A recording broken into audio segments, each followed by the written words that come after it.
Aino Kujitsumi's monologue. Wealth, poverty, financial disparity, highly educated, poorly educated, educational disparity, urban and rural areas, regional disparity, disadvantaged young people, privileged old people, generational disparity. Japan is a disparate society. These are just a few instances I mentioned, but they truly represent the difference between heaven and hell. The important thing to remember is that not all realities are not stagnant. The poor can rise to become wealthy, and the wealthy can fall to become poor. For example, if you don't like regional disparities, you can move to the city. Although I understood the logic, I had nothing. I was born in the countryside, extremely poor, and pitifully uneducated. I was not blessed with endurance, nor was I a hard worker. If I had to name one aspect that would have made me a strong fighter, it'd be my youth. However, I didn't make the most of it and spent much of my time in idleness. You could say I had a slow-paced life. There was no bright future awaiting me, and there was a possibility that I would simply lead a miserable life. But I opened up the future with my own hands. It was because I had something grander than others, that is, unbridled and ever-expanding ambition. I will rise to the top and stand at the top of this country. With that in mind, I continued living my life until today. That ambition was the only thing that sustained me throughout my life. When I turned 25, I faced my first tribulation. I had saved up 3 million yen by working part-time jobs. With this, I would become a politician and a member of the Japanese parliament, and build up huge wealth and prestige. A fleeting and poor dream. I underestimated the election and lost miserably. It'd be lucky if that was all. But since I didn't even reach the required number of votes, they confiscated all of the 3 million I slaved myself to collect. The government was not only trying to solve poverty, it was also trying to create a clean political environment, combat the declining birth rate, raise wages, and fight for the no-war movement. I assumed it wouldn't be difficult to get elected if I just went around carelessly spouting all the beautiful things I could come up with without giving them too much thought. However, that would be a shallow and stupid idea. Everyone comes up with such shallow thoughts. What's important to win elections is which organization you belong to and who you work under, and whether you can discern enemies and allies while being wrapped up in a long game. What happened afterward? You thought I had fallen? I joined the ruling party, the Citizens' Party, and began taking my first steps as a politician. Yes, 2 years later, I once again put my name forward in an election and won. In 2 years' time, I had succeeded in getting into a position where it was possible to pour my whole life, heart, and soul into politics.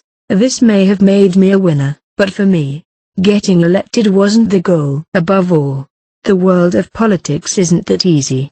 No, in some ways it was the deepest and blackest world out there. No matter how ambitious I am, I'm just another young member of the parliament with no backing or power.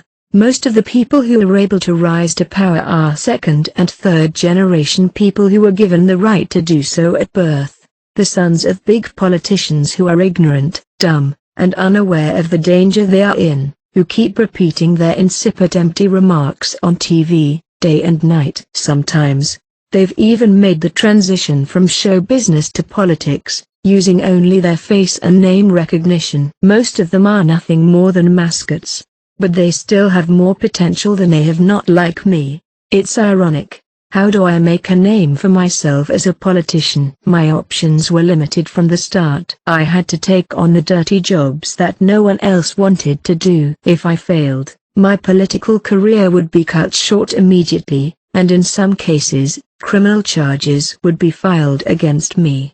By taking the initiative in undertaking these tasks, I gradually strengthened my presence within the party. Eventually, I was known as the hidden sword of Neo-sensei, who united many factions in the Citizens' Party. I didn't hesitate to commit any kind of evil deed, pandering to underage girls, bribery, and espionage activities for hostile organizations. Once I was entrusted with this project, The boundaries between right and wrong were removed for the sake of success. There were times when I connected with the Yakuza or lesser gangs and resorted to violent means. I had no time to rest, and I continued challenging myself. Before long, I was gaining influence within the party, and at the age of 36, I had one foot in power. But, from here on out, to jump into the very center of the political world, I would need further achievements and transgressions. A newborn baby, 1 month old. The first time I saw my child through the glass, he was staring blankly at the ceiling. No special feelings came to mind. If I had to say, the only feeling I felt was relief that the key to move the higher-ups had arrived. I'd been waiting impatiently for this moment for almost a year. Health check complete. Any problems? There are no problems at present. The results of the DNA analysis were a match. Tabuchi, who had completed all the tests, gave his report while looking at the results of the detailed examination. I see. We can't get caught in the preliminary phase, because that had been cleared up. We can say that the first stage has been accomplished. We could have you come in direct contact with them now. No need. Start the experiment immediately, just as you've done with the previous children. The White Room project is already in its 4th phase. There's no need to waste time. I stopped to look at my child, who was about to be carried out of the room as instructed. If I put him in the White Room, I won't see him for a while, right? Wait a minute. I headed down to my son, who was behind the glass that separated us, being directly in front of him. I could once again feel the little life close to me. His head was not set, so I slipped my palm behind his neck and gently picked him up. You really are Sensei's son. You're about to undergo a rigorous education, but I'm sure you'll achieve great results. What are you talking about? Get ready to start shooting. What? Tabuchi was stunned as if he didn't understand what I was trying to say. I'm sending my child, who is more important to me than my own life, into the White Room. Capture the determination and tension on camera. It will be an important piece of propaganda to use at the next collection party. Parents who are not interested in their children or parents who don't want to give up their children but are willing to give them up for the future. One doesn't have to wonder which will catch the gallery's eye more. What? Yes. Tabuchi hurriedly took out his cell phone and took pictures and videos of me holding the child. After a minute or so of this, I put the baby down. Take him with you. Okay. I cut my gaze from my child as he was being moved and began to prepare for the coming event. Anyway, all the necessary preparations are now in place. Put me through to Sakeonagi. It's been almost a decade since I stepped into politics. Ostensibly, I've been laughing and slurping muddy water, but that ends today. I'm starting a life for myself here. I will use and cut down anything I can, even my own children, and reach the top. Neo-sensei, who reigns as the absolute power, is no more than a stepping stone. He is an enemy that must eventually be overcome and crushed. If you don't want to die, you're on your own, Kiyotaka. Whether you are a baby or an adult, in the end, you are on your own. Your situation may be the worst, but unfortunately, ours is similar. If you'd been raised as my family, it would have been more like neglect. In that sense, I guess you could say I'm still blessed to have had a good start. I closed my eyes in silence, alone in the room where the child had disappeared. But you never know what life will bring. I never thought that I would have a child of my own blood in any way. The turning point came about 4 years after I started working for Neo-sensei. That's right. That was when I learned about the existence of the White Room Project. Chapter 1, Project Inauguration Ayota 1, Sasagawa. It was late January, and although it wasn't snowing, the temperature was below freezing. Under the cold weather, I had already been waiting for an hour for the master's arrival. It's cold, Ayanokuji-san. When is Neo-sensei coming? Kamogawa, complaining for the 3rd time, exhaled into his hands to warm himself. It's always the same for Neo-sensei. The appointed time is just a formality. Does that mean he'll be an hour or two late at worst, by any chance? Apparently, that was the worst this man could imagine. How sweet. You're lucky if he shows up here today. Many times he doesn't show up at all. Oh, no. How long are you going to wait for someone who might not show up? Forever. Unless I hear from him, I'll wait even if the store is closed. You'll die, you know. If you call yourself a Neo faction member, you should be willing to die. But I'm sure Neo-sensei won't care about the deceased. We're merely the intermediaries. Rather, it's those who are already waiting for Neo-sensei in the Yota who are not so keen on the idea. But it's amazing that someone is allowed to be loose with time. I'd normally be pissed off. Loose with time? Do you really think so? Yes, I do. Even being late is a weapon for Neo-sensei, as in the story of Ganryujima Island and Musashi Miyamoto. 2. Of course, he wouldn't normally use such an old tale as a strategy. It's precisely because he's Neo-sensei that he's allowed to do such unrefined measures. TL note, Yotai, traditional Japanese restaurant 1, TL note, Ganryujima Island and Musashi Miyamoto. This story refers to a duel between two Japanese swordsmen where Musashi Miyamoto arrived 3 hours late. 2. The basic premise is that 80% of those who are turned away from a meeting have no choice but to cry themselves to sleep. These numbers are proof that not many people can stand up to Neo-sensei. Even the current Prime Minister has no choice but to constantly ask Neo-sensei for help, no matter how long they have to wait. They greet Neo-sensei with a smile. The other 20%, what about them? What's the use of listening to the remaining 20% of idiots? Well, just for the sake of knowing. They were so irritated at being stood up that they shouted at me and demanded that I call Neo-sensei and make him tell them how long he'll keep them waiting. Kamogawa, next to me, swallowed his spit as he cleared his throat. Even though he'd only been in politics for a short time, he knows the horror of giving orders to Neo-sensei. But each time I was faced with such circumstances, I took a firm stand and gave them all the same response. I can't have Neo-sensei taken cheaply. I'll just kick them out like that. I force them to bow their heads and either request another appointment or never show their faces again. Now, another 80% of the people will bow down again. While they have venom in their heart, they still make it a priority to see Neo-sensei. Well, it's almost impossible to have a smooth relationship with him when they choose to do so. It seems that Ayanokuji-san is having a hard time. They say hard work pays off, but I've actually been hit more than once or twice, with an ashtray and a golf club. Since they can't get their hands on Neo-sensei, they have no choice but to take their frustration out on me. But getting punched doesn't mean that Neo-sensei will give me any gratitude. I can't wrap my head around it. Ayanokuji-san, have you been repeating this kind of thing for nearly 4 years? It's simple, but not for everyone. But anyone can do it if they are willing to die for it. That's why I, who have no backing, no education, no intelligence, and no family background, get a chance. But this guy doesn't know anything. He's 2 years older than me and a first-year counselor. Didn't Senator Kamogawa teach you the ironclad rule? The man standing next to me is the kind of politician I despise the most. My father didn't tell me anything like that. Typical second-generation politician, grew up spoiled and continues to survive in politics.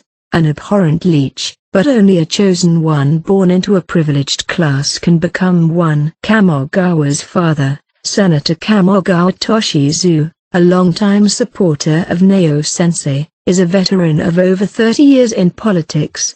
Naturally, he would never allow his son to experience the harsh underclass. He's unlike me, a discarded piece that can be broken but continues to be valued as one of the parts that support the backbone of the Neo faction. The only thing I was taught is that if I just shut up and follow Neo-sensei, I would be safe as a politician.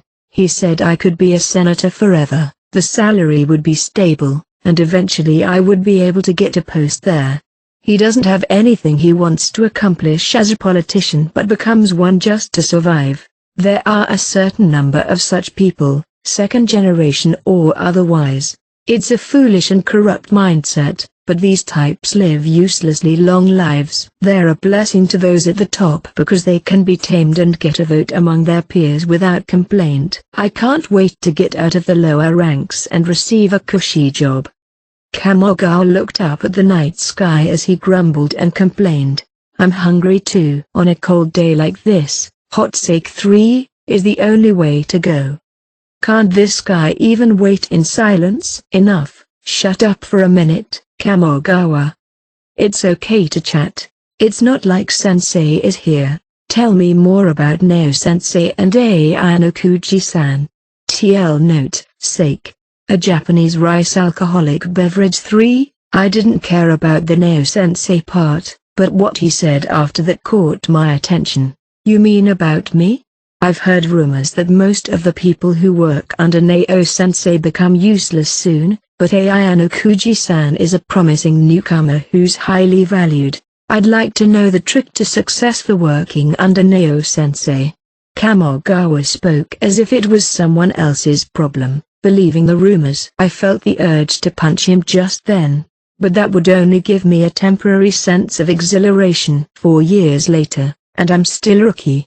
I should be more concerned about the fact that I am being treated like this. Time for chit-chat is over. Turn your head. What? I immediately adjusted my posture at the faint sound of a cab in the distance. Kamogawa understood what it meant, and after clearing his throat, he straightened his back. The cab slowly arrived in front of the yotai. Shortly thereafter, another black sedan pulled up slightly behind the cab. Without even a glance, it was obvious that these were Neo-sensei's bodyguards. I quickly returned my gaze to the cab, but the door didn't open, and Kamogawa tilted his head curiously. I could see Neo-sensei through the window, so I restrained Kamogawa as he was about to run over. Don't do anything I don't want you to do. Yeah, but...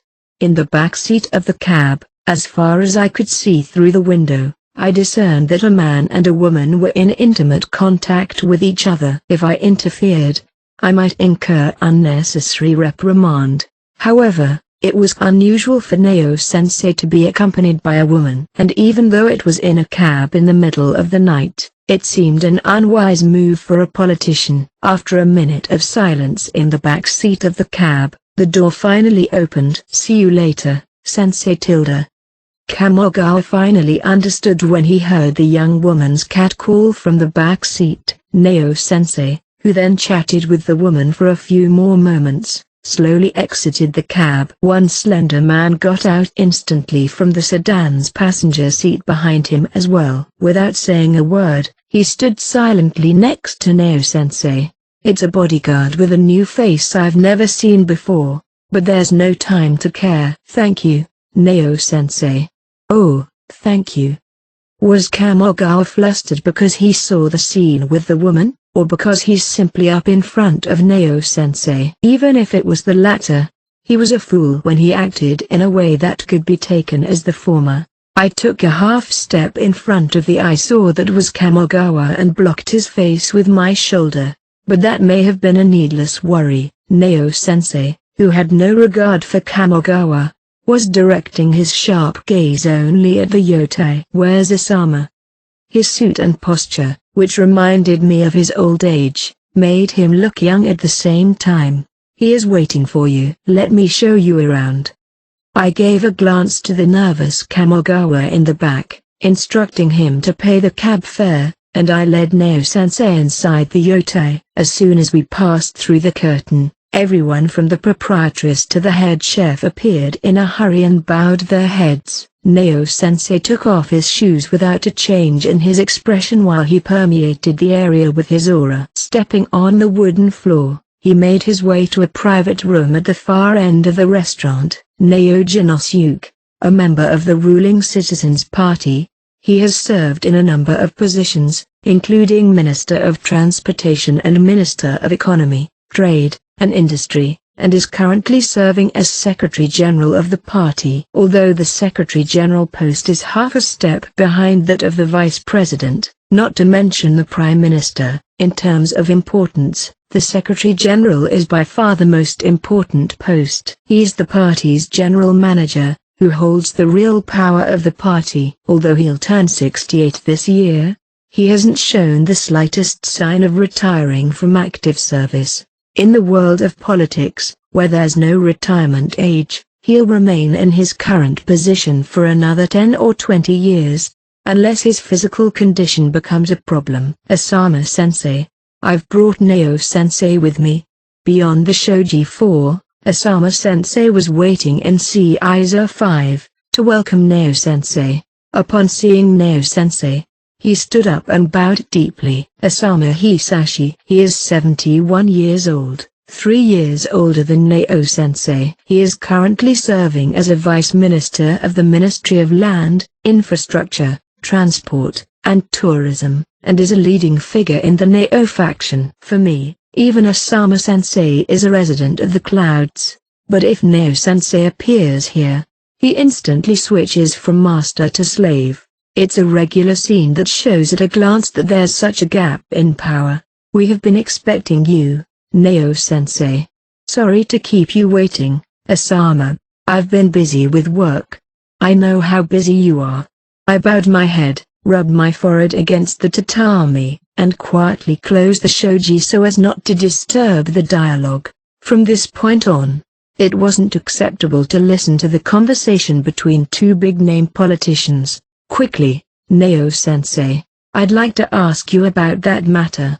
I only had a sheet of shoji separating us. The devil once whispered to me to continue eavesdropping and pick up useful information, or I could even bug the place. But the world is not a sweet place. Any deviousness would soon be exposed, and my political life would be cut short. TL note, shoji.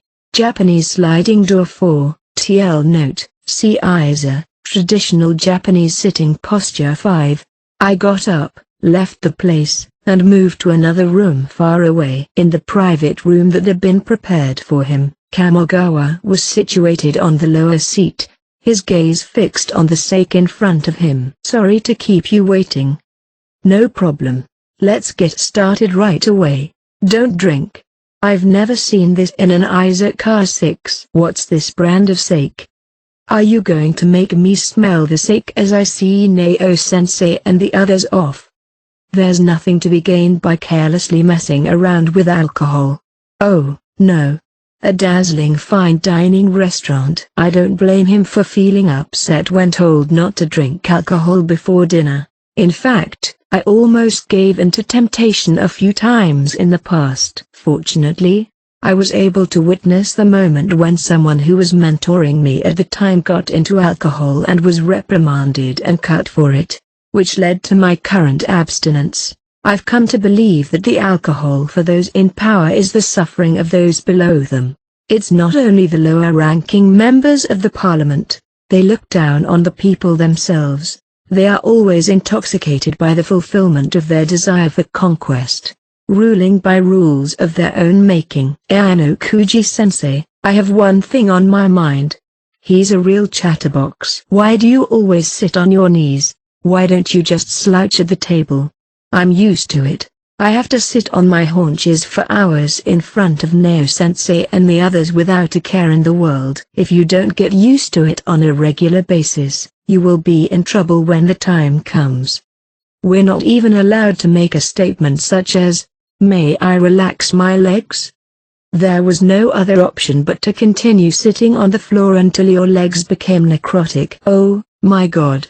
TL note, izakaya, a spot to settle in, grab a drink, and get comfortable. 6. Kamogawa, who probably had no confidence in sitting on his haunches, hurriedly sat back down on his seat. Even a small piece of egg tofu served on a small plate would have cost a great amount if ordered by itself. However, there was no need to be grateful. I grabbed the small plate in a messy manner and poured it into my stomach without chewing it. What a waste. I continued to eat, ignoring most of Kamogawa's incessant chatter. I'm not interested in how expensive it was, how fresh it looked, or where the plate came from. As long as I have enough energy to keep moving afterwards, that's all that matters. I'm going to the bathroom.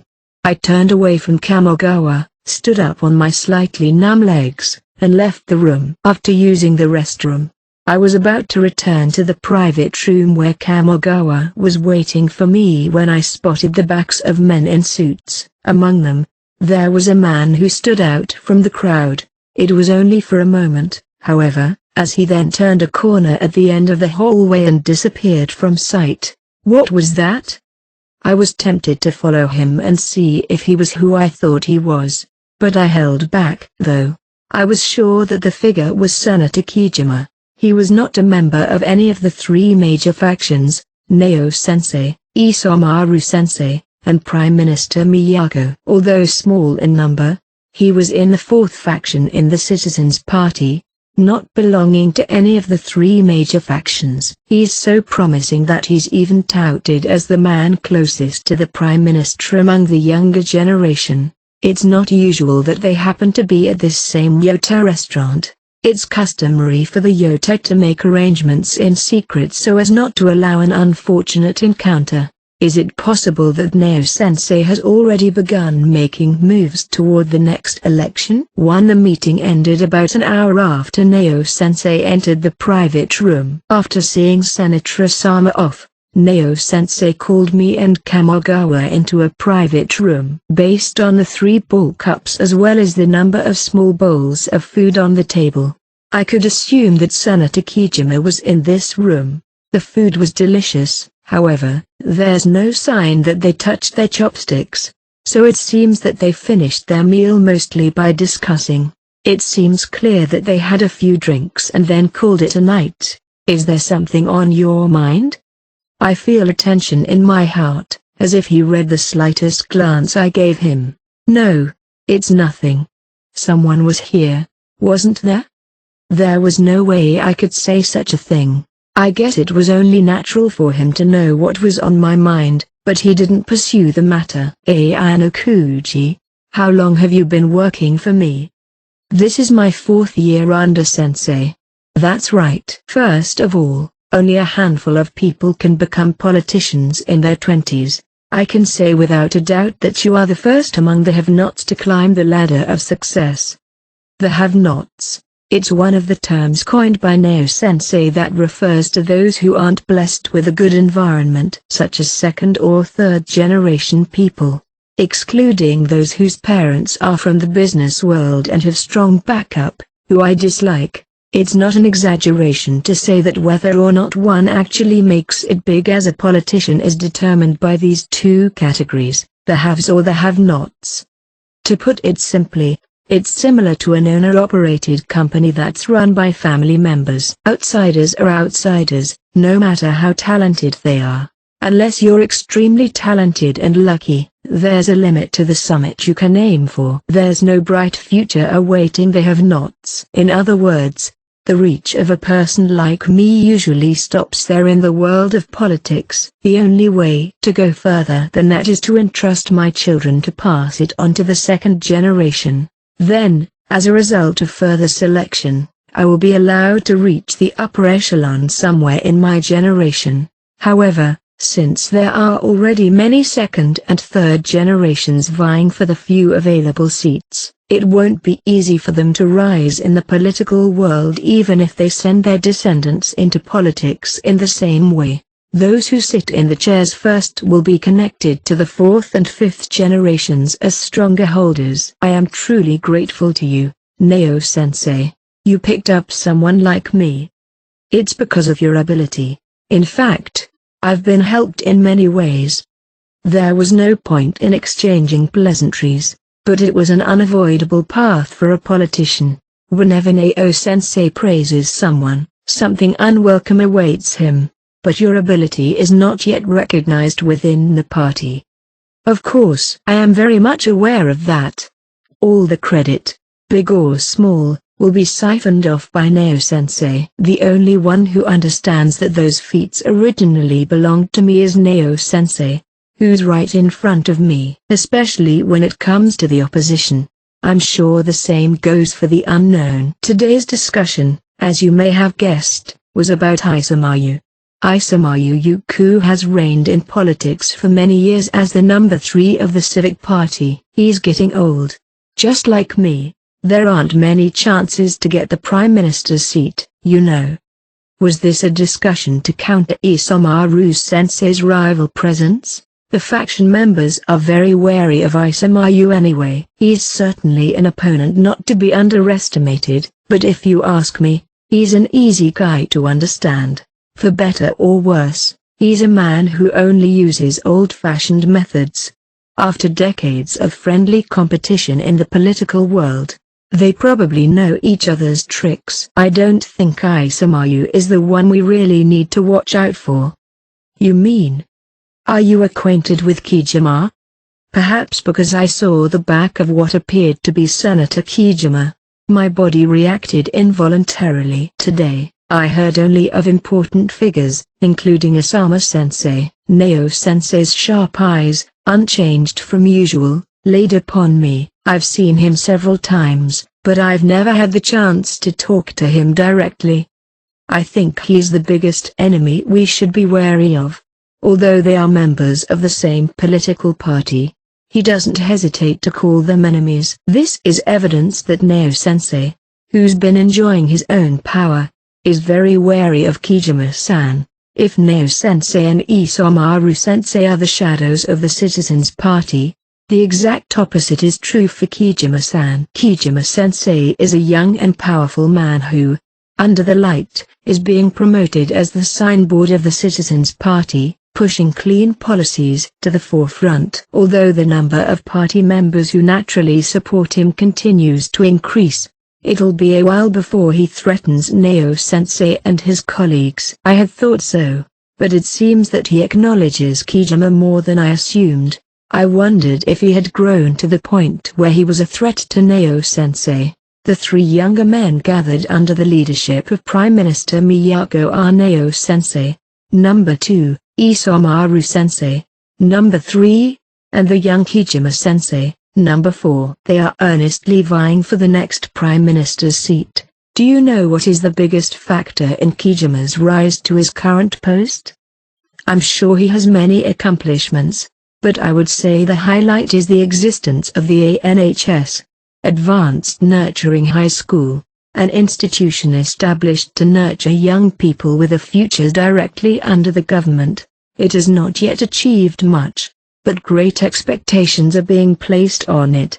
It is more correct to say that the government has high expectations for it. The education of children is inseparable from the development of a country. ANHS is well received by the supporters. I'm impressed that they have come up with an interesting idea, even for an enemy. Kamogawa listens with sweat on his forehead, unable to interrupt the conversation. The air conditioner in the room is quite hot, but it's not unreasonable, given the content of the conversation. Young party members are blindly putting faith in him. With his extensive media exposure, many of them view the Civic Party through Kijima. I just wanted to make sure you weren't on Kijima's side too. You must be joking. I will only be under your care. This is at least not a lie. Even if Isamaru-sensei or Kijima-sensei's faction makes a great leap forward in the next election and Neo-sensei is deprived of his position, they'll have to share the fate of the sinking ship. But what was the purpose of having dinner with Kijima-sensei, such an alarming opponent? I'm curious, but I don't have time to focus on that right now. Actually, today we decided to officially start the project we've been discussing behind the scenes. Saying this, Neo-sensei releases a brown A4-sized envelope onto the table. This project is a serious one that could affect my political life. Now that not only Isamayu, but also Kijima, and the opposition parties are slowly rising to the top, it's finally time to move it. Neo, who lives so that someone else will refill his cup when it's empty, drank it all in one gulp. The project's existence will definitely have a big impact on the election. That's how important the contents of the envelope in front of him are. Most of my aides don't even last 6 months before they leave. Either pure incompetence or they can't keep up with the unimaginably hard work. But you've been with me for 4 years now, and you're not just getting weaker, you're getting stronger by the day. You remind me of my old self. Thank you very much. Let me ask you guys, what kind of politician is superior? Kamogawa, answer me. He asked him such a question. What? He could neither keep his silence nor give a proper answer. A very good politician. That would be very different based on the viewpoint of those who are watching him. He who can answer the wishes of the people. An answer, but a simple one. From the people's point of view, that is, even a child could have come up with that answer. But Neo-sensei nodded once and looked at me this time. How about you, Ayano-kuji? Excellent or not, that's the answer. If I may say so, I believe it would be someone like Neo-sensei. Receiving praise, Neo began to curl his lips, but I quickly resumed speaking. Bad politicians serve tempura to customers who want sushi. Customers? What do you mean? A customer is a customer. Sometimes they are the people, sometimes they are politicians, sometimes they are something else. Politicians aren't dealing with any one group in particular. A politician who can't answer the needs of an unspecified number of customers is not needed. Don't you have your way with words? So, what's your point? A good politician will serve good sushi to customers who ask for it. Probably only 30% know. 20% of politicians can do this. Politicians who have the support of many people naturally fall into this category. Wouldn't you say that's a very good politician already? Because he serves the customers the sushi they want, and he serves it well, right? Certainly. This is the limit of what a good politician can achieve for an ordinary person. But I don't think that's what it means to be one that's excellent. If you claim to be a superior politician, you need to be more than that. I consider him to be someone who can induce customers who want sushi to be maximally satisfied by offering them curry and beef bowls. It's not enough for a politician to answer requests obediently. There are many situations in which it's necessary to avoid causing dissatisfaction, even if the requests cannot be answered at times. Even when it comes to a single bill, there are only two choices: to pass it or not to pass it. Those who don't pass the bill will be dissatisfied. That is why we have to prepare a third option that is neither of the two and suppress both support and opposition. The Neo-sensei in front of me has shown such skill many times. I see. Quite a nice way to put it. Thank you. Here, Neo-sensei's eyes turned even more intense and sharp. I hope someday you can put that idea into practice with your own hands. Someday. Someday, huh? It's already been 4 years, but in the political world that is nothing at all. I wonder how many more years I have to continue working in the bottom before that someday arrives. Don't look so down. You're capable. I can see that after watching you for 4 years. That's why what's required of youngsters like you is tangible results. He took a bite of his snack with his chopsticks, then turned the tip of the chopsticks toward the envelope. I don't think it's only been 4 years. It's already been 4 years. It's about time you got some credit for making it on your own. You mean you'll give me that opportunity? Time and time again, I have repeatedly set the stage for Neo-sensei. The credit goes to Neo-sensei alone, and the mismanagement goes to me alone. It is not mere charity that I have repeated such irrationality and absurdity. The fist on my lap naturally clenched tighter. You can take it that way, but I'm going to make sure it succeeds. Are you ready for that? Do you mind if I look inside the envelope? There was no way I could say such a thing. Shortly after I received my position under you, you once said to me, everything one does is determined by one's goals.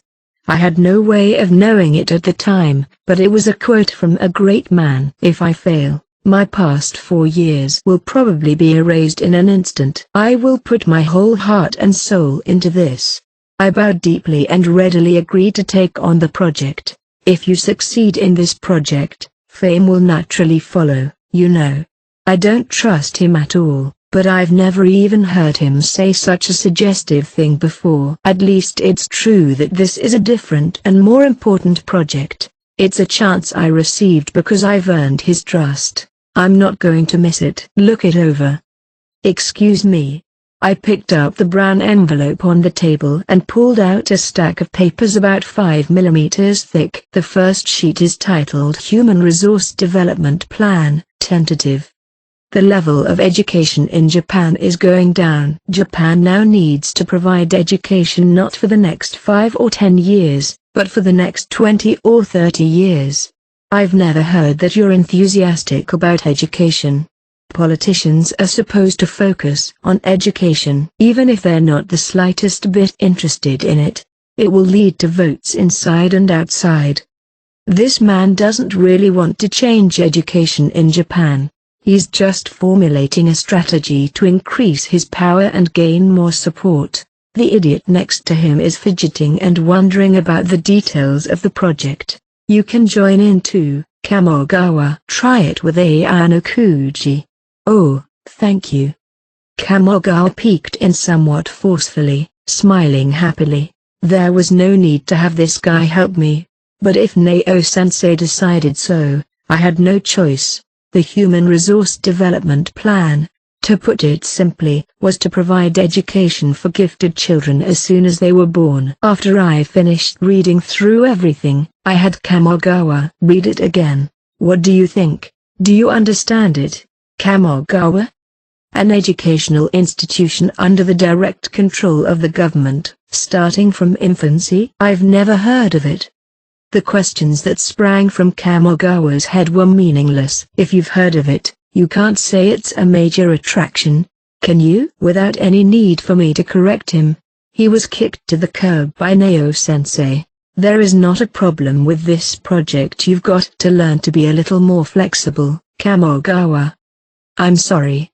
But since you're such a newcomer, I'd like to ask you something. How does this project look in your eyes? Well, I don't know what to say. The snake stared at me, or rather, it didn't even look at me, but it stiffened. Then, with a tearful expression on his face, he turned to me for help. Nao wants to know what you think of this project. He doesn't want your superficial approval. You can answer as you like. If I made any comments that would make Nao-sensei look bad, I would only spoil his good mood. Well, then, I was wondering, would there be parents who would send their children to an institution to be educated from infancy? It just doesn't seem feasible to me. It would have to be kidnapping, wouldn't it? Hearing this, Nao-sensei looked my way as if testing me. That's a fair question. Can you answer that, Ayano-kuji? An uneducated answer that might be acceptable for a rookie, but not for me. I took a breath and turned to Kamogawa. It doesn't matter. There are hundreds of children abandoned by their parents immediately after birth every year, at least that we know of. Procuring babies is no small feat. Abandoned children can receive generous government support and proper teaching without putting their lives in danger, education without risking their lives. The project also makes it easier for them to enter high school and college. Exactly. Yes. The answer is the same. But if the process that leads to procuring children are unconventional, you will see the project in a very different light. You'll have to study hard under the road. Yes, sir. Depending on how it unfolds, it could lead to an approach to mothers. There are easily over 100,000 abortion procedures a year in this country with its declining birth rate. It could be a satire on a society that does not easily allow childbearing. And it could also serve as a receptacle. Grinning, Nao-sensei nodded and took another sip of sake. And if this plan works, of course the political and business worlds will be very interested. What? Apart from the lives that will be discarded, there are also many lives that won't be treated fairly, especially for wealthy people. Illegitimate children and unacknowledged children. Is that right? Yes. There are many famous people who have children in secret. However, They're unable to provide a proper education due to lack of outward support. And if the government supports them behind the scenes, I'm sure they'll change their attitude and hope for the best. Little by little, the full picture of this project began to emerge, and eventually, some of them will want their beloved children to have the best education possible.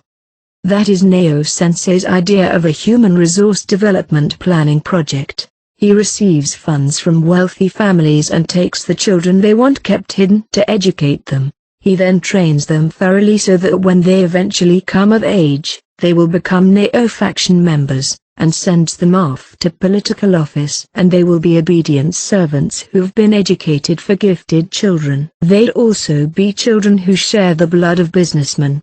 Is this the beginning of a forward-looking plan? It may seem risky, but if it succeeds, the rewards will be immeasurable. If we refuse to back down at this point, we will be immediately removed from the ladder by Neo-sensei. The people on this list. The people on this list are geniuses who've been banished from the field. They are difficult to deal with. There were about 10 documents, each one with a biography like a resume. These are people who left the stage due to problems in economics, psychology, and other fields, despite their ability to represent Japan, or even the world. I see. This human resource development project entails various risks. If the children are to be educated in a semi-mandatory manner, there will naturally be opposition to the project. In that sense, it's not likely that a prominent figure with authority would willingly cooperate. On the other hand, if they are well known for their abilities despite their problems, it would be easier to get them to agree to the project by offering them money. They may have many issues with their personality, but they certainly seem to be competent.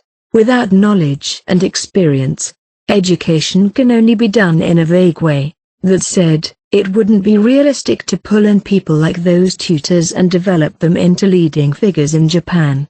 It's not an easy job. I'm flattered to say. Remember, right after you came under my employment, we talked about education.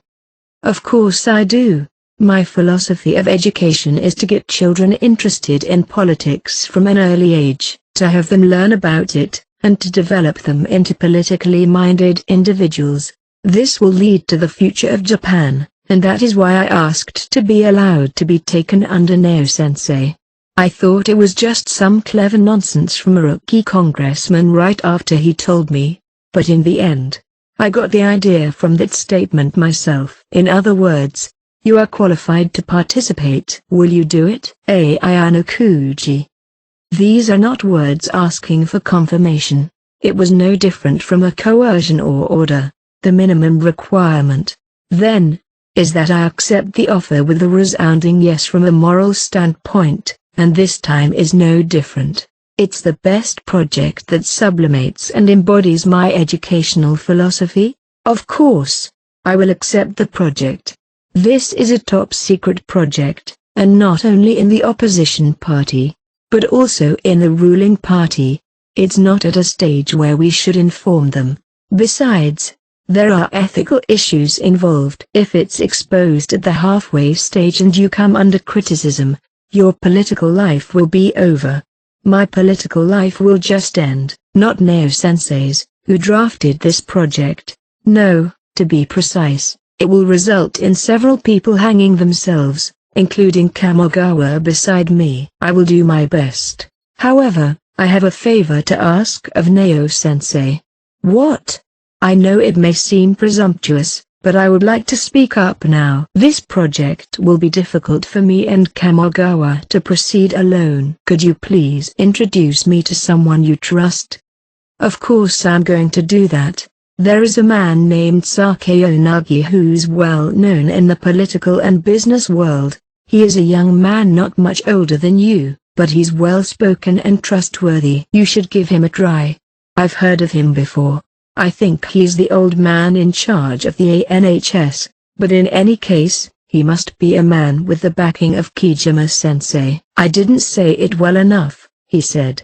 The Sakeo Nagi you imagine has a son. That's the one you will meet with. I see. He must not be directly related to Kijima-sensei. Understood. Sir. And I have something important to tell you. Don't expect any financial support from me. What? A project of this magnitude is going to cost a lot of money. I grabbed Kamogawa by the shoulders and stopped him from saying anything else. It's going to require a certain amount of recklessness, but... Can we borrow Neo-sensei's name? That's not possible right now either. It's not a good idea to let on that I'm involved. Kamogawa's face, knowing that he couldn't get any backup, grew pale at the sight of the situation. Well, I'll be counting on you, Ayano-kuji.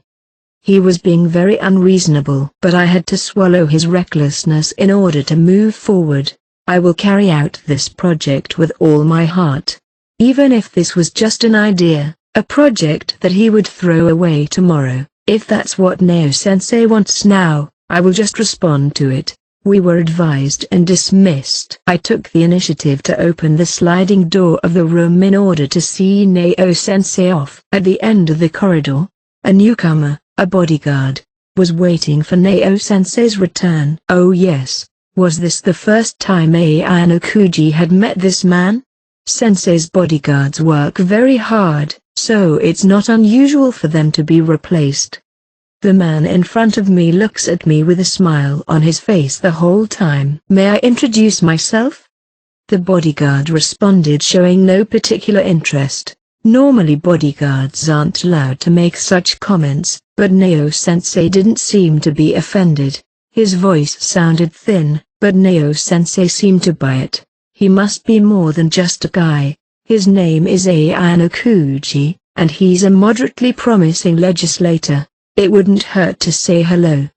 A man with a straight, beautiful posture stepped closer to me and held out his hand. My name is Tokinari Tsukishiro. I'm sorry to say that I'm not a bodyguard. You say you are not a bodyguard. Who are you? He's a jack of all trades. To put it plainly, if you have any trouble, you can count on Tsukishiro. He may not be much older than you, but he's a very useful man. A jack of all trades? As if he had been waiting for me. The man who introduced himself as Tsukishiro offered me his business card. From personal protection to information gathering, I'll do anything you need. So he's a whatever you need sort of person. What a shady guy. But the fact that Neo-sensei is walking around with him like this means there's no doubt that he's capable in his own way. My name is Ayano-kuji, and Neo-sensei is taking good care of me. If there's any inconvenience, I would very much appreciate your assistance. I'm not only a member of the Citizens Party, but I'm also a member of the Peace Party. The Peace Party is the first opposition party. It's an organization that has always had an adversarial relationship with the Citizens Party. Just before I became a politician, the Peace Party almost won the election in an upset. If not for Neo-sensei's orchestration of the Peace Party, the administration might have been overturned. If you belong to one side, you are hostile to the other side. That's universal, regardless of if you're a politician or not. But being a friend to both sides? Tsukishiro walked away with Neo-sensei, keeping an eerie smile on his face the whole time. He put Neo-sensei into the waiting cab and continued to bow his head until the car was out of sight. It's cold. I don't think anyone is watching anymore. Still, keep your head down for at least a minute after the car is out of sight. And don't let up or look tired after you're done lowering your head. You never know where the eyes are. That's exactly what the people at the yotai are doing, even stealing glances at us. If they hear that Neo-sensei was using foul language as soon as he left, that would be the end of it. But why was Neo-sensei in a cab today? And why was he being intimate with a young girl? Even if you ignore the age difference, that's cheating. That's why he's such a jack of all trades, isn't it? What? Of course, I don't know the specifics, but if I dare to think of a reason, it could be that Neo-sensei himself was acting as a decoy to lure someone out. That's a possibility. That's not what we should be concerned about. Focus on the Human Resource Development Project. It's always the case that things are unfolding horribly behind the scenes that we know nothing about. It's a great project, but it's sort of outrageous. It's true that it's a hell of a project. However, it seems like a blunder that Neo-sensei let Kamogawa in on it as well. This man is light-mouthed and has no convictions whatsoever. That's all well and good as long as the plan works, but when it doesn't, no, Neo-sensei is not blind to such things. Should I take it as a sign that he dared to have this man by his side in case I failed? I don't know the details, but it looks like I'll have to start off with a nasty shackle on me. Chapter 2. Effort. Despite word from a big-name politician, progress is still complicated. The Human Resource Development Plan is still only in the conceptual stage, and everything, including fundraising, is just beginning, so to speak, except for the training from infancy, which is an indispensable framework. The plan isn't set in stone. We need to change and respond flexibly. This is going to be a messy project. I set my feet up on the paper-flooded desk and continued staring at the documents. One wrong move and this project would be frowned upon instead of appreciated. This is a facility to save children, not to take advantage of them. That's the impression that must be created in many's minds, but that's only after the project has actually started. The first step now is to gather the children to be experimented on and the huge budget for the project. Additionally, we need a way to acquire the children. I dialed in the 11-digit number I memorized. It's me. Put me on the phone with Oba, I need a new job. First, I have to figure out an approach, regardless of good or evil, using the pieces I have available. Then, after Oba answers on the other end of the phone, I'll tell him that I'm trying to find a way to get a newborn baby and ask him to tell me what to do. But I know that contacting Oba will inevitably lead me to having to rely on malicious methods. In the middle of the conversation, a buzzing chime sounded. I'm sorry, but I'll call you back. I ended my discussion with Oba mid-sentence and decided to attend to my visitor. Good morning. This is Kamogawa. Is Ayano Kuji-san there? Enter. It's unlocked. Excuse me. In a corner of the shabby office, Kamogawa's face appeared gloomily. Wow. As soon as I opened the door, I was presented with Kamogawa's blatantly rude attitude. However, he didn't make any attempt to butt in, which is a common reaction among visitors. By any chance, does Ayano Kuji-san live in this office? It smells a little occupied. With beer cans lying on the floor at my feet, unwashed sheets on the tired sofa, and messy clothes on the ground, even a child could easily come to that conclusion. So what? No, not that there's anything wrong with it, but it's just not worth the legislator's annual salary. The Japanese parliament member's monthly salary is well over 1 million yen. Their bonuses are similar to that and total more than 20 million. On various occasions, they also get paid hourly wages. Kisarazu-san, who is 3 years older than me, boasted that he had signed a contract for the top floor of a tower block in the city center the week after he became a member of the Japanese parliament. He also stated that he was able to get a loan approval that he normally wouldn't have been able to get. He didn't get approved because he's a member of the Japanese parliament. What? It's true that the Japanese parliament's annual income is high from the perspective of ordinary companies. However, whether they're members of the House of Representatives or the House of Councillors, they're subject to election every few years. There's no way that banks would unconditionally lend high amounts of money to such unstable positions just because of their titles. But Kisarazu-san said it went through. The amount of the loan, which bank, and connections. I can provide any number of other conditions to get it approved. So that's what you're saying is I won't be able to get my loan through. It's the other way around.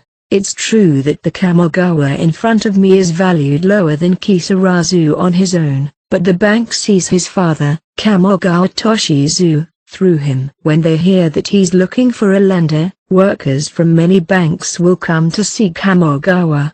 They would even bring a pastry or two. Nonsense. Nonsense? Who wouldn't want to live in a luxury condo? I'm telling you, for your own good, don't do what Kisarazu did. No wonder a money-grabbing counselor would use such a stupid tactic. I'm not saying don't buy property. I'm just saying don't misjudge the right time to do so. Money is finite, but there are infinite possibilities. I see. Kamogawa nodded his head as if he understood. Suppose 100 million yen appeared in front of you right now and you could have it. What would you do? I would save about 90 million and grandly spend 10 million. I'd go to cabarets and buy a car. I might put some of it in stocks. If I had 200 million, I would buy a condominium. In one sense, this is an exemplary answer, but like Kisarazu, it's just a trivial use of money. You mean you wouldn't use the money in that way, Ayanokuji-san, right? What would you do with it? Think for yourself. What? Please tell me. 100 million. If that much money came to me, I'd spend it all within days. There are many ways to connect with the business world through bribes and payoffs, and many ways to invest in the future. There's no time to spend money on an office or a home when even pennies are of use. The 100 million invested up front can come back to you in a few years or a few decades, transformed into an unimaginable magnitude of money. And if it comes with the title of the most powerful man in this country at the end of the line, that would be perfect. So, what are you doing here? I'm here to help you, just like Nao-sensei said. I don't need your help. That won't do. I was one of the people who heard about the project. I don't mind Ayanokuji-san taking the big credit, but I'm also one of the people who Kamogawa lives a clumsy and shitty life, but I can understand his desire to take credit.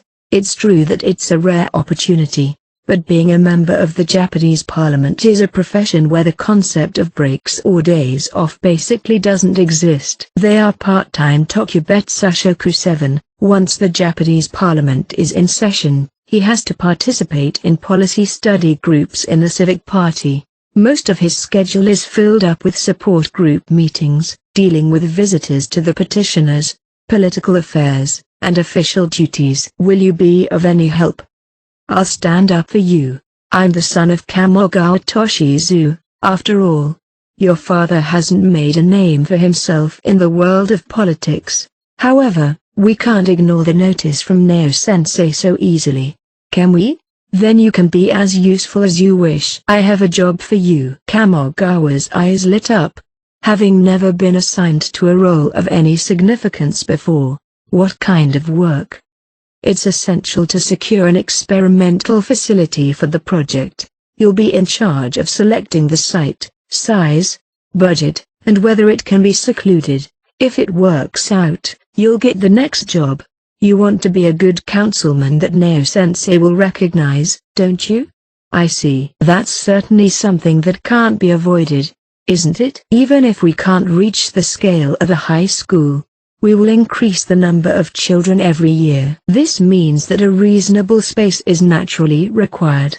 It's also important to maintain anonymity. This project cannot be advertised too publicly. We can't have the press writing about the dangerous education of infants and toddlers. From a budgetary point of view, it's inevitably going to be in the countryside, isn't it?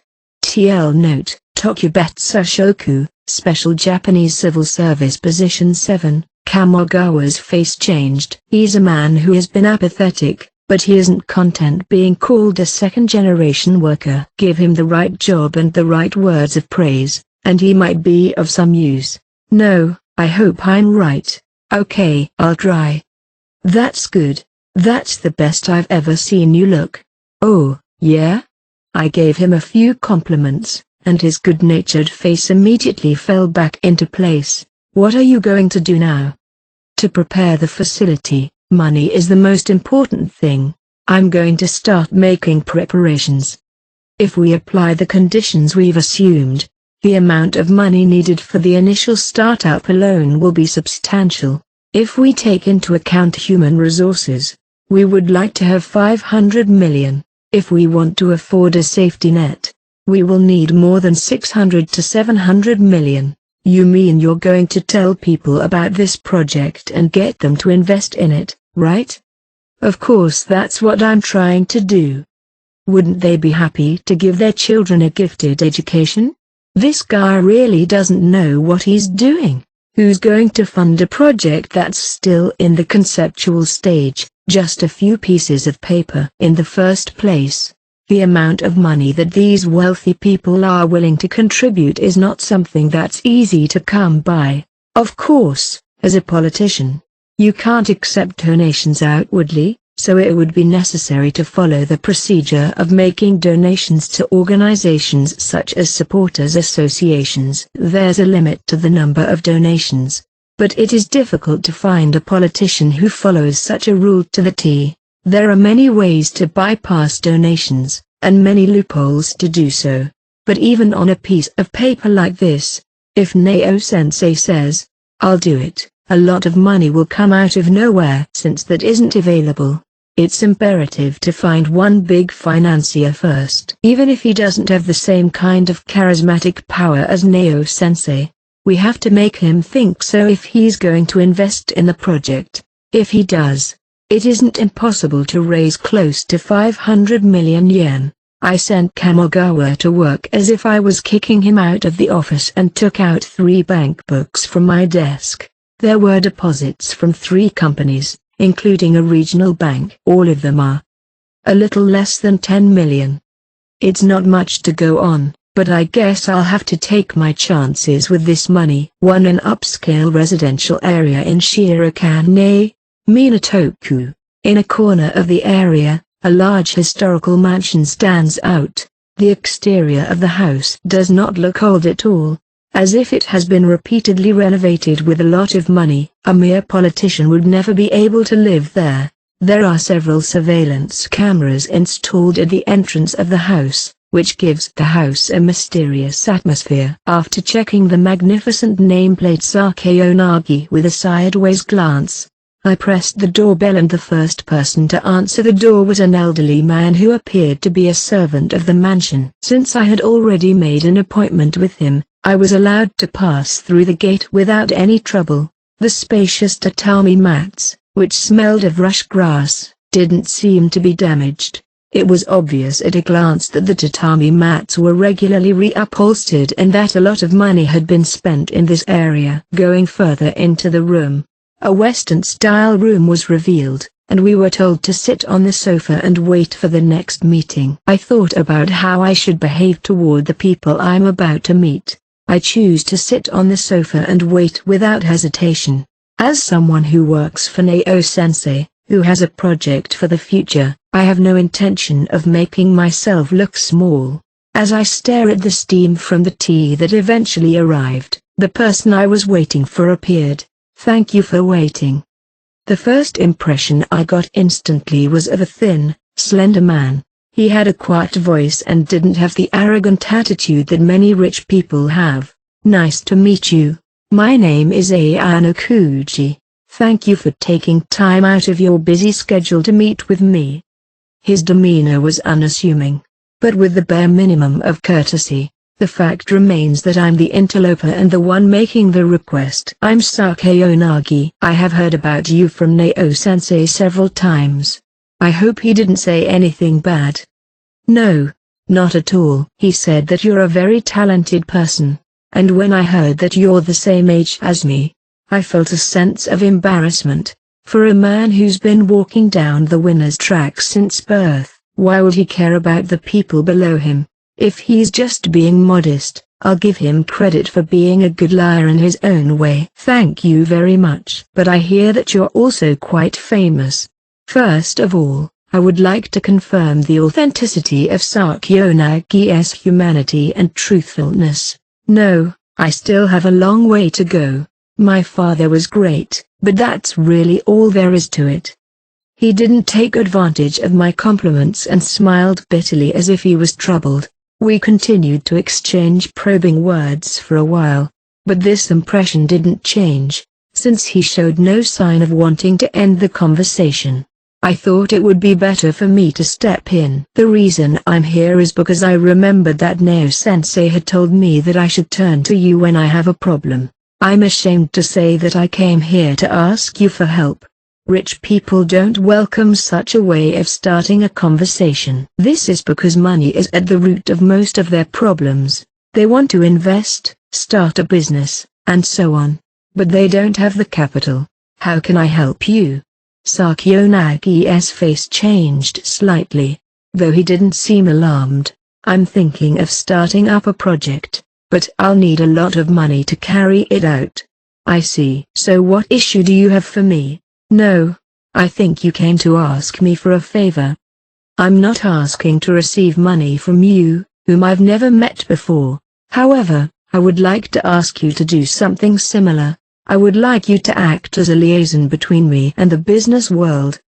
I pulled out a new document from a clear file that I've prepared myself and presented it to him. Sakayonagi didn't reach for it, however, and kept looking at me instead. Although I can't read his expression, I assume that he's still wary of me. No, he must be. Even though he's heard of me by name, I was a stranger to him. I'm not a politician, nor am I known to the public. If I were a stranger to Sakayonagi, he wouldn't easily read my files. It's the rich man's fate to get into trouble if he finds out about it. I see. You're not asking me for a loan, are you? Yes. I can't just barge in and ask him to give us money. Of course, the only reason for my being here is to get him to approve our project. The important thing is not to bow down and ask for money, but to convince many people to invest in the project. However, if I don't even have the opportunity to propose that, it'll end up being an impracticable theory on the table. We want to start this project to save the lives of as many children as possible and to provide them with a proper education. I believe that we can provide such a facility with your help. I'm one of many that were strongly impressed by the advanced nurturing high school that your father realized. Children, education, life. It's inevitable that these words would stick in Sakyonagi's mind. This man's father is in charge of high school education and is truly a leader who guides children. When it comes to children, he will not allow any lax loopholes here where he does not even look at them. Then, shouldn't you consult with my father instead of me? That may be the right course of action. But the world of politics is not so simple. Kijima-sensei is the one who introduced the existence of the advanced nurturing high school to the world. Your father must have had a close relationship with him. If that's the case, how can I, a member of the Neo faction, a rival of Kijima-sensei, ask for his advice? Did you ever consider the possibility that I might be on good terms with Kijima-sensei? Of course it is possible. But I've never heard anything about it. I just thought I'd take a chance. There are some lies in my story, but most of it's true. Even if this man's father is a powerful individual who knows what he's talking about, we can't tell him what we're planning since he's a member of the Kijima faction. Let me ask you frankly, you do not want Kijima-sensei to know about this information, do you? Is that correct? I don't deny that. If that's the case, then I'm a little confused. Ainokuji-sensei doesn't know whether I'm on Kijima-sensei's side, Neo-sensei's side or neutral. Are you sure you are willing to share such a plan with us? If I look through the material, I'll get information. I don't think you know who you're talking to. That's true. If you were to say that it's because you trust me, who you have been speaking to for but a few minutes, then that would be a bad joke. Sakayonagi nodded without hiding. However, there is one thing I believe in as a politician, and that is that I have full trust in Neo-sensei. Neo-sensei knows the weight of words. If you were the kind of person who would divulge this to Kijima-sensei or your own father, Neo-sensei would never advise me to turn to you in a time of need. You trust Neo-sensei, don't you? Most politicians will join one faction or another in the near future. No matter what faction you are in, once you have decided to support a particular person, you just have to trust them till the end. I don't think there should be a shred of doubt in that. I see. Neo-sensei has you by his side," Sakayanagi said happily and sat back down a little deeper. "As you know, my father has a close relationship with Kijima-sensei. Did you ever wonder about my connection with the Neo-sensei?" "Of course. It's not that I have not wondered," I said. "I respect my father and I see him as my goal at the same time. I don't know if I will follow the same path or a different one, but I want to at least explore different possibilities. That's why I'm learning with Neo-sensei, who's considered a good opponent to Kijima-sensei. My father doesn't oppose this, but rather silently supports me. You seem to be very open-minded that even your enemies agree to help spread your knowledge. And at the same time, he seems to trust you to keep your mouth shut. In a position like this man's, it would be likely that he would follow in his father's footsteps. When you have a relationship with a hostile organization, you have the opportunity to obtain information about them, but you also have the risk of passing some on to them as well. However, it's true that Sakayanagi has gained Neo-sensei's trust, as shown by how he likes him, which is why I'm now more convinced of this. I hope you will take a look at it. I was going to ask you to leave as soon as possible depending on what you wanted, but that's no longer the case. I certainly appreciate your spirit and belief. I will take a look." Finally, Sakayanagi picked up the material and looked it over. After reading through them, Sakayanagi muttered without thinking deeply, "It's true that hundreds of children are abandoned every year in Japan. I don't accept that reality, and it's not a bad thing that politicians are trying to do something about it. In fact, we should welcome it." "You mean you sympathize with them?" "Of course I sympathize with them. This is exactly the kind of issue that should be on the agenda of the government, not a private citizen like me. I hope that you will take up this issue and work on countermeasures. If I could do that, I would, but the country's mechanics are not so simple. The issue with the abandonment of children has not been eliminated. There are still children in single-mother families, single-father families, and poor families who cannot receive the education they seek, and the cycle of poverty shows no sign of stopping. Additionally, the disparity in society continues to widen." "Is that right?" "Yes, that's right. If you watch TV, you would know that mothers who give birth secretly in restrooms at train stations have to be buried in the dark. This is not an uncommon story. The law isn't well established and the situation isn't acceptable.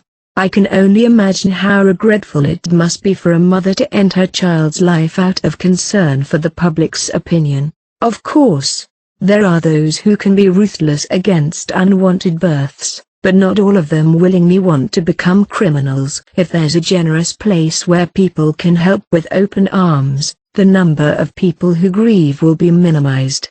If this project comes to fruition, it could save the lives of 10, 20, and eventually over 100 children. No, it will be more than that. I'm sure that you, who's closer to our side, understand that being a politician doesn't mean that everything goes as you wish. Whether you're a member of the Japanese parliament or a local councillor, your title states that you enact laws, decide budgets, and enact ordinances, but no one listens to young politicians while those who hold the real power work for their own personal agendas. Or do I? No, you want me to continue to forsake the lives of children until I've been a leading politician for 20 or 30 years and have a say in the matter? Sakayanagi, who's currently listening, would feel just as guilty for his inaction. I will emphasize that strongly. But still, you're a congressman. You're the one who should face the country and fight against it. How are you going to proceed if you don't put this on the country's agenda in the first place? We're politicians and civil servants, but we're also Tokubetsu Shoku. We don't intend to make a profit, but we can move in any way we want. You work privately to save children? I believe that now that Neo-sensei is paying attention to you, and now that you've started your career as a politician, the people around you will listen to your voice. That's why I believe that having you build a pipeline to the business world will be a step toward realizing this goal. It's true that, Unlike ordinary people, the color in people's eyes changes just because you're a politician. If what's written in this project can be realized, there may be people who'll raise their hands. Being the second generation to a great father, this man is at least far more capable than Kamogawa and others. While he shows a good-natured side, he refuses to give easy answers. There are ways to raise funds. As you said, you're allowed to work on the side, right? We can appeal not only to the domestic market but also to the world by sending out messages on the internet. You want me to appeal to the fact that our country's laws aren't keeping up with the current times? It would be a disgrace to Neo-sensei's face, not mine. This is a matter that needs to be pursued in the strictest confidentiality at this stage. That's why we need the help of people in the business world. We need your help. We're willing to introduce you to people in the business world, but whether it will really work or not is another matter. People won't be pleased if only the beautiful aspects are laid out. They would be rather wary. So what do you think we should do? Don't lie. Expose all of your thoughts and objectives, Ayanokuchi-san. If we could do that, we would have no trouble. I understand that it's difficult to comprehend, but I'm not thinking about making a profit at all. It's enough if I can save the children. It's not like I want any credit. Would you believe such a person? Certainly, I would laugh it off if such an individual appeared in front of me. He wants status and honor. He wants to make money. That's why he saves children.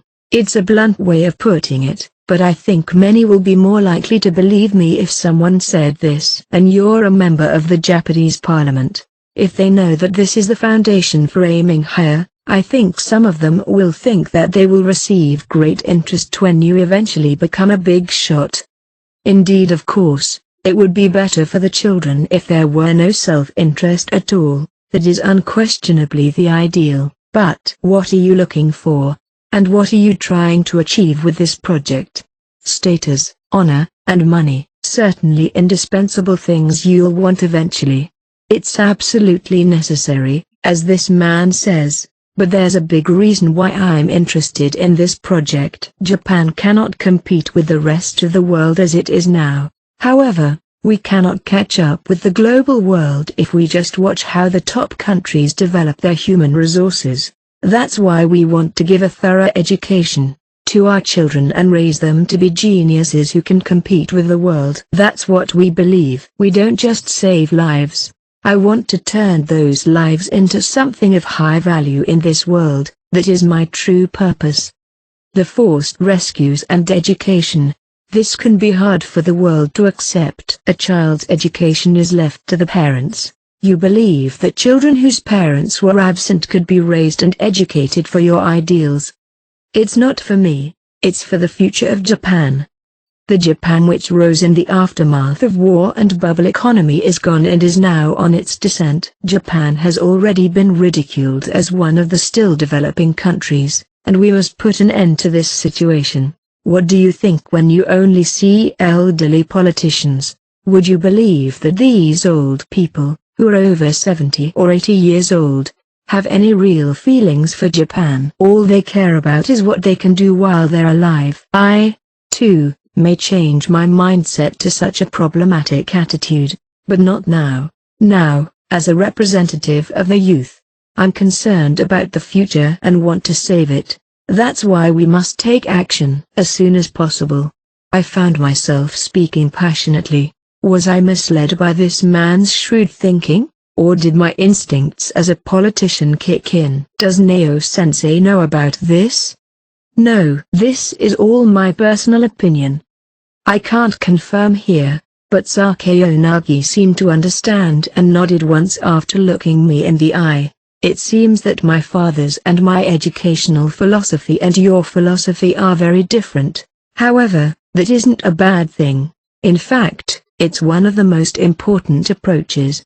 It's an important case to judge which is right. The situation is very similar to how I'm standing near Neo-sensei right now. The man's father is in charge of the advanced nurturing high school. It's certainly one of the newest endeavors, but as Sakayanagi says, It's very different from my policy. As you wish. I will introduce you, but I have one condition.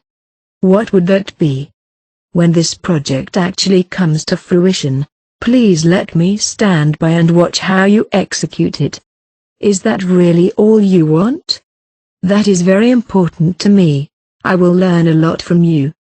I promise you. Once the facility is actually built, you'll be free to come and go as you please. All I ask of you is for you to see the results of your work. It's a small price to pay for a connection to the business world. Besides, I'm also interested in many things, such as the structure of the advanced nurturing high school. I also may be able to find out some information about Neo-sensei's rival Kijima-sensei.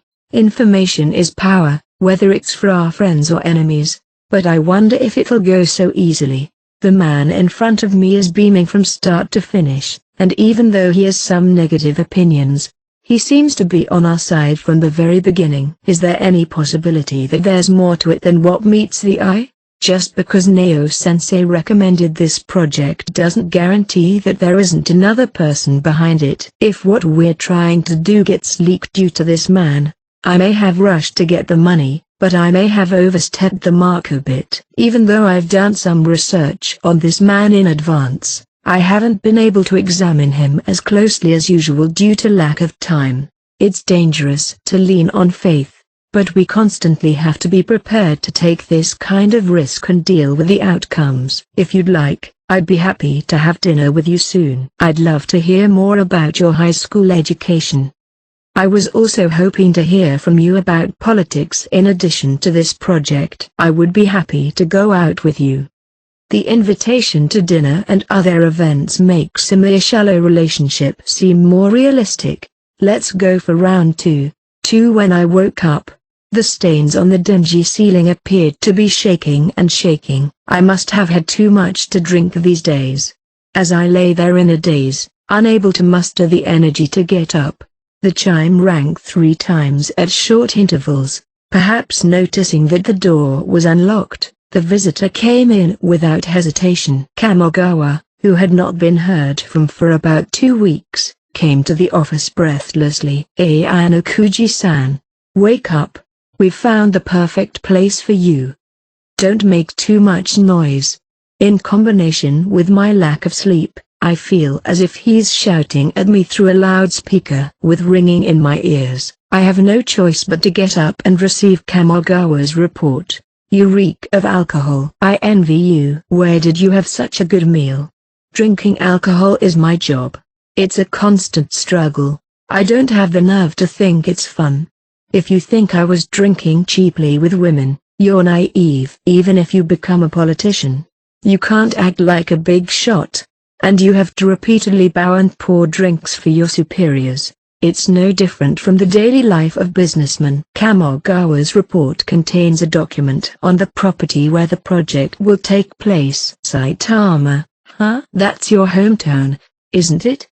It wasn't surprising. It would be unrealistic to have it set in Tokyo with its high land prices. Yes, there used to be a factory of a pharmaceutical company deep in the mountains, but after the pollution problem was reported a few decades ago, sales dropped and the company went bankrupt a couple of years ago. Though the factory wasn't demolished and still remains today, the site is neither too large nor too small, and seems to be an ideal place to carry out the project. I put the documents on my desk and used my computer to view the map and confirm the specific location. In this day and age, it's nice to be able to get the information you want in real time wherever you are. The ideal location is more than an hour away from the nearest station, and there's no bus service in the area. The site also includes prices for both renting and buying. It seems that one can choose to lease the property and then buy it after a few years, although the price is a little expensive. Well, the interval and price can be varied depending on the negotiation. But aren't you being ripped off at 2.4 million? There's a similar place 30 minutes from the station for 2.5 million. I think there's room for more negotiation. I think they're just exploring first. It's not easy for this place to find tenants, so it shouldn't be difficult to get them to desire us renting it out without directly asking for it. If it's a long-term contract, there's a possibility that the other side will agree to substantially reduce the price. Isn't this a nice place? You seem very enthusiastic. What's your budget estimate for renovation work, etc.? Here it is. He pulled another document out of his bag and held it out to me. It seems that he at least has the ability to think and act. Looks like all the minimum items required for the construction have been accounted for, and even the 3D modeling was done. You did this too? Yes. I asked a friend of mine who works in the construction industry. Of course. I never told him about this project. What do you think? Not bad. But there's no need for any extra paint. I'm not going to spend money on beautification. You are pretty thorough on cutting the costs, right? I'll make sure it looks good when I get the money. I'll try to take that into consideration when I arrange it. The first step is to get the project back on track, but we also need results. Well done for now. I'd like to contact the owner of this property as soon as possible. What about the intermediary? Should we skip it? No, since we already have an intermediary, it would be counterproductive to try any tricks. It would be better to move them to our side. Understood. We need to continue to look for the second and third candidates, but I'd like to make a decision all at once if possible. Assuming all goes well. What about the children? Even if you have the money, facilities, and educators ready, what are you going to do without the children? Of course, we're working on that point in parallel. Don't worry, we've got it all figured out. What do you mean? You have an idea? Please tell me exactly what you have in mind. I'm part of the project. I gave Kamogawa a glare as he looked at me expectantly. There are some things in this world that's better to be ignorant of. If you carelessly find out, I won't be able to help you if something happens. Are you prepared to spend years, if not decades, in prison? No, not at all. That wasn't a threat. In fact, I've started working behind the scenes on a plan that'll get me out in a heartbeat if everything gets leaked. I can't let Kamogawa get involved in this matter. It's not to protect Kamogawa, but to protect me. If this guy gets taken by the police, it'll be impossible for him to keep evading a serious interrogation. And besides, they won't keep quiet about it, either. Don't worry, though, there are plenty of ways to get children. Normally, newborns born to unidentified parents are sent to an orphanage or children's home through a child guidance center. Then, they're adopted or found by foster parents. Whether the life that follows is happy or not, even if the child is raised by their own parents, only depends on whether or not they're provided with a favorable environment. There's nothing wrong with an intermediary agency, as long as it is the means to secure the newborn. I wish there were easier and simpler ways to obtain children. It's not something I can't talk to you about, but it's still difficult to do right now. Even if you were to be straightforward about it, from their point of view you would still be strangers, and even if they knew you're a politician, they wouldn't hand over the child easily. Is that how it is? It's true that mothers may be willing to give up their newborns if they're offered generous protection, government favor, and a few other nice words. However, we must assume that this won't be the case. Isn't there a way to take children from an orphanage? There are no orphanages in Japan. To be more exact, they're called child care facilities, and in the case of newborn babies, which is what I'm looking for, they're called infant homes, not child care facilities. But it's inevitable that they'll be suspicious of us, too. It's a matter of life. I see. It's not surprising that people in general life are not concerned about this kind of thing. Until today, Kamogawa would have had his hands full listing potential sites. Of course, we're going to try to find an infant home, he said, but only after we get the institution's operation on track and officially declare it a government-led project.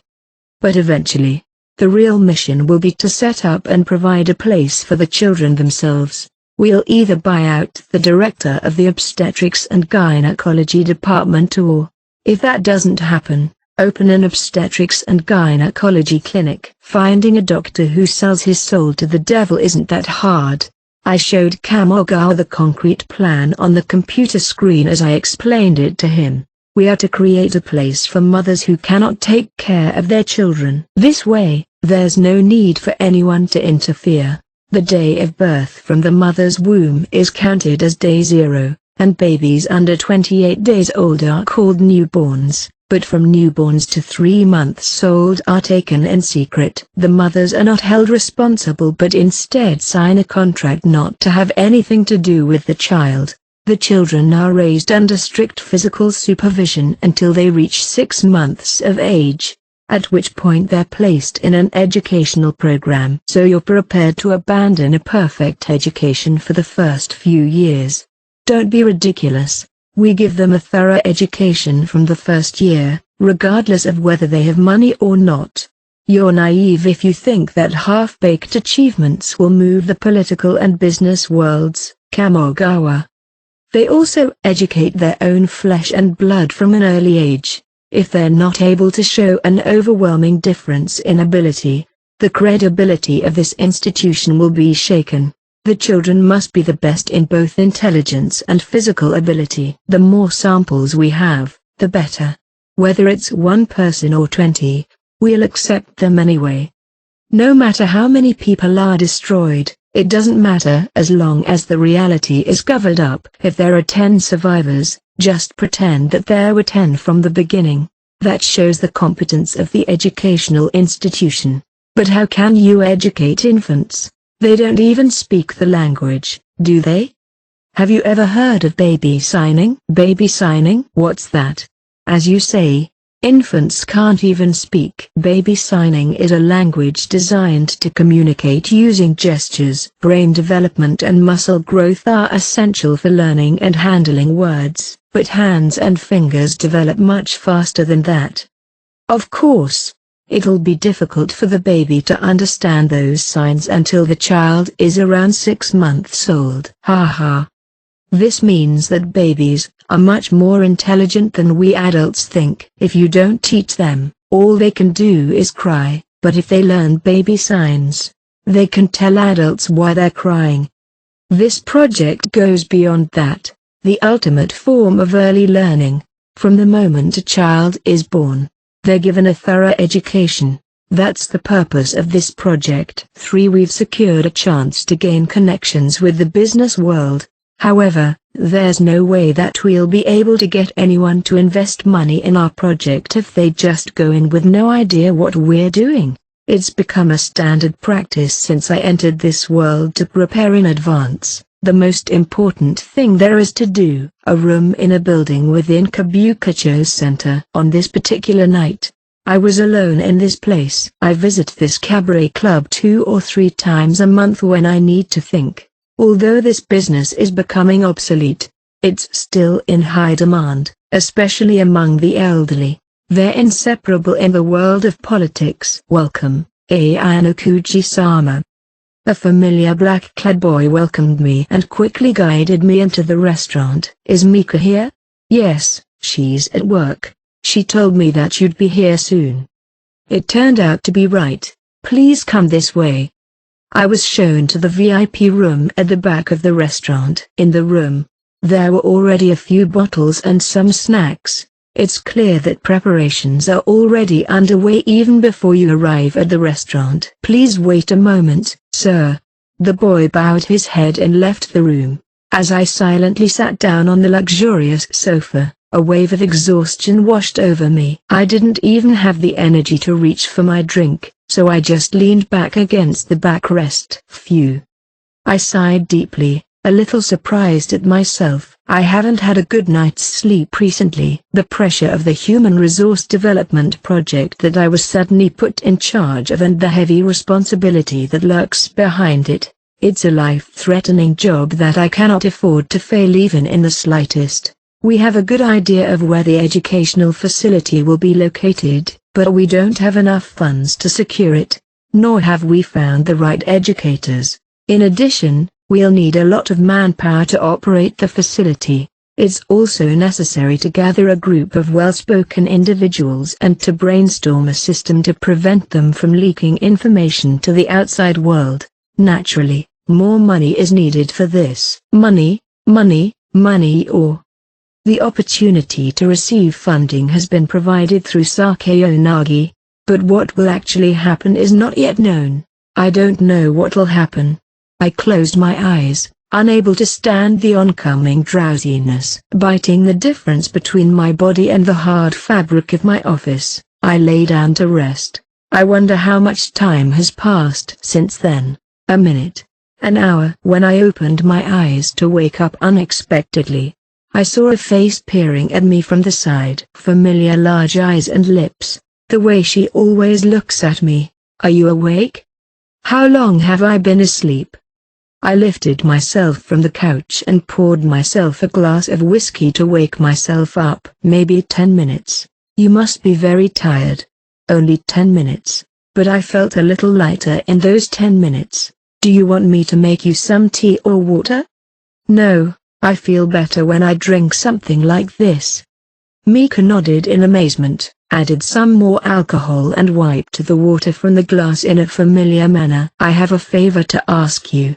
That's the first thing you get up and talk about? Why don't you forget about work for a minute? No, I don't think so. The glass in my hand is clenched in a natural grip. I know your work is important to you. There's no line between important and unimportant work. Nothing's allowed to be unaccounted for. For me, even picking chestnuts out of a fire is an important task. It's hard being a politician. From what I see on TV, they're falling asleep in the Japanese parliament. They're accused of corruption. They're accused of philandering, and so on. There are very few people who seem to be doing their jobs properly. That's how the world of politics looks to the average person, huh? The ruling party and the opposition party are supposed to be doing their job, which seemingly comprises of them shouting abuse at each other like children. It's good for me, as long as the top echelon is sane. There's no room for me. With so many old politicians in power, I'm able to take advantage of the few open seats. I think you'd make a great politician, Atsumi, she says, gently placing her palm on my thigh. How can a woman who knows nothing about politics say that? I don't know anything about politics, but I do have a good eye for men. Mika, beside me, moved to Tokyo right after graduating from junior high, and after moving from job to job, she threw herself into the world of cabarets. With her good looks and unassuming attitude, she quickly worked her way up to the number 2 spot at this bar. She met me when she was looking for a restaurant to entertain a member of the Japanese parliament, and we developed a relationship. We were lovers for a while, but that was a long time ago. We haven't broken off the relationship at the time, not only because of the physical aspect of our relationship but also because she was a capable person in her field, knowing how to use her weapons. Mika had close relationships with several men who were at the core of the ruling and opposition parties. Mika is a young, beautiful woman who's capable of only adult relationships that don't harm her family. Politicians have many secrets. The more secrets one has, the more one wants to tell them, and the heavier they are. Politicians are wary of smart women. On the other hand, they're less cautious of women who aren't so quick on the uptake. If a woman responds with a knowing but unknowing when any secret is divulged, pillow talk will be encouraged. If you are a little too flippant and say something unnecessary, you don't have to worry if the other person doesn't remember. But this Mika is different. She had no knowledge, but she had at least a little bit of intellect. She knew that every politician's statement was worth money, and she knew how to record it in any way she could. And it all started when she demanded the number 1 position and money in exchange for her help. And not only to take down the number 1, but also with the hope that she would be thoroughly destroyed. In response to the obvious price, I drugged and eliminated the woman who was number 1 at the time. I'm sure if she's now somewhere getting a small fortune by dealing with dirty customers. Since then, the relationship has deepened and both sides have maintained our hold on each other. I'd like to get to know some of them. I laid out on the table the photos of the 7 people I've picked out from the business world. Do any of these faces look familiar to you, or do you think you can pull some strings? I don't know. I don't think any of them have shown up at our establishment. But I think I've seen this guy at one of our sites. Wait a minute, let me check. What's his name? Sonzaki. As if to jog her memory, Mika called somewhere on her cell phone. Oh, hello, Sophia. I have a question for you. Do you know a customer named Sonzaki-san? After a while of chatting among friends, Mika ended the call and nodded. Bingo. There was a big customer who was crazy about Sophia. Well, that's a good thing. Can't we use it to our advantage? What do you want me to do? This Sonzaki is married with 2 daughters in middle school. It's natural for a wealthy man to play with women, but he wouldn't want his family to know about the affair. Simple as that. As for the rest of the people, hit them as hard as you can. Okay. And one more thing. I'd like you to get close to Sasada as well. He seems to be getting himself into a position of some sort these days. I'd like to get a hold of 1 or 2 of his weaknesses. Sasada, right? Why? Mika's face didn't hide her disgust at the mention of Sasada's name. I don't like pricks who touch me without permission, do you? Are they crazy about you? He's even offered me money if I spend the night with him. That's good. Give him what he wants. I'll extract more money than he expects. A weapon no man could ever have. It's a simple and effective strategy. How much will you pay me? Results will be what you expect. Have I ever made you a promise I didn't keep? Okay, I don't like this, but I'll make it work. And don't forget to take care of Neo-sensei. He thinks very highly of you. I don't know.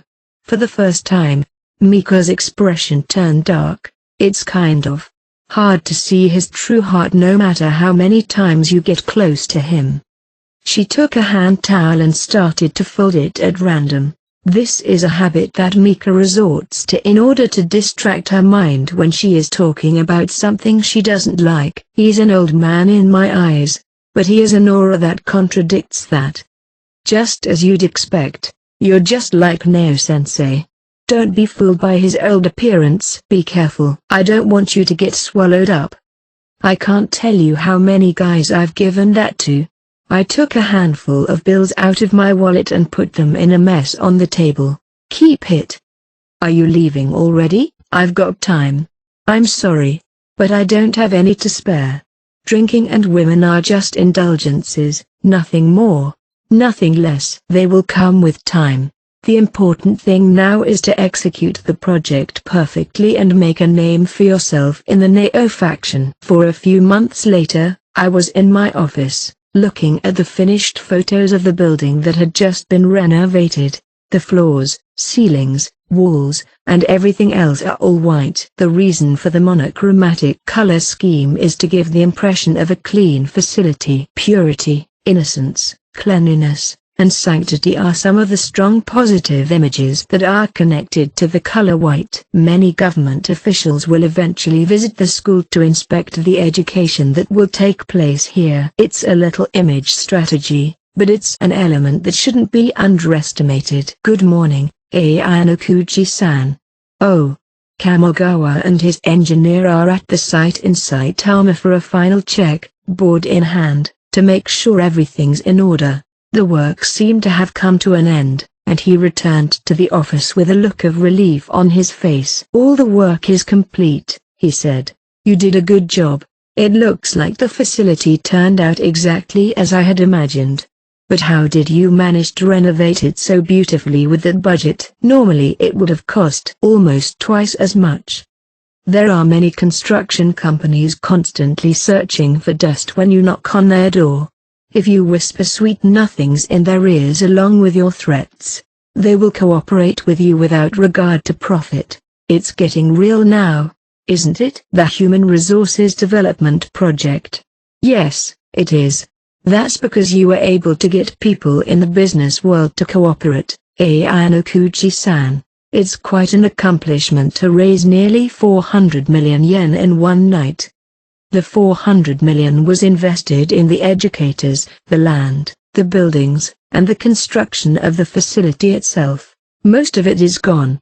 It's difficult to collect the money, but it's effortless to spend it. They have a sickening amount of money, but they're always hungry for honor and fame.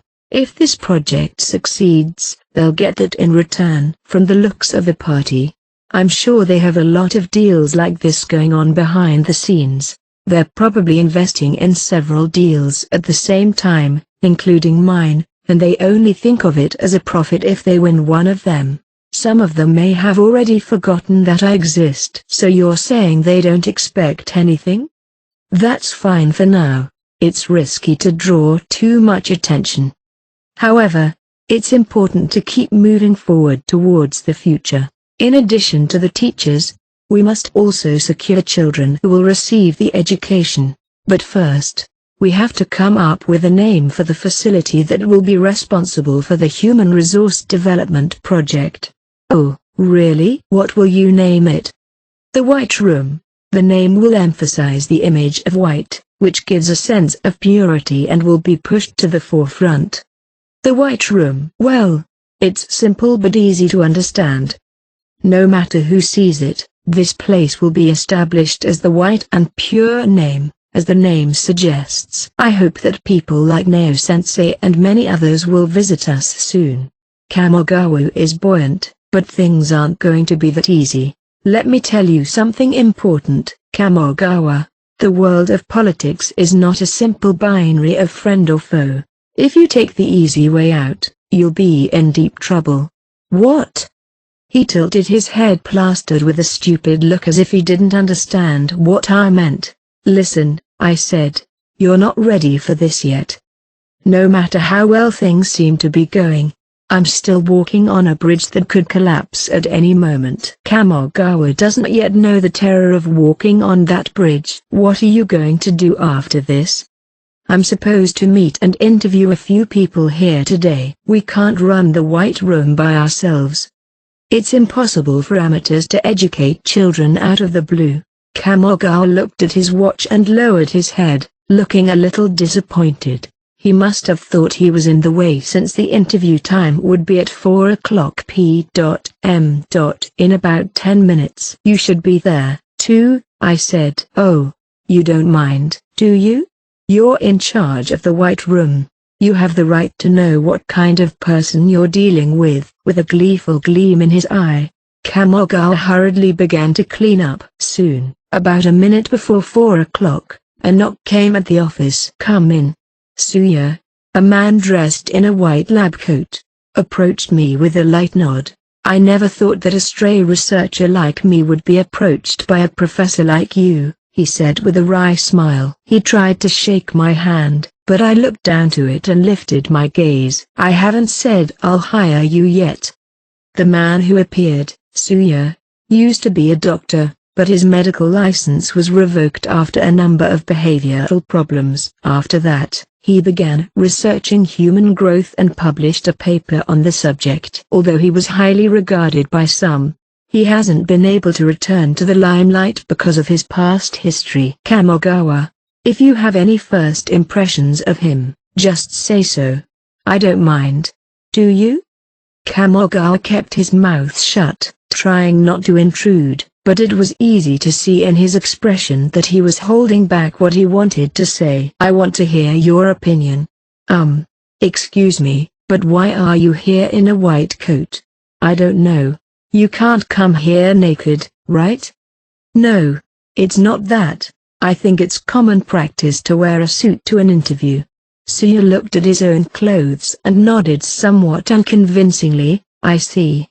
Isn't that a trivial matter? My formal attire is a white coat, so I don't see any problem. I would be taken more seriously in this than a suit. Suya replied without a trace of apology. Ayanokuchi-san, what are you going to do? Are you going to hire a man like this?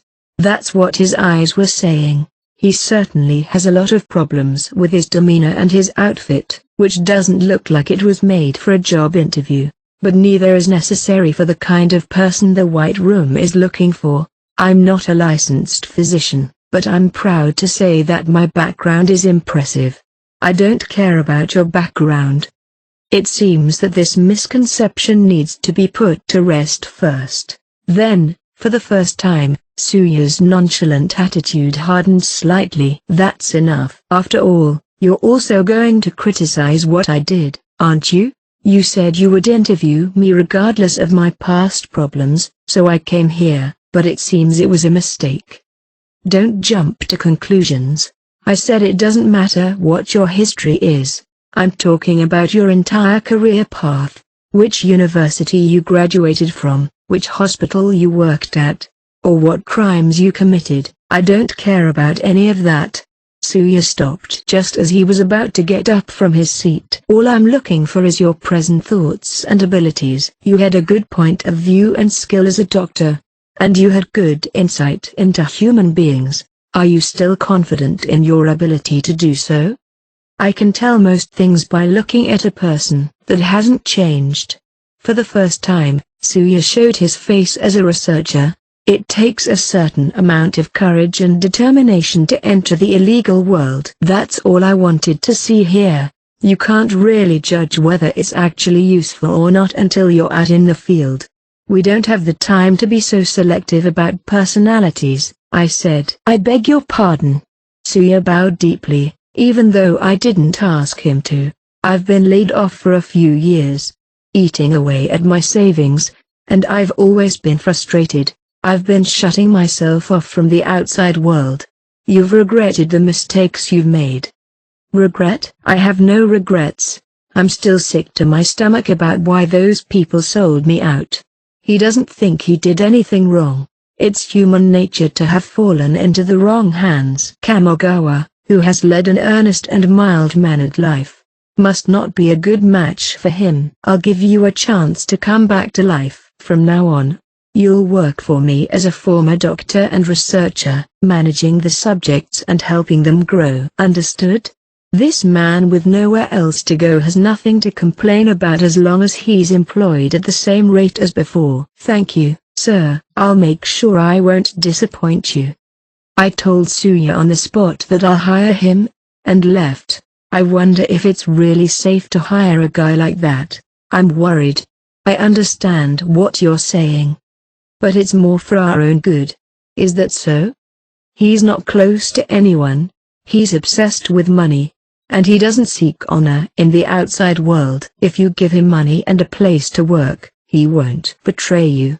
It's impossible here to make contact with outsiders and create profit from a third party.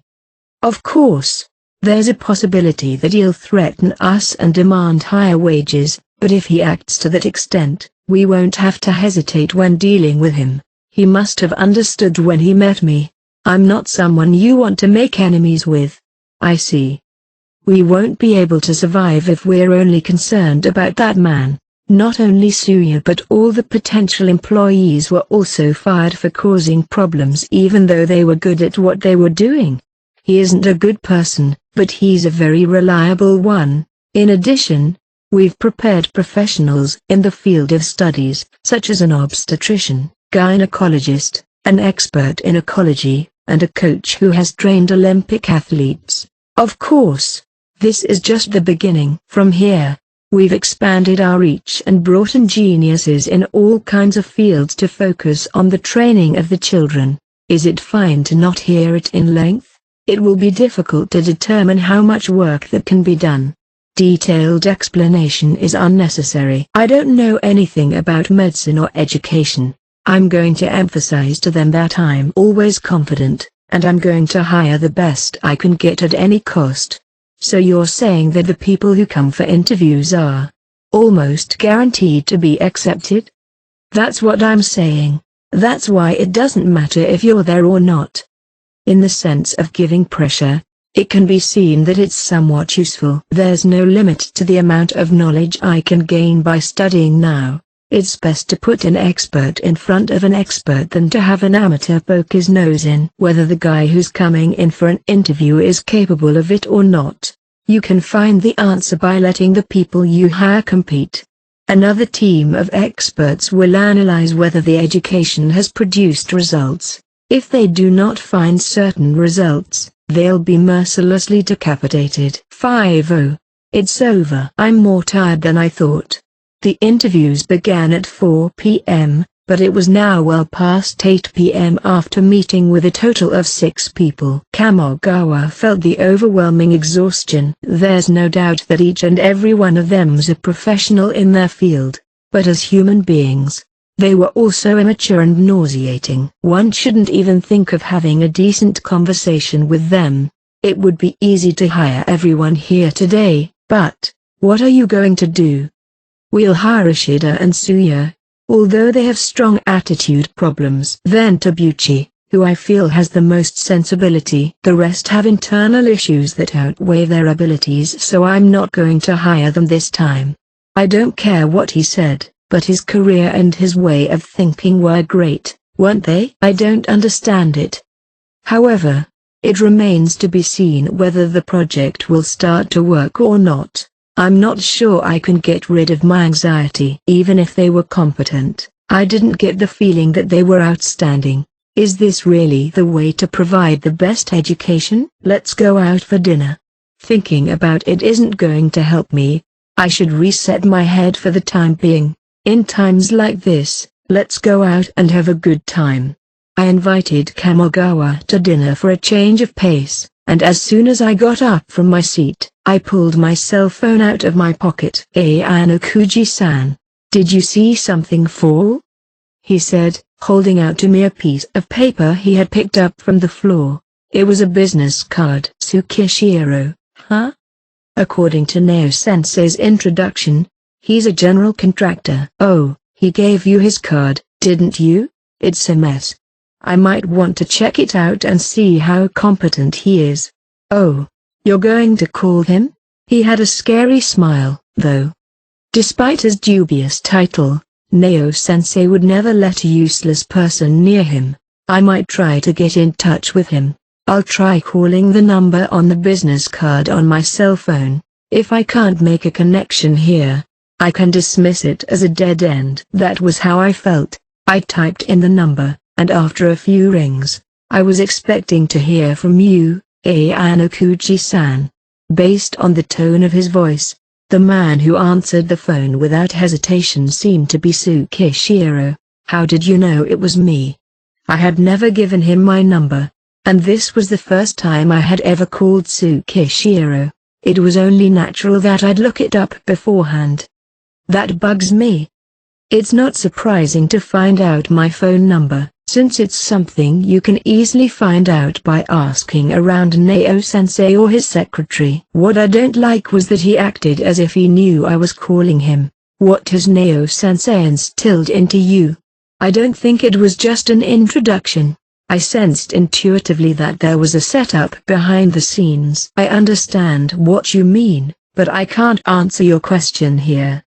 You're watching me to make sure I don't mess up, is that what you're doing?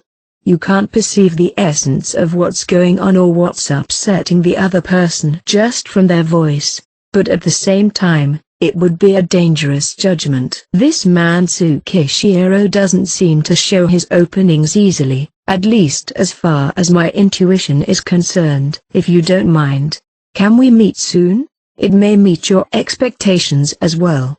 While I was thinking about what to do, Tsukishiro made an invitation. What do you expect? You called me because you have a problem, didn't you?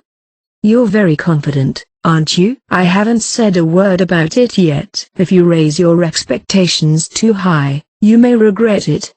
I'm ready now if you need me. Now? He seems pretty sure. Or is there another reason? I'm wary of a trap, but I'm going to take him up on it. Then, now's the time. Don't tell me you can't do it. Of course not. What shall we do? I can come to you. You're in your office, aren't you? You bastard. He even knows that I'm at the office right now. I think our conversation will go more smoothly if I come to you. I'll give you an hour or so.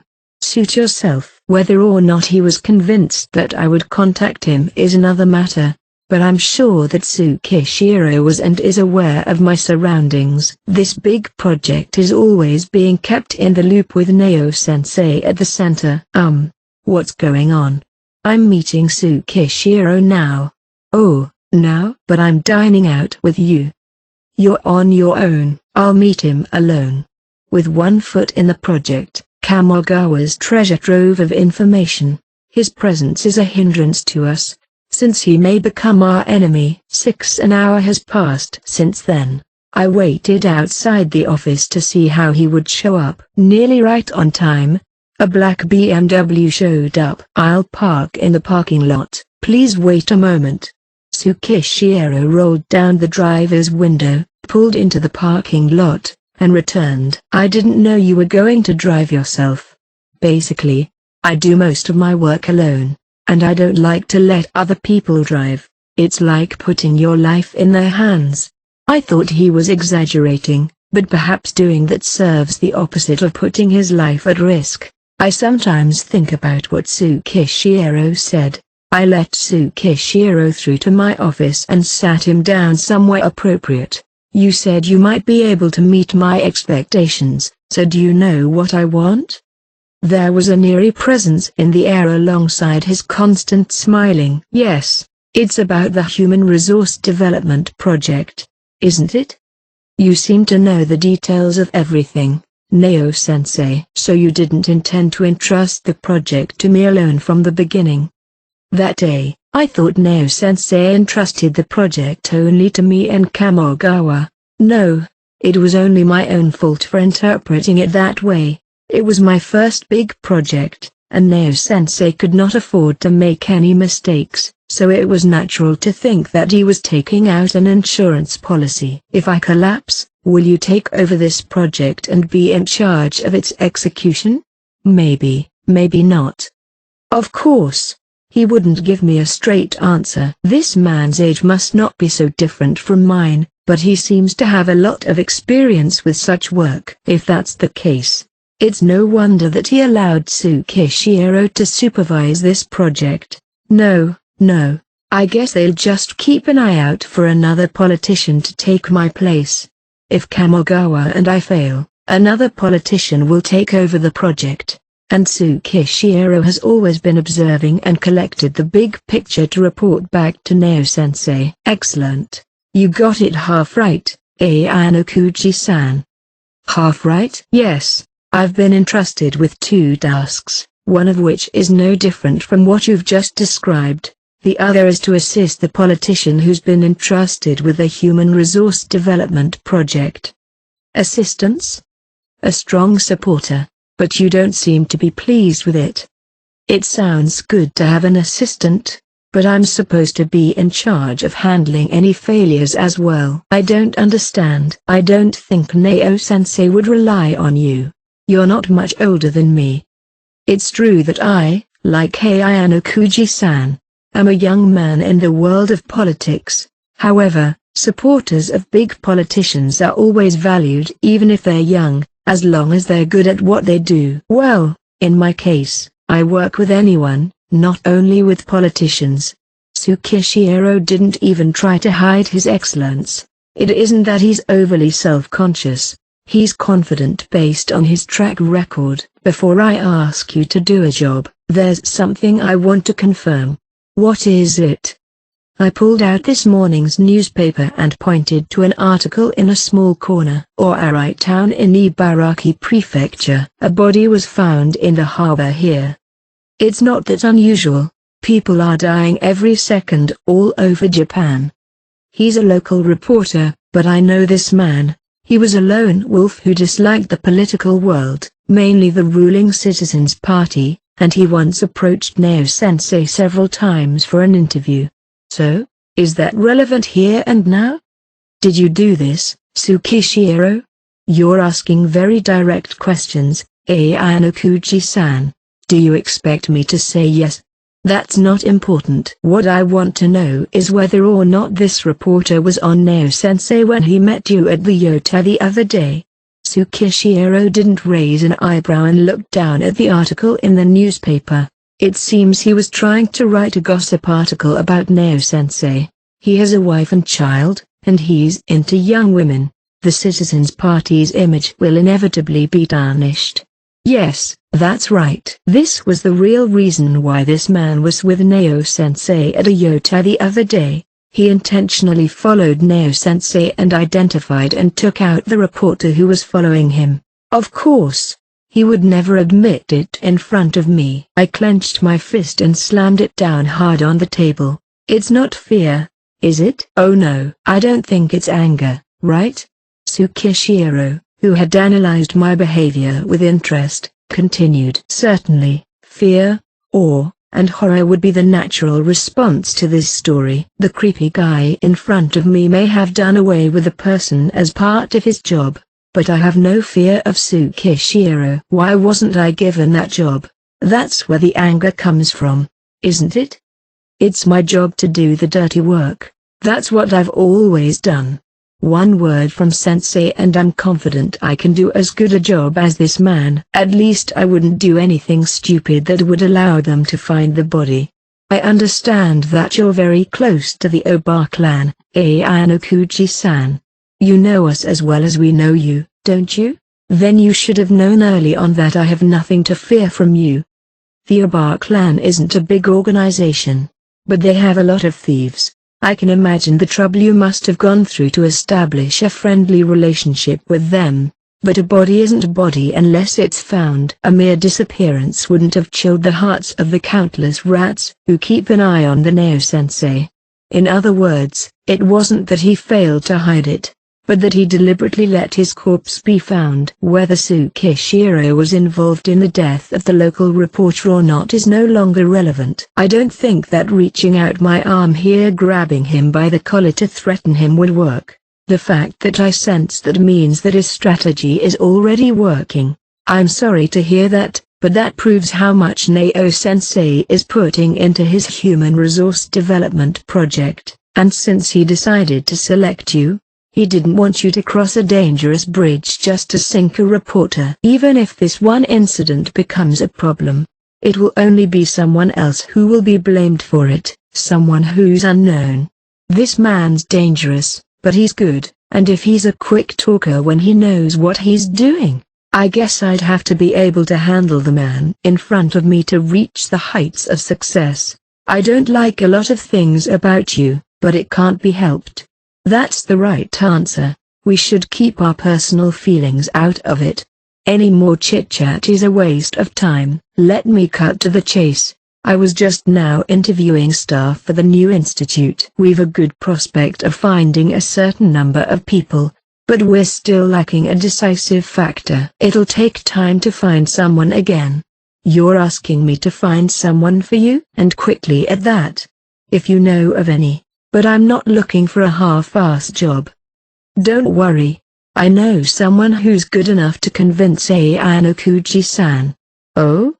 But whether I introduce them to you or not is another story. You know what I mean?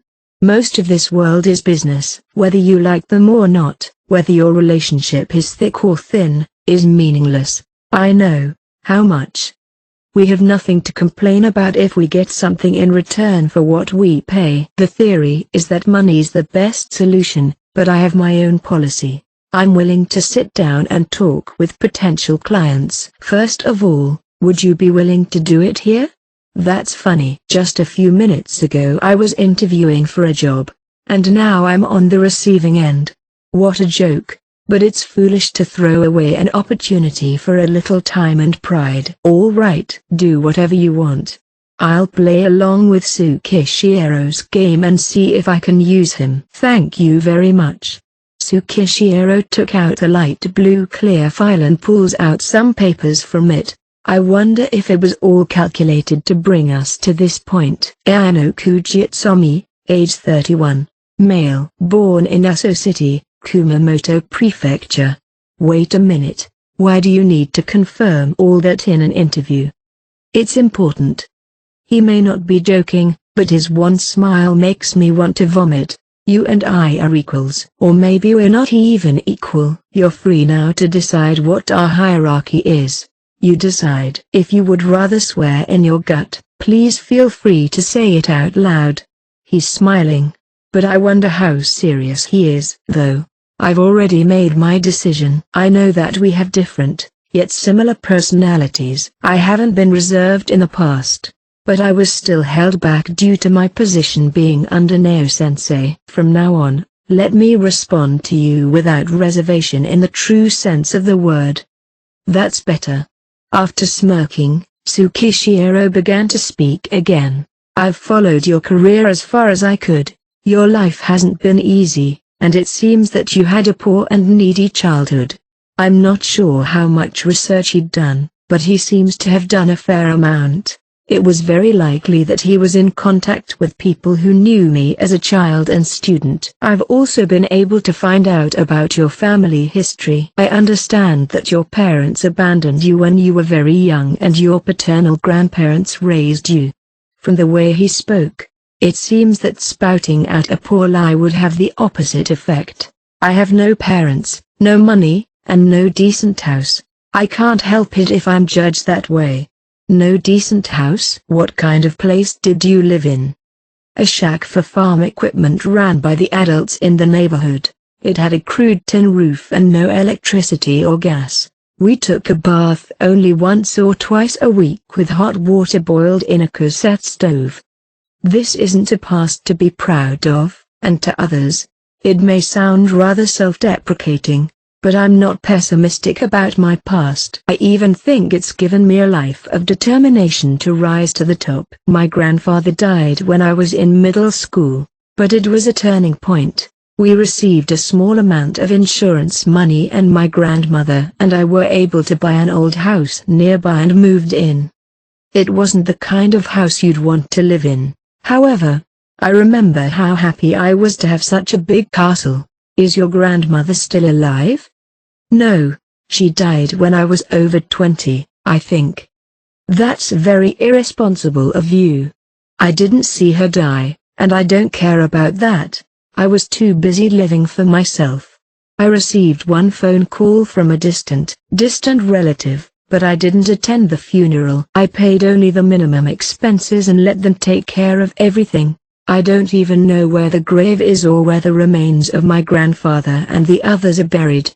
I see that after all the hard work she put into raising you, her end wasn't a good one. Hard, huh? I don't know about that.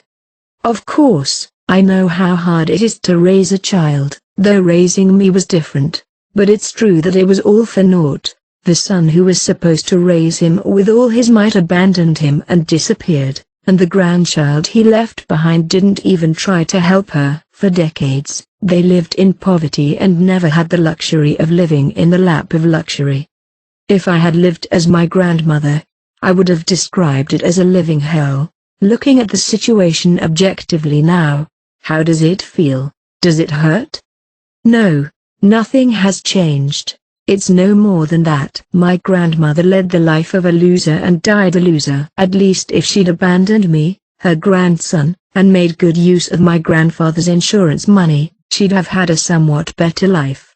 I have no intention of leading such a miserable life. I can say that she was the closest thing I have to a role model. When did you decide to become a politician? When I was a host, a woman who came as a guest told me a story. Politicians can make money and gain power. In fact, there were many members of the Japanese parliament who played around at cabarets. I started envying those people who were playing around with the money that was wrung out with the public's blood. You ran for office for the first time at the age of 25, but the number of votes you received was hopeless, and you failed miserably with the forfeiture of your deposit. Tsukishiro read my profile containing his research. You announced your intention to run again when the House of Representatives was dissolved when you were at the age of 27, and Neo-sensei took a liking to you and encouraged you to run again for the first time.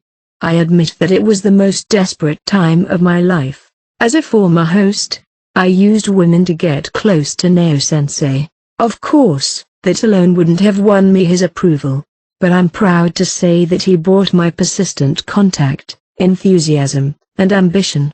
Tsukishiro nodded his head in satisfaction, though I expected him to dig deeper into the matter. Thank you very much for the details.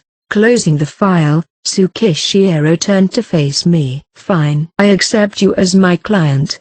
Saying this, Tsukishiro pulled out a new file. Wait, you're going to accept me as a client just because of this?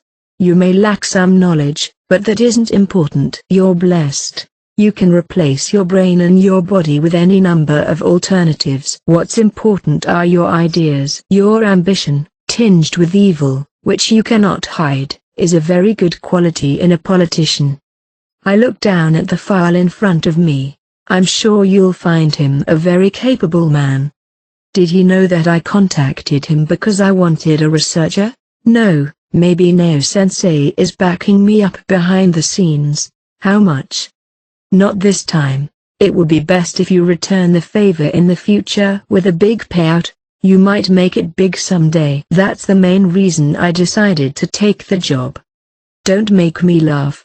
How many politicians have you whispered the same thing to? Even this man, who claimed to have recognized my qualities in this way, only decided to cooperate because of my background. Of course, I'm sure it's not just one or two people. He simply admitted it and stood up. The more competent you are, the more enemies you make in politics. The stakes are high, and your political life is at risk. Your wickedness and ambition may be overpowered by a more powerful force. I won't be crushed by a higher power. I know you won't. If you find yourself in a situation where you're about to be killed, you won't hesitate to take them with you. Such an existence will survive. As a novice in politics, I can do nothing without Neo-sensei's backing. As I left the office with Tsukishiro, a young man in a white coat came up to me. He's the one you're looking for. I told him to come at this time.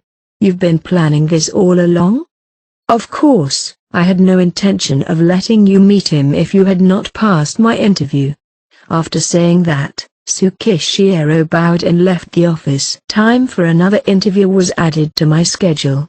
On his resume, he wrote a rather unusual name, Suzuki Tanji. Hello. Have a seat. Tsukishiro, despite being someone introduced by Neo-sensei, is someone I can't be too careful of. The hire must be questioned in detail and checked for any problems. The entering man named Suzuki Tanji looked like a sloppy middle-aged man with his stubble beard, but he was 2 years younger than me. He graduated from the University of Tokyo at the top of his class and came to the US, but he has never made any significant achievements. He was a man who had no title but only his head on his shoulders, so to speak. But I still don't know why Tsukishiro recommended such a man to me. Your resume seems to be very blank. What did you do abroad? I was doing what I wanted to do. What did you want to do? Well, a lot of things. That's not very clear. I'm not sure I understand. Observe people. 8. It's good to see so many people today who can't even use proper honorifics. You've learned that it's somewhat better to be spoken to casually than with half-assed honorifics. Now tell me why you decided to take this interview. I heard it pays well. I need money to stay abroad. The cost of living is much higher than in Japan. That's understandable. If you have the ability, you should stay and work there. But judging from this man's attitude, I don't need to question him about the difficulty of doing so. I have a question for you too. What is it? Before that, you need to stop using those disgusting honorifics. You can look at me like I'm an insect all you want. But if you really want the job, I need to know who you really are. I see. That's fine, but won't that just mean I'll have to leave? I don't have to be in human skin if that's what he wants. He shifted to an upright posture a little and crossed his legs. You're not hired at the moment, says Yukake. You deserve credit for your brains. Having graduated at the top of your class from all the prestigious schools you attended, but you haven't left anything behind after that. It's just that the stage wasn't prepared for me to leave anything behind. He replied, then quickly continued. TL note. This sentence is not using the honorifics that would be expected when speaking politely. 8. I'm not seeking fame or a title, but I do want to understand the human mechanism. I thought that the Human Resource Development Project's policy would be the perfect opportunity for me to answer my questions. You don't want a title, huh? If you meet our expectations, you'll be rewarded in ways you haven't been able to achieve in the public eye. And if the White Room project is successful, you can ask for the honor. I handed him the materials on the White Room, and Suzukake immediately began to look through them. I have to hang a lot of carrots for these guys in front of me and let them show me their talent without regret. That was what I assumed, but you never know with researchers. His eyes lit up like a child's. He checked the facilities and environment, and began to murmur his hopes and ideals. 7. Later that day, I visited the White Room in Saitama, which had undergone renovation, and was searching for images and worrying about the selection of further educators. Then Kamogawa came up to me. Thank you for your time, Mr. Ayanokuji. The important thing is that the children are. Are the arrangements underway? How could we start the project otherwise? The scheme is almost complete. Oh, that's just great. You don't have to tell me what's in it.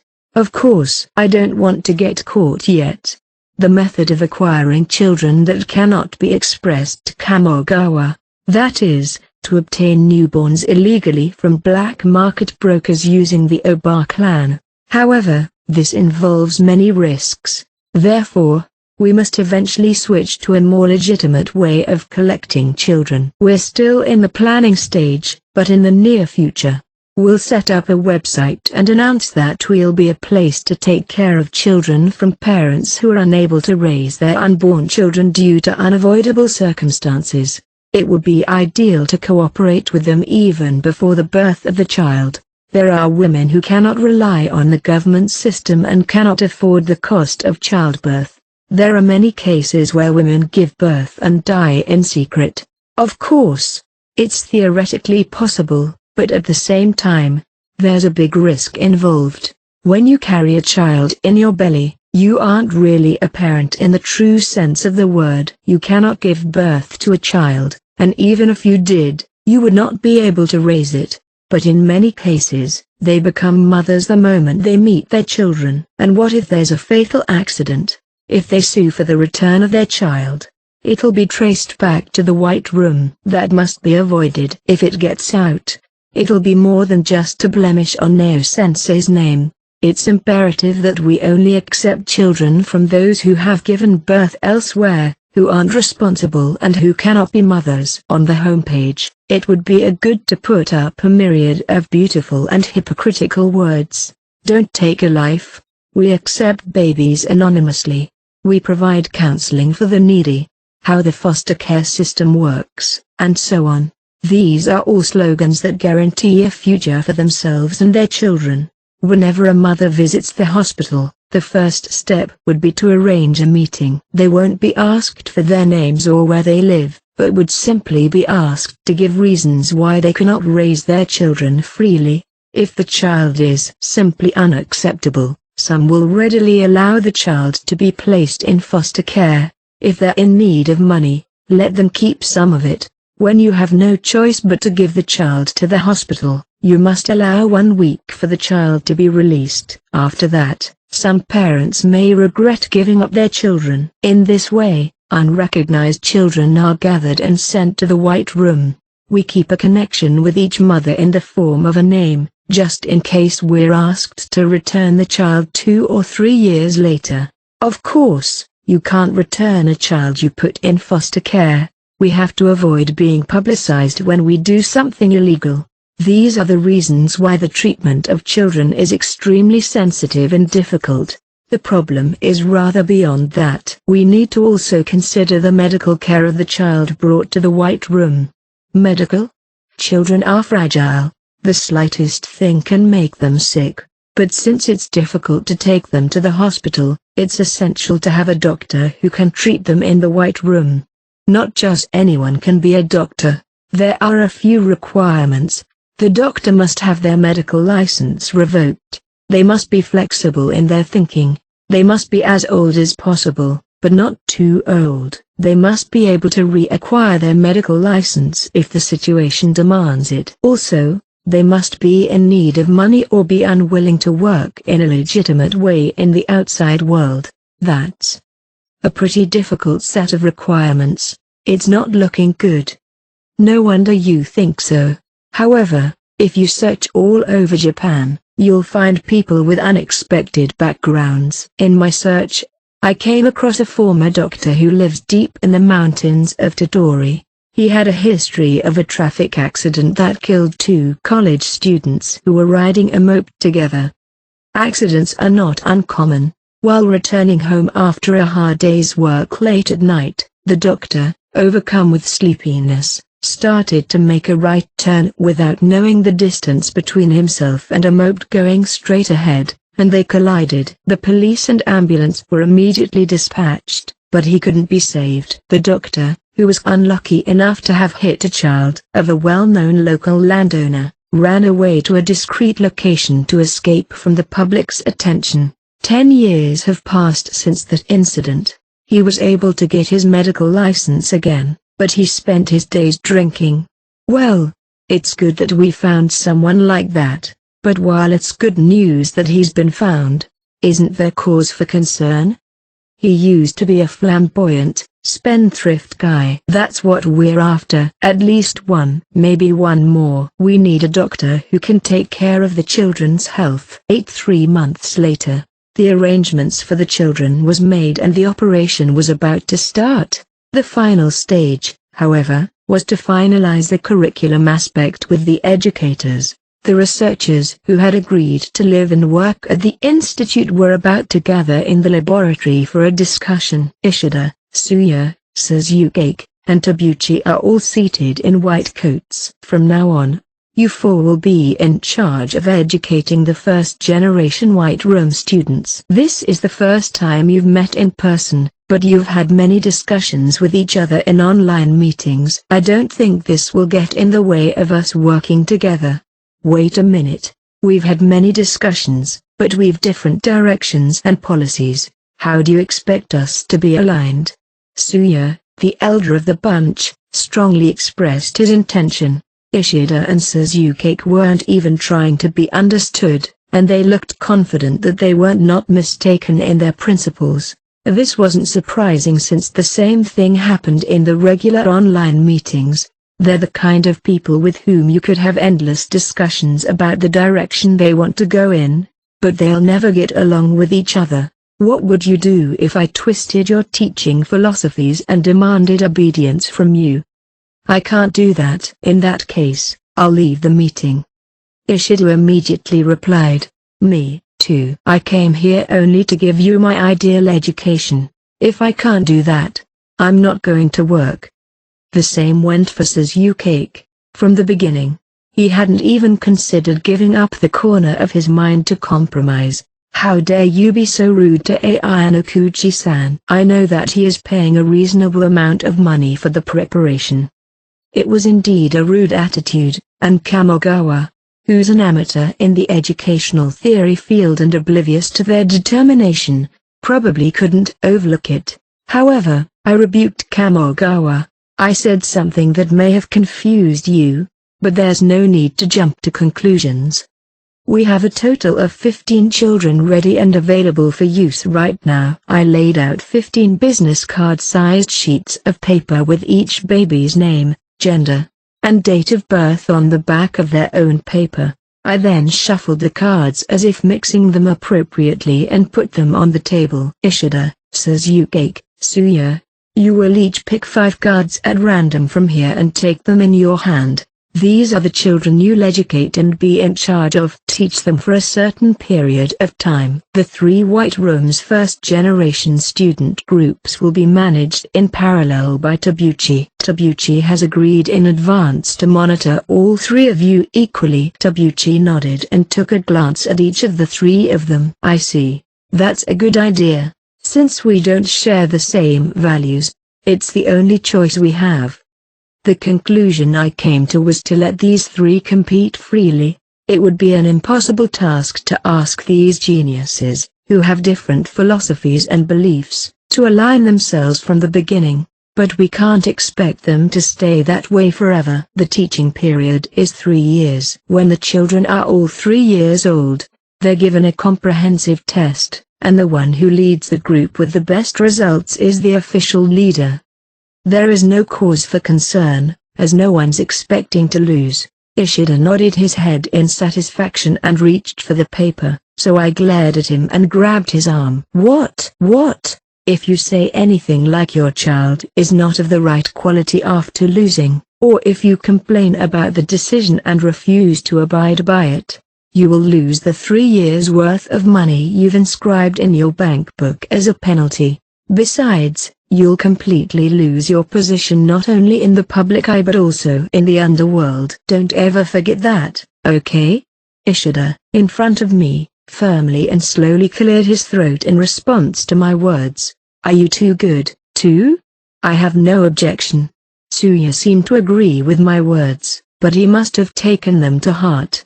However, only Suzuki showed a grim face. If you have a complaint, say it now. I know. What's bothering me is the part about following the leader. I don't think I'm going to lose, but I need to know what they'll do if I follow them. Do you want me to follow a leader who has different principles? If so, I'm not going to take the job.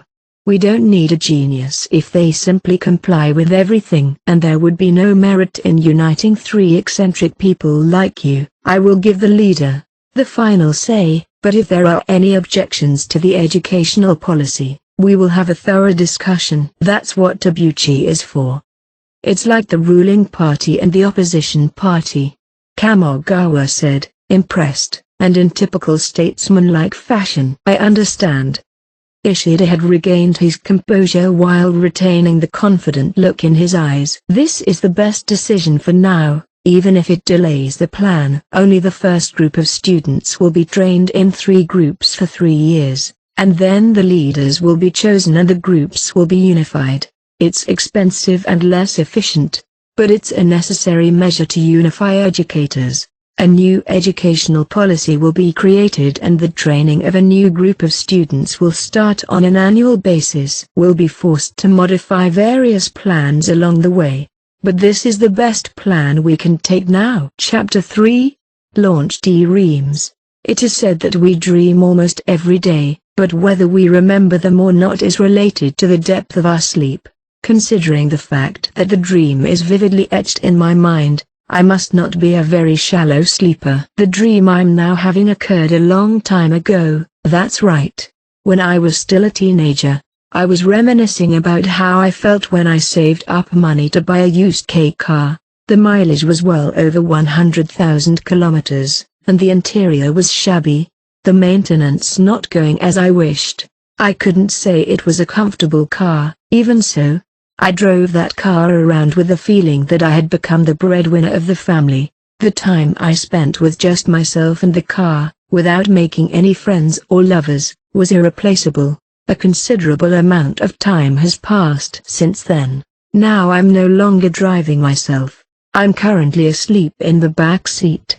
The deep, soft comfort of genuine leather, the warm feeling enclosing my back, all of which have changed to something far more luxurious than the car I used to drive. But why is it that I'm far from reaching the excitement and joy I felt in those days? Ayano Kuji-sensei, we're about to arrive. Hearing this voice from the driver's seat, I quietly opened my eyes, completely contrasting the city scenery. We were about to enter a rough road surrounded by mountains. It's going to be a little bumpy from here. I know. It's already been 3 years since Neo-sensei entrusted me with the Human Resource Development project. At first, I wondered what was going to happen, but the project, officially named the White Room Project, got off to a good start amid secrecy. TL note, Kei car, Japanese classification for cars that are considered as light automobiles. The number of people from the business world who wanted to invest in the project increased day by day, and we succeeded in creating a surplus fund. Of course, all the money raised is ostensibly for the White Room. The knowledge of the White Room has turned into a kind of status applied only to those in the know. A big investment story. There weren't many situations in the past that have generated so much anticipation despite not having yet produced results. Just like certain stocks, by the time the public realizes its profitability, it's already too late. Only those who've invested a large amount of money in the company from the time it was still undiscovered are allowed to succeed. Even if I don't reveal Neo-sensei's name, the businessman can automatically anticipate what my next move is going to be. Such a stream of events was all on my side. The government is already succeeding in doing so, and the presence of higher education will not be a small factor. The government will eventually get involved in the White Room, even if they publicize it.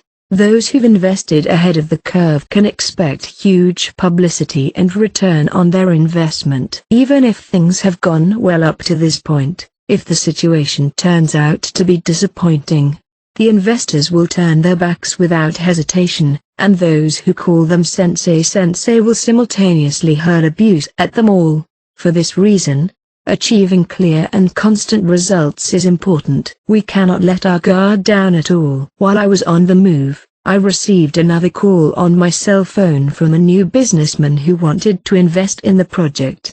Despite that, the true value of the first-generation children has not yet been announced. Once the acceptance period for the second generation started, applicants began to appear one after another. This is despite the fact that we haven't even told them how the first batch of students is developing. Of course, this was a strategic move, to instill that the White Room's education was going well, that it was more successful than I had imagined, and that there were so many applicants that they may not all be accepted. By secretly distributing such information about the White Room, I was increasing the value of its existence. In addition, there were people who wanted to use the White Room in a different way from what it was intended for. That is the existence of illegitimate children, an inseparable problem from wealthy people. When a mistress insists on having a baby, she has the baby placed in the White Room as a condition for having the baby. In this way, the existence of the child can be ostensibly completely erased. A mistress has a record of having given birth to a child and can keep a connection with her partner. Of course, this may sound outrageous and incomprehensible to many ordinary people. Since it would lead to the securing of human resources and funds for the White Room, there was no reason for us to refuse. We accepted the offer with a resounding yes and immediately added the offer to our list. They never learn, do they? Does having money make people crazy? They easily repeat unwanted pregnancies in a selfish act. I don't mind if they use them to have babies in secret, but their lower body's looseness is disgusting. Now, more than 30% of the second generation consists of illegitimate children that cannot be revealed to the public. In other words, the value of the White Room is still at that low level. Achievement isn't enough for the public to entrust their beloved children to the White Room. The business people who offer money and children do not know much about the real plan, and of course, many of the staff members don't know the true meaning of the experiment. They won't doubt that the purpose of the experiment is to educate children born under the unfortunate stars and return them to society after they've been raised in a respectable manner. That's understandable. I, myself, am still far more inclined to see children as experimental subjects. It's a big risk to take the wealthy's precious children now. How to fill this discrepancy is also an issue that we cannot avoid in the future. Regardless of the situation, we'll provide thorough education to all children. The White Room will eventually become a government-approved facility that isn't a pipe dream. Eventually, educational facilities all over the world will be modeled after the White Room. Neo-sensei and I will take the lead in building that bridge, and we'll have a stronger voice in the party. When the old Neo-sensei retires, I'll have a huge post waiting for me. Little by little, I'm steadily moving forward, one step at a time. This realization is beginning to sprout. Working on the human resource development project as hard as I could from the day Neo-sensei entrusted it to me wasn't a mistake. This project is an essential part of my life. There's no doubt that bright hopes lay in the distance, though it's not without its uncertainties. While I was working on the White Room project, I was inevitably going to have to keep my distance from the political world. They have a very keen sense of smell. Some of them must have already figured out that I was working on such a project behind the scenes. There are many allies, but there are also many enemies, and many of them are trying to extract weakness from me since I'm Neo-sensei's right-hand man. They keep their distance from me to find out whether I am on their side or against them. The White Room is now half of me. But that's why I made sure to keep my connections with the business world strong.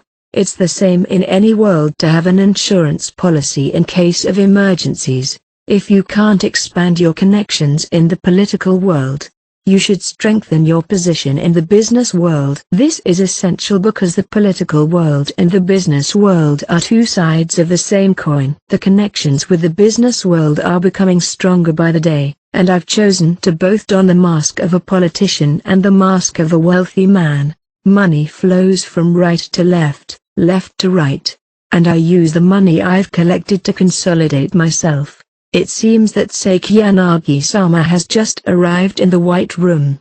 I see. I don't mind the suddenness. Just hurry up a bit. Yes, sir. Even though there's still time until the scheduled meeting, he's still a guest, and it's not a good idea to keep him waiting. When I walked through the gate, let my car park at the front entrance and walked quickly to the guest room. Sakayonagi, who had not sat down on the sofa but was standing and staring out the window, turned to me. Sorry to keep you waiting. No problem, Ayanokuji-sensei. I arrived earlier than expected. Sakayonagi, bowing politely, approached me, smiling as usual. I was looking forward to the unveiling of the White Room today. I see. For the past 3 years or so, I've been in frequent contact with Sakayonagi. I thought I wouldn't get along with him, who was born into a privileged environment. But even so, you never know how people behave when they share some common goals. Perhaps it was because I had been dealing with people who were always trying to find out what was in each other's hearts, but it was no longer painful to meet with Sakayonagi, who didn't have a hidden face. I'm still surprised with the security. It doesn't suit the place. I guess it can't be helped. We can't make this place public now. There are a lot of people out there who are desperately searching for scandals about me and Neo-sensei. Perhaps troubled by this response, Sakayonagi only smiled wryly. You helped me the most with the White Room project. I wanted to show you first. I just want to support this project since it'll save more children.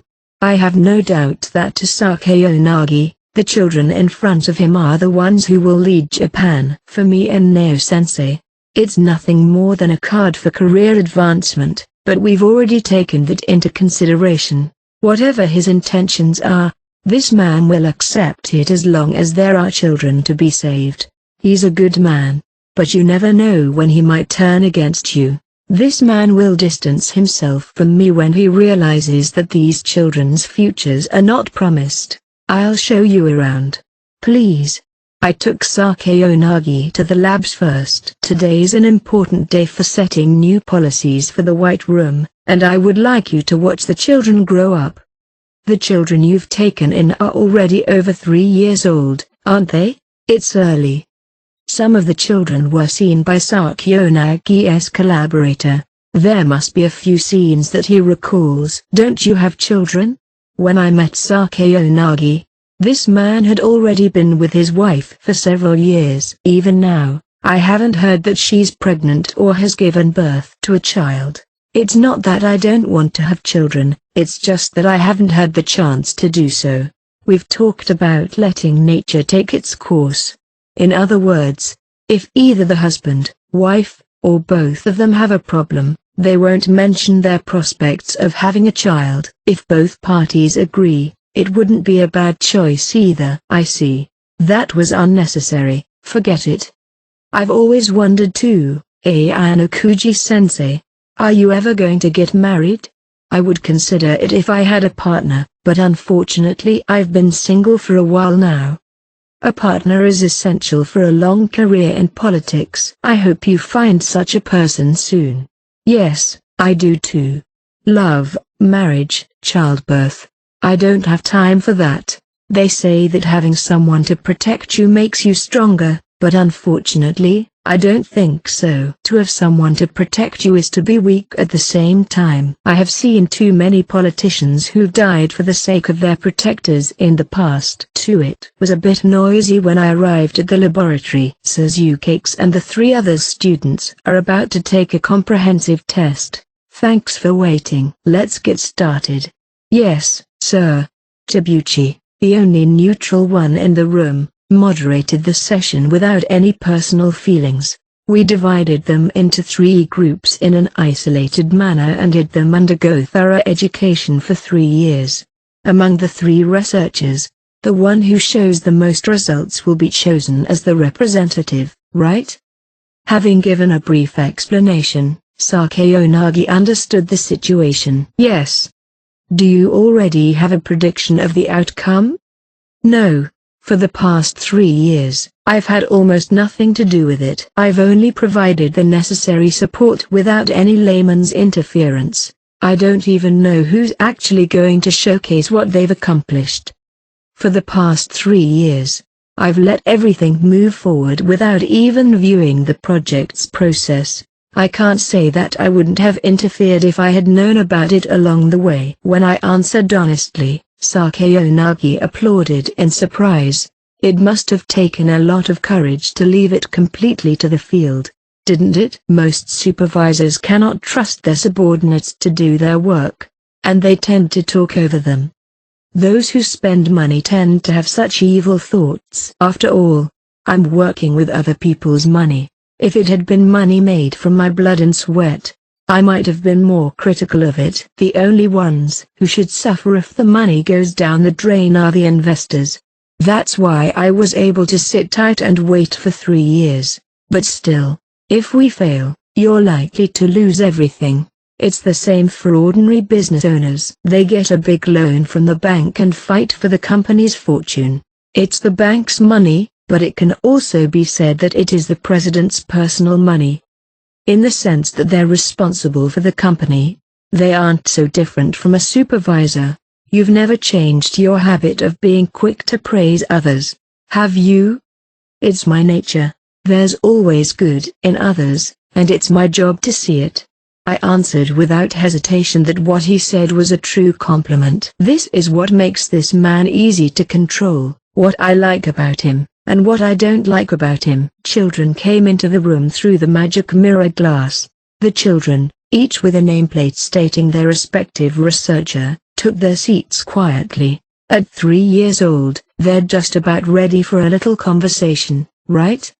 It's understandable that this doesn't ring true for Sakayanagi, who doesn't have any children of his own. They begin to show signs of comprehension, intelligence, ego, and even some manual dexterity. The most obvious development, at first sight, may be the motor aspect. In general, it would display in standing on one leg, walking on tiptoe, and smoothly climbing stairs. I think it's great enough to be able to do that. With a tense look on his face, Sakayanagi looked at the children. Begin. At his command, the children turned over their papers and picked up their pens in unison. This is a test? No one gets up from their seats, and they're more focused and engaged than the elementary school kids running around the neighborhood. What are the kids testing on? It's an arithmetic test. Here it is. I received the paper Tabuchi brought, and Sakayonagi and I took a look at it for the first time. The problems range from addition and subtraction to multiplication and division. These are the kind of problems that elementary school students should be working on, right? Amazing. While Sakayonagi was impressed, Tabuchi calmly replied, "The world is a big place. There are children considered gifted who can solve more difficult problems. They're undoubtedly genetic prodigies. But the children here are not gifted. Indeed, they are. They aren't special. All of the children, who show no bias in ability, have acquired the ability to problem solve. The children's confusion over difficult problems isn't unlike that of the students taking the entrance exams. The first discomfort I felt while watching the three groups was that Ishida's and Tsuya's groups were so similar in their attitudes and reactions to the exam that I couldn't tell the difference by mixing them up, while Suzuka's group didn't move an inch. The real-time camera tracking showed that the children's answers were not rushed, upset or distraught at all, even though some of their answers were wrong. Regardless of whether this fact is good or bad, Ishida and the others were clearly upset. What kind of education created such inhuman children?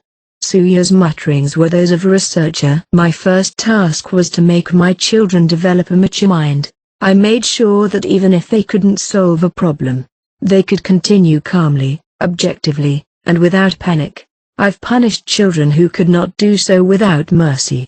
Far from having the reaction of a child, they were like emotionless robots. Corporal punishment for 3-year-olds?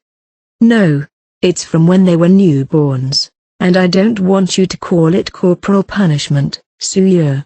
This is my schooling. Hearing those words, Sakayonagi appeared more uncomfortable than anyone else. Suzuka's overall percentage of correct answers was clearly higher than both Ishida and Tsuya's children, although it would be a big problem if it were not accompanied by results. The concentration of those children is close to that of adults. They're so absorbed in their work that if you were to call out to them nearby, they might not notice you right away.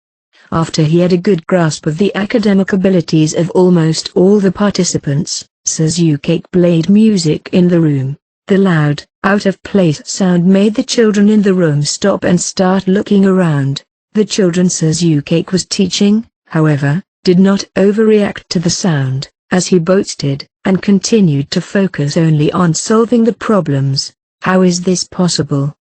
Ishida was also surprised by Suzuka's education. Children are afraid of being punished in various ways. Physical pain, mental pain, whatever you deem effective. Push them to the edge of their terror, and the fears will eventually go away. Not in the metaphorical sense, but in the real sense. We're still in the process of doing that. With all due respect, that is unquestionably corporal punishment. There's no meaning to the abilities you gain by doing this. I don't think your educational policy is the right one. It's certainly not possible to say that there are no problems at all. No wonder Sakayonagi is angry. I have no right to interfere, but you must not approve of Suzuka-san's way of doing things. I'm sorry, Sakayonagi, but I don't want an outsider's opinion. Keep your mouth shut. But even with Ishida-san's and Tsuya-san's education, you've achieved a great deal. It seems that Ishida's and Tsuya's groups were growing more naturally as human beings, but will they grow up to be geniuses in the true sense of the word? Even if they grew up and become excellent human beings to some extent, it's doubtful whether they could compete with naturally gifted students and become geniuses in certain fields. On the other hand, Suzuka's education seems to have both high risks and big returns. I only care about results. I don't care about the process. That's exactly what I'm talking about. I decided to work for you because I thought you would let me be free in the true sense of the word. You said you only care about results. Unlike Sakayonagi, who expressed his distaste, Ishida and Tsuya were very smart. They didn't say that they had no feelings for the children, but their faces as researchers were more substantial than their feelings for them. They were gazing at the children Suzuki had created with a twinkle in their eyes. After the academic testing, the next step was to check their motor development. The three of them have very different educational philosophies, so I told them to express the abilities they've acquired in their own unique way, unlike in the study aspect, where I have standardized the testing methods. The children Ishida educated were dexterously using their small hands to perform crafts. Tsuya's students showed movement with the bars and jungle gym, but it was Suzuki's educated children who were the most astonishing in the physical aspect as well. It wasn't only their dexterity and physical agility, they were also able to develop a wide variety of skills, including playing the piano. This is a 3-year-old playing. Unbelievable. Of course, it was obvious to anyone's ears that their skills were far from professional, but even an adult with little practice couldn't play this well. In the end, the important thing isn't whether you can play the piano or not. How many things have you taught them in just 3 years, Suzuki-san? My education method is far above the average person's ability to learn. If you don't have the talent to learn in a short time, you'll be punished endlessly. The brain naturally doesn't like it and forces the child to mature early. People with brains as small as theirs have unlimited potential. That's the difference within 3 years of this education, not to mention when it comes to 5 years, 10 years, 15 years, and 20 years. I wonder how much of a lead we'll have. I myself got goosebumps when I saw these results. Overall, the group educated by Suzuki was by far the best. Ishida and Tsuya were staring at Suzuki's data, forgetting to hide their frustrated faces. You did well. You've shown what you can do. Thanks. However, I don't think there was a big difference in ability between the two of them and me. I'm rather impressed with how well you've done with a straightforward education. You praise people too, Suzuki. Facts are facts. And as you can see, there's one thing that my children inevitably lack.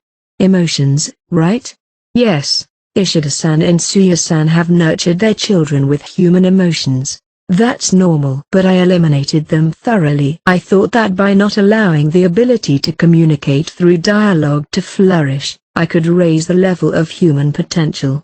Everything that was competed against was only in regards to the brains and body. For Suzuki, victory was already in sight from the very beginning. If you put me as the leader, frankly speaking, there's a danger that the first generation will become incomparable with no personality. But I believe we can create the strongest people.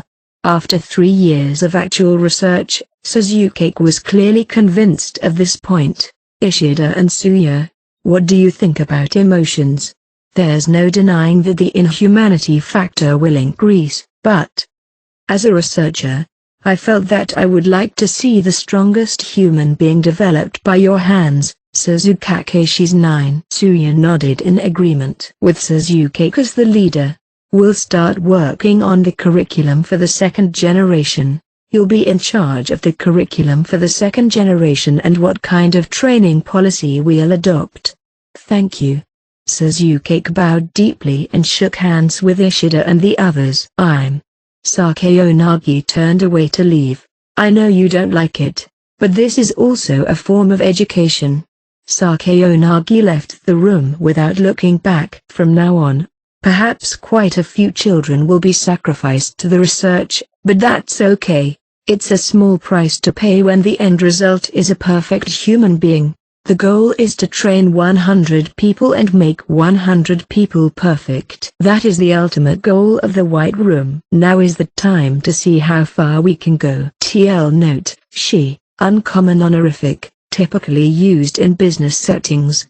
9. In this sense, it's encouraging to have someone like Suzuki who's capable of fearless research. And with the support of people possessing some common sense like Ishida and others, it's also possible to prevent runaways. It seems that we're past the stage where we need to talk about anything else. It's now my job to keep this from becoming public as much as possible. I must continue to provide them with a place for them to research without hesitation. 3. After an hour or so later, I sat down with Sakayanagi. How did today's results look to someone outside of the White Room? It goes without saying that this was a unique opportunity to find out. Let me once again ask you your thoughts. Of course, you don't have to hold back. Is that so? I've been thinking about it all day long as I've watched those children grow up. The raison d'etre of the White Room, the usefulness of the White Room. I wonder if Sakayanagi was able to feel this firsthand. The children I saw today were far from the ordinary 3-year-olds I know, not to mention the children educated by Suzukake-san, and even the children educated by Ishida-san and Suya-san are probably better than 90% of the children in this world. Sakayonagi's signature, praise first analysis, remains unchanged. It's not easy to bring a child to this level, even if the child's a wealthy family's gifted progeny, he says, but with the way you speak, you don't think they can compete with the remaining 10%? Isn't that what you, Ayanokuji-sensei, yourself have experienced firsthand? It's been almost proven that these children who've only grown up to the age of 3 have more developed intelligence and physical abilities than the average child. Some results have been achieved. However, the world is still skeptical, and I had a feeling that this success wouldn't be enough to dispel it. If you were to ask me if they were as good as or better than the gifted 3-year-old children, I would say they're in the gray. Waiting for the first generation children to reach the age of 4 or 5 years old shouldn't be decisive. But I thought this was good enough for me. If we can give children who are at risk of not getting the education they're looking for, if we can give them this thorough education, we can give them enough skills to be able to enter the world. Sakayanagi, who had no idea what the White Room was really like, summed it up. That's why I was a little worried about Suzukake-san as a leader for children. No, emotions are essential for all humans. We cannot exist if we lose any of them. If you can correct me on that, I won't hesitate to continue my support and assistance. I see. I knew you'd say that, but do you really think that'll convince the current investors and those in the business world whom you've yet to meet? Not everyone thinks only of the children like you do. There are big interests involved in the White Room. You're saying we need more rigorous education? Yes, indeed. Anyone with a certain amount of money can produce brilliant students. Just put a lecturer who graduated from a top university by your side and bring in a coach who's produced Olympic athletes. If you continue to educate gifted children from an early age, you can usually improve their skills to some extent. There's no point in having a White Room that only produces the same level of results. It's worthless. Who would invest tens or hundreds of millions in such a White Room? What is needed is outstanding ability. The brains to go beyond Japan's top universities and win top positions at the world's most prestigious universities, and the physical abilities to surpass those of Olympic athletes. Will create a person who has the physical and mental fortitude to take on the world's leaders. That's the kind of power we need in the White Room. Isn't that sort of charity a bit excessive? Not all children who have no parents or who were abandoned by their parents are looking for such power. It's enough to give them the ability to live and adapt to society. I understand what you want to say. Your opinion is already enough as a reference. Ayanokuji-sensei, is what you told me true? Of course, I'm working to help underprivileged children. You know my ambitions lie there, but nothing more, nothing less. Sakayanagi, who had been looking at me doubtfully, bowed his head apologetically. Then I have nothing more to say to you. I urge you to give your students a loving education that puts them first. If you do so, the day when the people will recognize the White Room will come. With those words, Sakayanagi left the office, though seemingly unconvinced. Sakayanagi, you're naive. That's no good. The world is not so sweet that it'll only accept such idealism. What's required is not a reasonable result, but the best result. But what we have still isn't enough. We need one more push. There's no guarantee that the current results alone will keep the investors nodding their heads forever. We need something that will give them a strong push. We need a decisive factor. But imposing a more rigorous education on our students now won't produce immediate results. 3 years. No, it'll take 5 years. At least that long. We need to create persuasive power. What should we do? How can we get the business world to invest more money in a short period of time? Think. This white room may change the world. I want my words to carry weight. Wait, I see. I'm reminded of what Nao-sensei said. Without some self-sacrifice, there's no real success.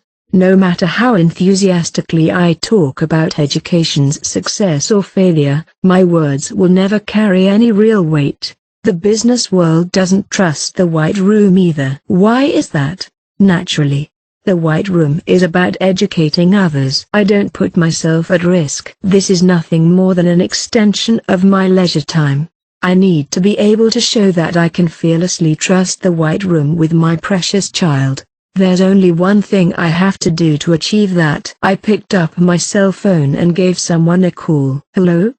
The caller, who was probably still sleeping, answered the phone in a drowsy voice. I have a favor to ask you. For a red light shone in the darkness, followed immediately by a plume of smoke. I saw a silhouette emerge from the sunset and sat up. I'm sorry, did I wake you up? Don't worry, it's time to go back. The plan was to leave at 11 p.m., but the date had changed. Busy day for a politician, isn't it? I can't believe they're working you this late. It's easier to move around at night than in the daytime. Mika's brand of cigarettes changes every time I see her. This was Mika's usual way to show that she was in love with each new man she slept with. How long are you going to keep doing this job? Well, it can't go on forever. I've aged a lot since I met Atsumi.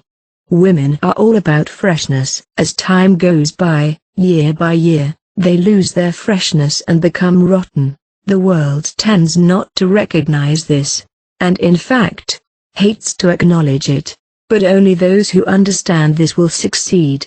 They not only use their youth as a weapon, but they also have another weapon at hand. My advice to you, it's time to get out of the game. I am a little surprised to hear that from you, Atsumi. After a funny grin, Mika got up from her bed, still in all her clothes. Well, I thought it was time for me to move on too. But I don't have a vision for the future. I don't envision myself marrying someone and having a happy family. I don't see myself having kids, making mom friends, or sending my children to elementary school. I can't help but laugh at myself. You'll do fine. I don't know. I'm rarely liked by people of my own gender. I might have a harder time than you think. But I think I'll take the plunge. You've made me a lot of money, and you allowed me to dream. Mika's wealth should be enough for a decent life, but this woman got her money at a young age. She must be more than a little scared to lower her standard of living. Lastly, I want to entrust you with a big job. What? I took out a marriage certificate and put it on the table. Huh? What's this? I want you to marry me. Are you kidding me? Of course I'm not kidding, Atsumi. Mika approached, with her eyes slightly teary. She gave a small laugh. What do you want? You're not the kind of guy who would choose me, are you? Don't you see me as a man who wants a pure marriage with the woman he loves? Not at all. That's right. It's a very different kind of marriage than the one you want. A one-size-fits-all kind of marriage. I have a future to achieve, and I need someone like her to make it happen. What do you mean? I have a new puzzle, and I'm going to need your help to solve it. Explain it to me in a way I can understand. A child of my own flesh and blood. It will be an important move in my rise to power. Mika was taken aback, but soon realized what I meant. You mean, you want me to have a baby? Yes, of course, I'll pay you enough money to make it worth your while. Wait a minute, why me? There are plenty of women willing to have a baby if you're willing to pay for it. That's true if it's just about the money, But you're convenient in so many ways. You have some contacts in the business world and you're a good liar. The important aspect is the ability to fool people. If people find out that an unknown woman gave birth to my child, it won't matter. You also need to play the good wife. I get it. But for how long? How long are you going to make me play the role of a good wife for? Don't worry, I'll announce the pregnancy and hold the ceremony when the time is right. I'll let you go as soon as we have the baby. She understood, but she still couldn't quite wrap her head around the situation. There's one more reason why I chose you. Your origins are clearly inferior to society's values in general. Your mother's an uneducated woman in the Mizu Shubai 10. So is your sister. It's a family that's been repeatedly married and divorced and lives a life of no value. TL note. Mizu Shubai. It refers to those who work in businesses that serve alcohol or sex work. 10. Wow, isn't that a little rude? It's true, though. A superior child from a superior mother is just a diamond in the rough. It's my job to polish a plain stone on the side of the road so that it shines like a gemstone. I'll refine it so that a mere stone will be valued more than a diamond. So that's why. As I said before, it's never a good idea to fool everyone around you. It's easy to get an incompetent woman to be a surrogate, but it's hard to hide the whiff of artifice. You can't fool the business people, those who have a keen sense of smell. You have to go through the proper channels to get your precious child on the show. In this respect, Mika would be a natural choice for many people who are aware of my connection with the project. You can choose any method you want. Ideally, you should be able to have a baby within a year to a year and a half. By placing my child in the White Room, I'm further demonstrating the existence of the White Room. This is truly a revolutionary plan. Chapter 4. An unprecedented experimental facility. Mika let out a sign of admiration as she looked at the wads of cash laid out on the white table. There's 50 million. I made them get it in cash, just like you wanted. It won't be traced back to you. I told Mika without making eye contact. The amount excludes all expenses incurred during the pregnancy, such as delivery and hospitalization. Politicians really have an abundance of money and everything at their disposal, don't they? Was it easy for you to get 50 million? Mika said sarcastically. Dressed in a suit she was probably not used to wearing. Money is important, but I have plenty of it to live on. That's the world on our side. Mika laughed at me as I spoke in a matter-of-fact manner. The fact that your child's born doesn't affect your heart in the slightest, does it? Are you going to tell me that you've awakened to motherhood now? No way. If I had, I wouldn't have given the child away. To me, the whole process of conceiving and giving birth to the child is work, nothing more, nothing less. I was relieved to hear that. I could see in her eyes that she was speaking the truth. It wasn't Mika's superiority talking. I guess I was right in choosing you after all. Well, I don't know if the job's worth it. I almost regretted it when my belly started to grow and the morning sickness got worse. I came here to complain or something, but when I saw all this money in front of me, I didn't care anymore. Even for Mika, who had been receiving a monthly salary of well over 1 million yen. A lump sum of 50 million is a different story. I don't want to hear her complaints. When it comes to surrogacy, etc., I paid more than twice the market rate, even if it's estimated at a high level. Normally, we'd have to pay almost half of this to the government. That's right. You have to earn about 100 million to save 50 million, right? I can't help but think you're crazy if you have to pay almost half of it in taxes. Touching the surface of the wad of cash, Mika laughed a little. Have you ever paid taxes properly? It's said that many people in professions similar to Mika's don't pay taxes. Come to think of it, I can hardly remember. Well, maybe I'll pay them when I start a new job, who knows. Anyway, how are you these days, Atsumi? Any change? I'm sorry, but I'm busy and don't want to talk too long. Let's just get on with what we have to do. I took out the contract and held it out in front of Mika. If you're going to take the money, write it down. You have the rights to the child until you sign here. You fret too much. Don't worry, I only had a baby for the money. I have no regrets. Mika had no intention from the beginning to refuse the money offered to her, and once again expressed her willingness to accept it. No matter what happens, I'll never be allowed to identify myself as the mother in my life.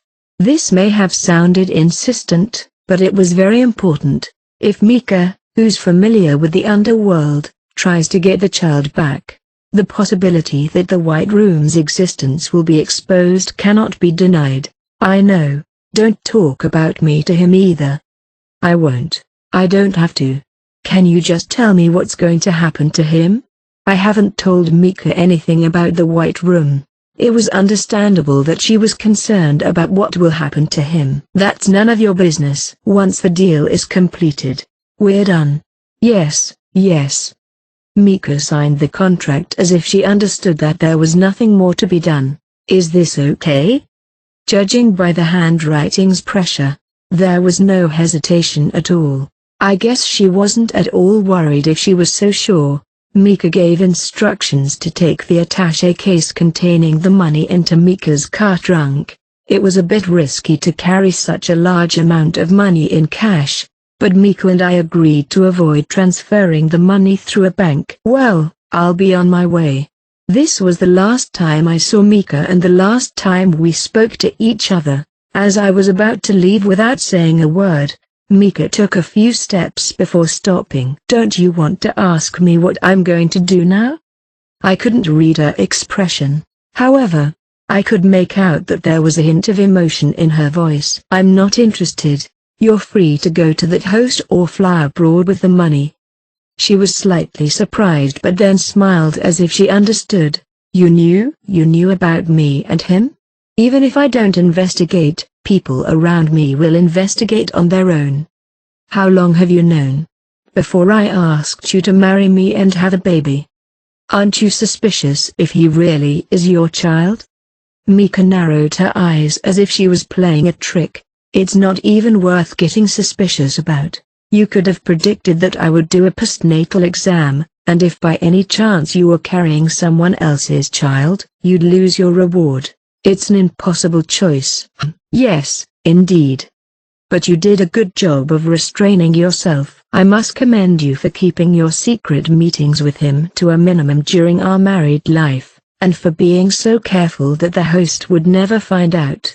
I don't know if the host really wants to make Mika happy, though. At the very least, Mika's fortune, including the 50 million, should be over 200 million. 5 or 10 years, until the money runs out, she is guaranteed a happy life with her host. Atsomi, did you ever think you'd like me?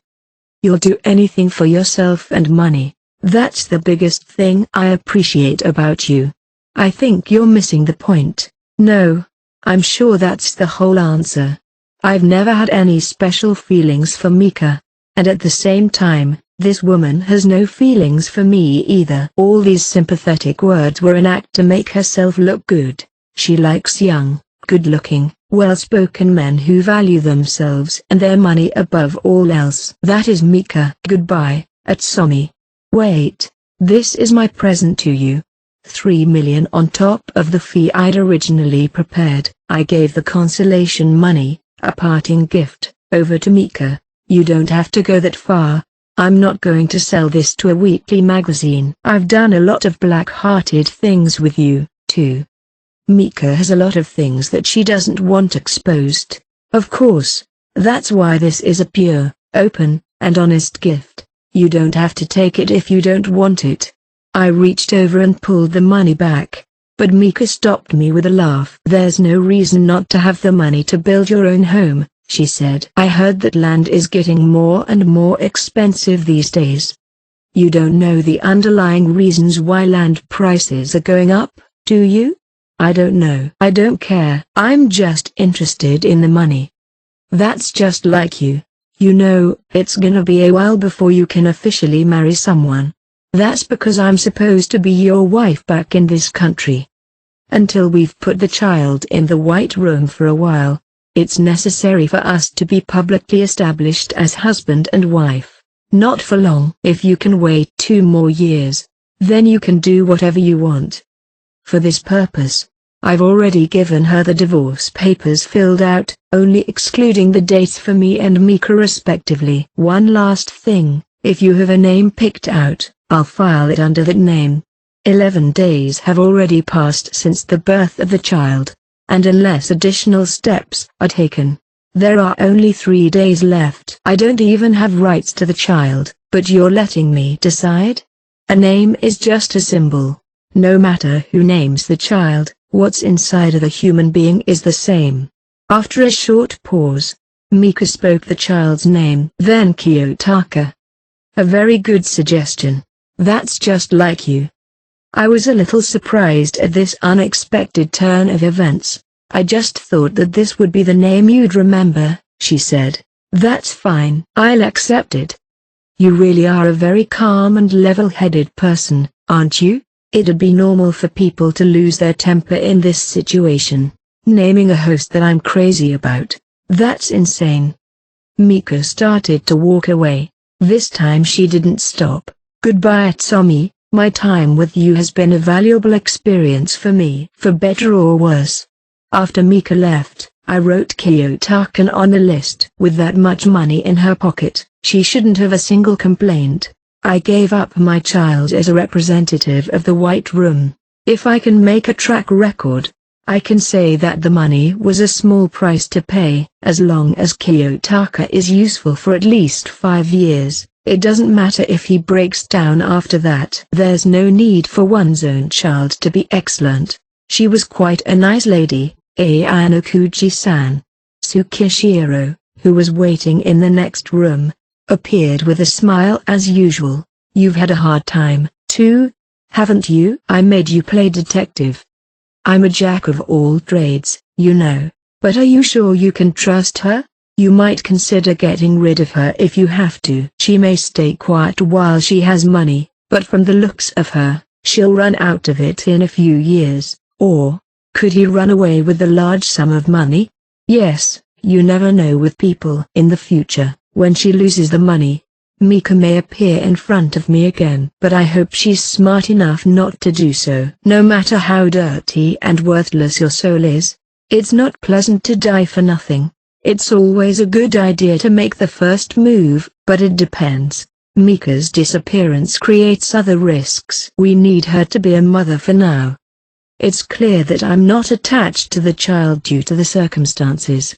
If this is revealed by the person who was my wife, my credibility in the business world will be lost all at once. You're right, it's as you say.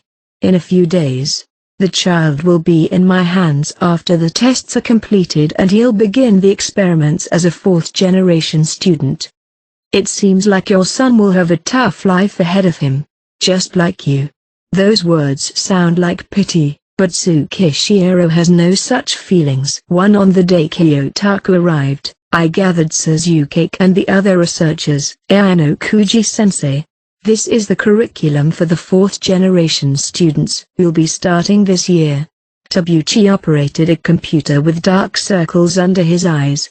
I looked through the materials projected on the big screen as he explained them to me. When Suzuki was chosen to lead the 2nd-generation students, he created a curriculum with 10 difficulty levels. This time, the 4th-generation students will be given a difficulty level of 4. The dropout rate for those who are 5, the 1st generation, is 14%. The dropout rate for the 2nd-generation students, who are 2, is 6%, and the dropout rate for the 3rd-generation students, who are 1, is currently 6%.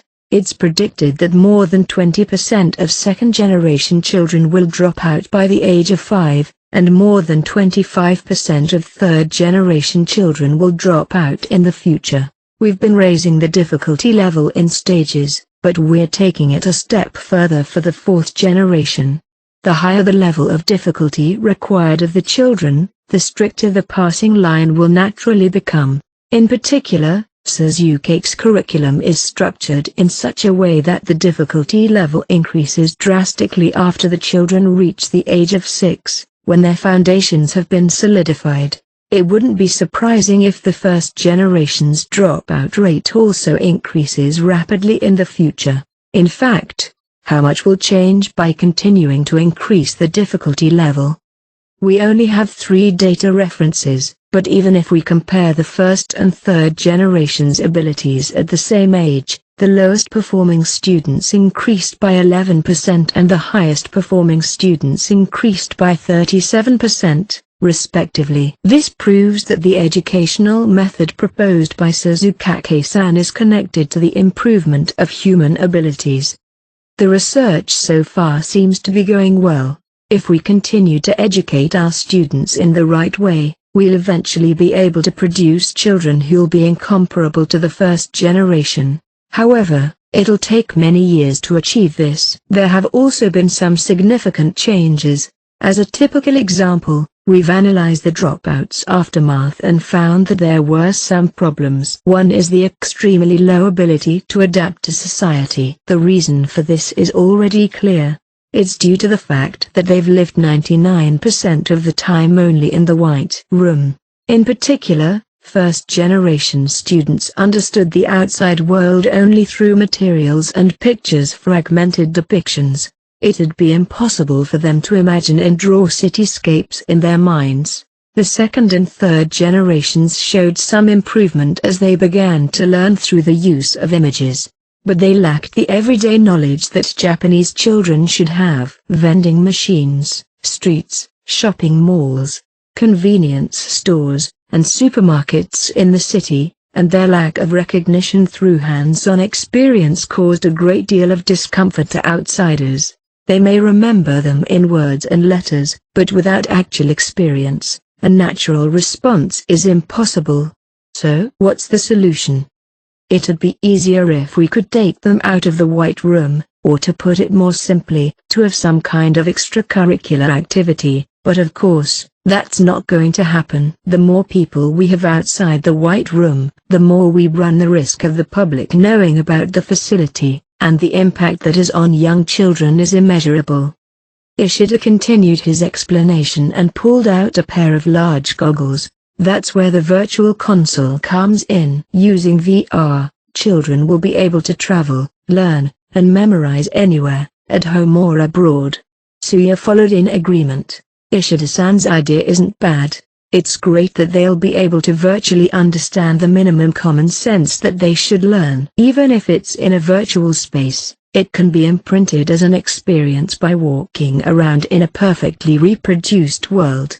The structure is the same when we go out into the outside world, so I think our adaptability will be much better than ever before. It's a small price to pay for such a facility where you don't have to go outside. I agreed and approved the additional budget. The content of the curriculum seems to be fine. Tabuchi nodded in satisfaction, and Ishida and Suya stood up as well. I don't mind if we use the virtual console. You can attempt anything else you want to try. But I would like to have a different curriculum for this fourth generation. Different, sir? What changes would you like me to make? I glanced at Suzuki, who had been sitting quietly. We are adopting the beta curriculum, I told him, and the researchers tensed up. Huh, what did you just say?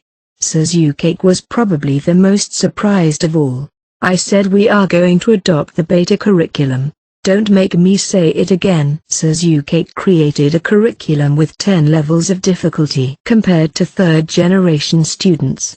It's natural that the curriculum will be more rigorous and thorough upon birth, but the difficulty level increases significantly after age 6 when the foundation's being built. Even I, who don't know much about education, judged the beta curriculum to be unfeasible in light of the first-generation children's limitations and discarded the beta curriculum. I explained to you at the time that we had created a curriculum with 10 difficulty levels, but the beta was a different dimension that would never be reached. In effect, we considered the 5th or 6th level to be the limit of human development. I'm sure of that.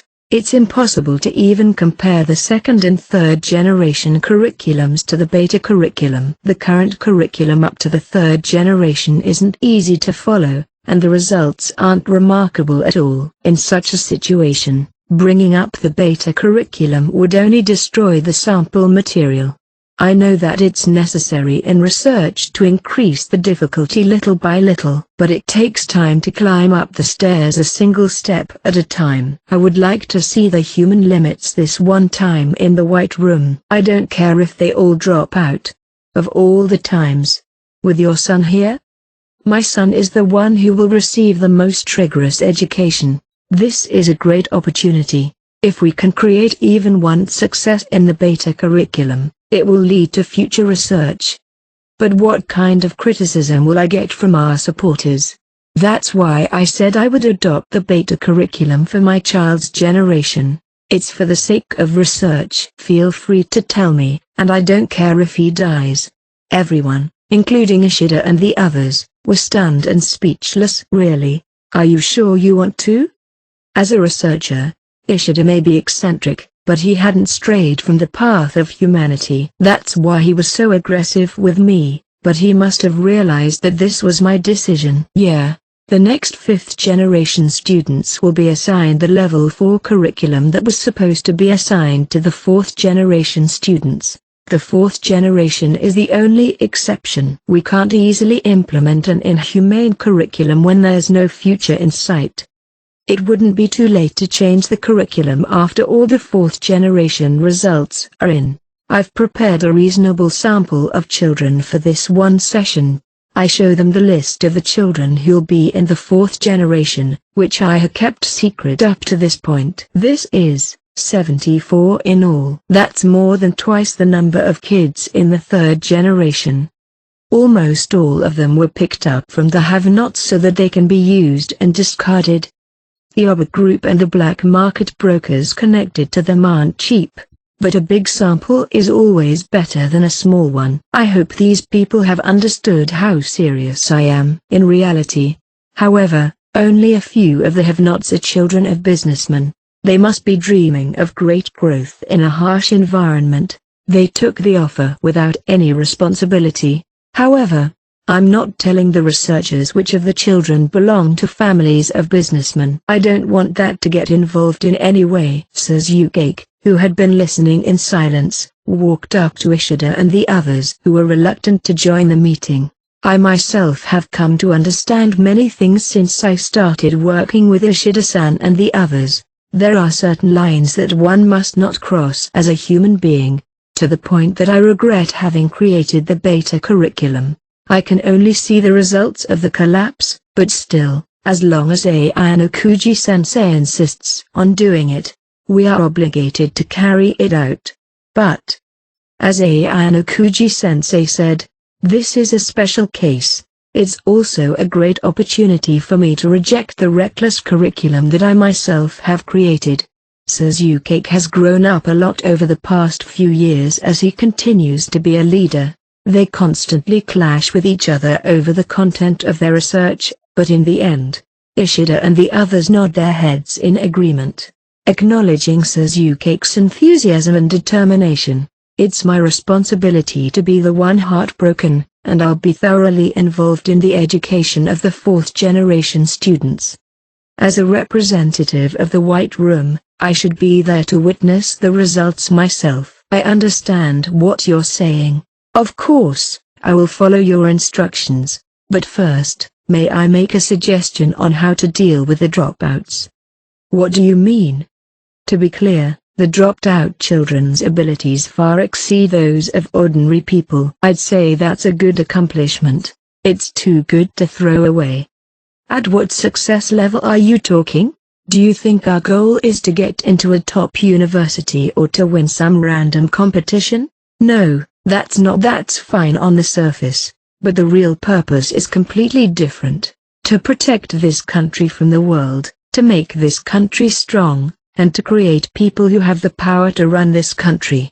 There's no way to create mere honor students who can succeed when sent over to politics. What's needed is the ability to outperform others, a person with an unyielding, unshakable will of steel. Only those described by others as monsters can make a breakthrough in this current corrupt political world. The well-known dropouts are carefully cared for and returned to their parents. As long as they have extraordinary abilities, they will be somewhat satisfied. And what about the nameless children? As planned, send them to the facility we've set up and let them run wild. Of course, they'll be trained not to talk about the White Room. However, it will be very difficult for them to become independent and integrate into society. So what? We educated them. They may have problems, but they're still better than their peers. They have every chance to rise above them. Do you have a problem with that? Tabuchi is the only researcher who strongly believes in the general idea, and he is the only one who is resistant to it. That's why we have to give him a firm warning. Shut up and follow my orders. If someone disobeys my orders, I will cut them off without mercy, even if it's you. Is that clear? Yes, sir. Excuse me, sir. A cell phone rang. It was Sakayonagi. I'm going to be out of the office for a while. We'll continue our discussion, including how to address the beta curriculum. I went out into the hallway and answered the phone as the door closed behind me. Ayanokuchi-sensei. What's wrong, Sakayonagi? You seem very gloomy. I didn't want to contact you like this, but I heard that your son's been born. Oh, I'm sorry I haven't been in touch. Things have been a little hectic. Are you sure you're okay with this, your long-awaited son? This is what I had in mind when I decided to create the White Room. I don't think that a man who educates abandoned babies can have a proper family, but that's a bit of a leap, isn't it? The babies in the facility come from unfortunate backgrounds. Having been abandoned, they are rather happy to be able to grow up in the White Room without any problems. But your son's different. He deserves the love of his father and mother. I've already made my decision. On the other end of the line, Sakayonagi gasped. I'm sorry to do this over the phone, but I have one thing to ask of you. A proposal. You're going to have a baby soon. I'm ready to accept your child if you need me to. I'm not as strong as you. I can't be as strong as you. For the sake of our unborn child, my wife and I will raise it with all the love we can muster. I see. I knew you would say that. If it's Sakayonagi, an excellent child with a legitimate education will be raised. Will that be one of the achievements that I personally look forward to? Chapter 5, Stories of Innocent Children. The color that spread across my field of vision. The first thing I remember was equally as white as the name White Room implies. This facility is based on the color white.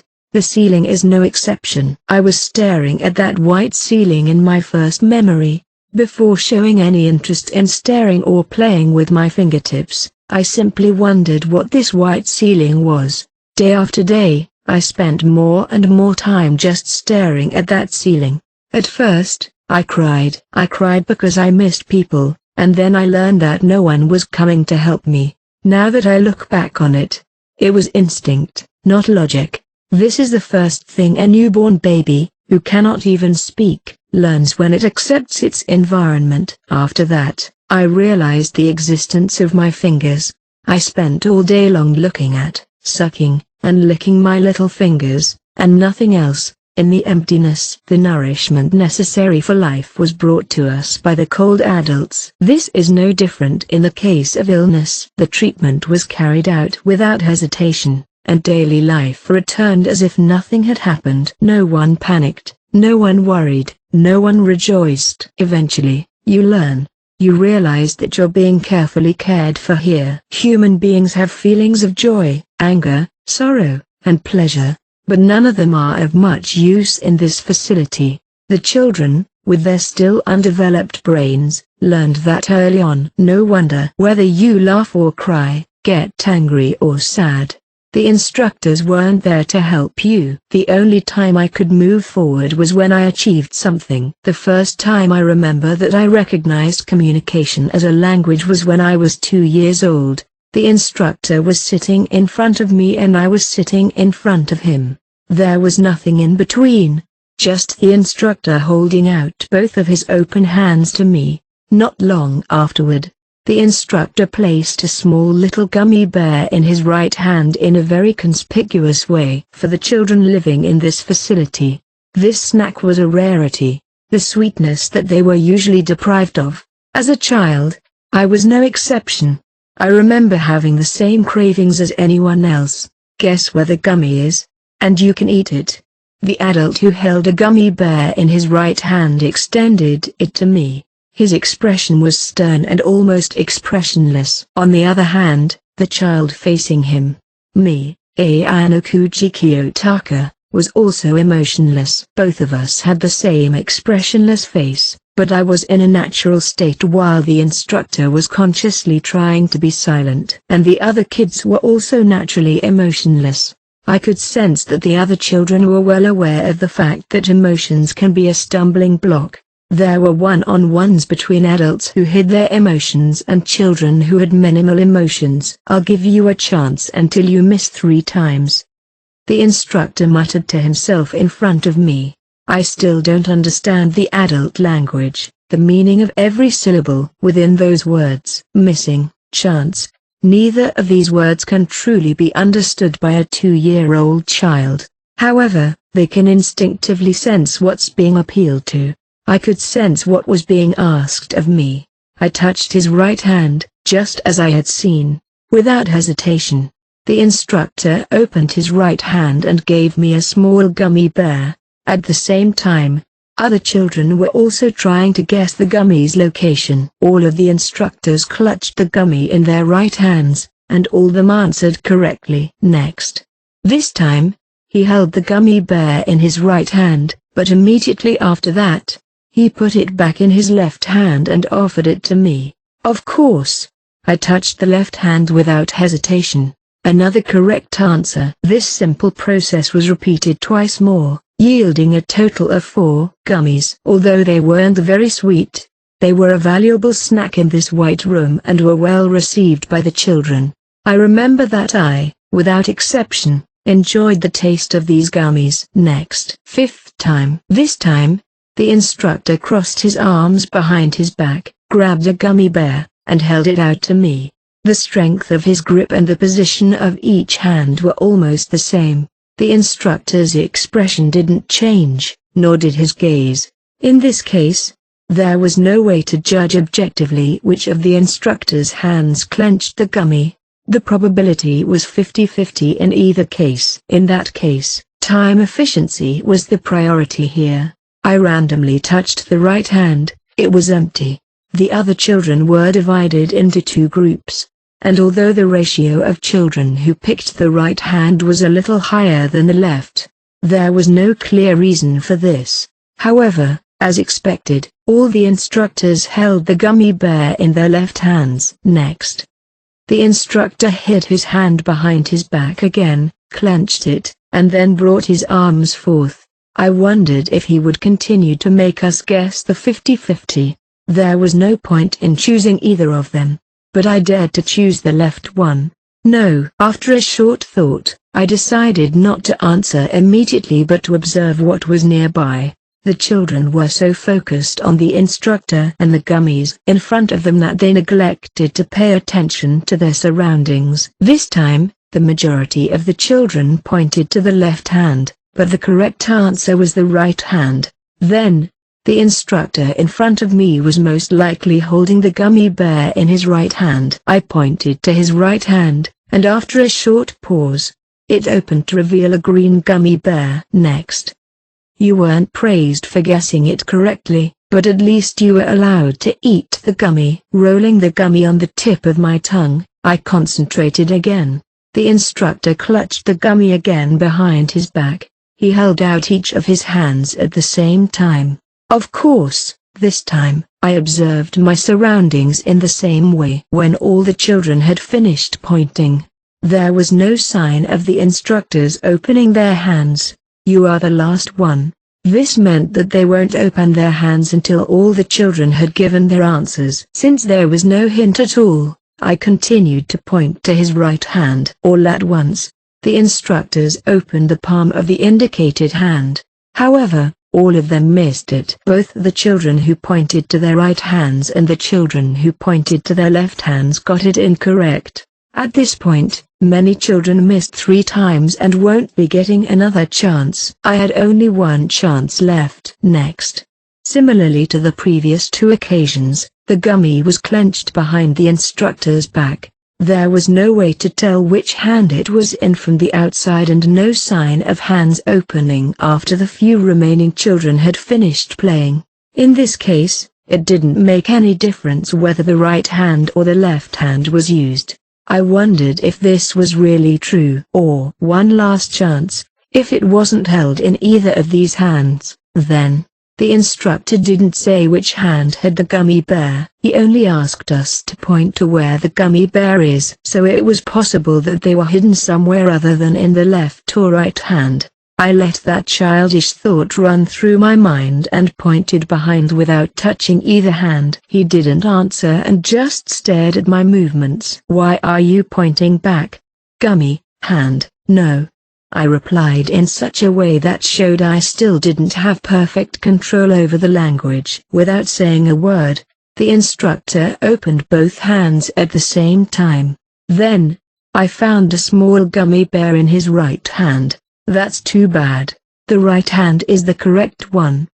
The instructor then popped the small gummy in his mouth.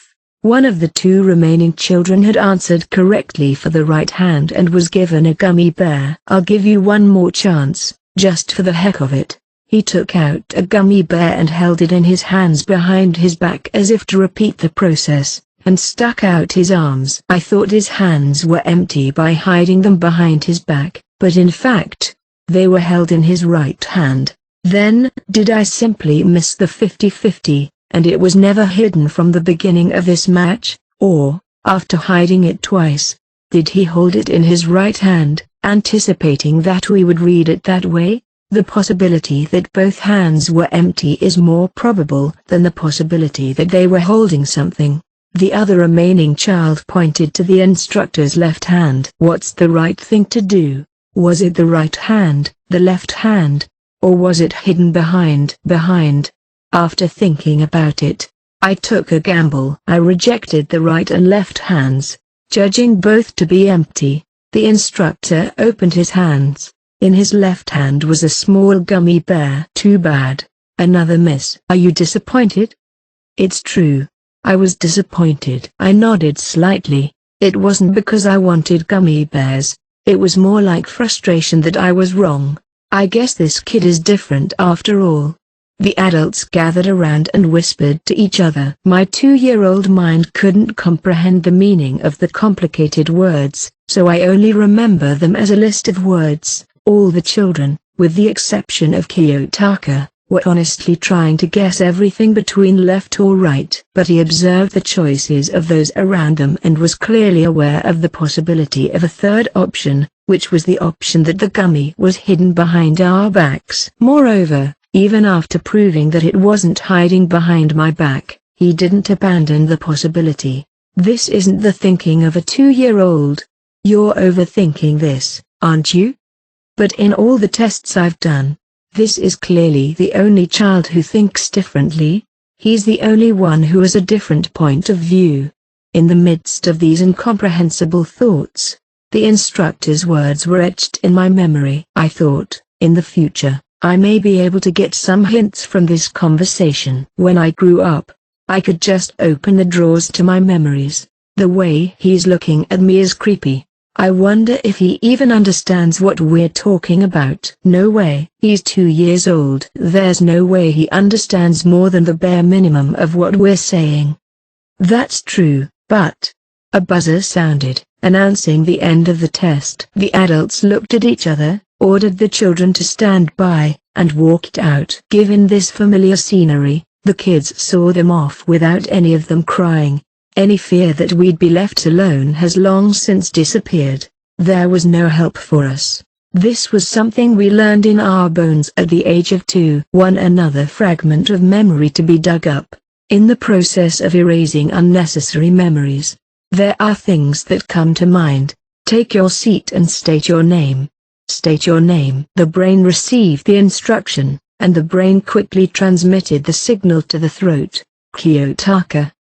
It was a symbol, a sequence of letters, an important element to distinguish humans. All of us White Room students were taught names as one of the ways to identify individuals. However, when we were young, we weren't told our surnames, and all the instructors called us by our first names. Although I had no way of knowing it at the time, there would be an inconvenience created by teaching us our surnames. It seems that it was a rule based on the fear that it might lead to the children's identification in the future. By the time the children were 4 years old, a new curriculum was beginning to be implemented one after another. Now then, let's commence the test.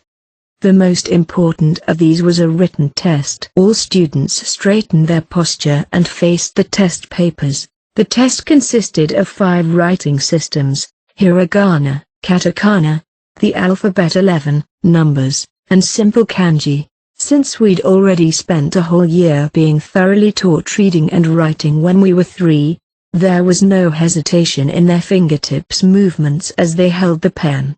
The students were penalized if they didn't achieve a certain level of performance in a limited amount of time.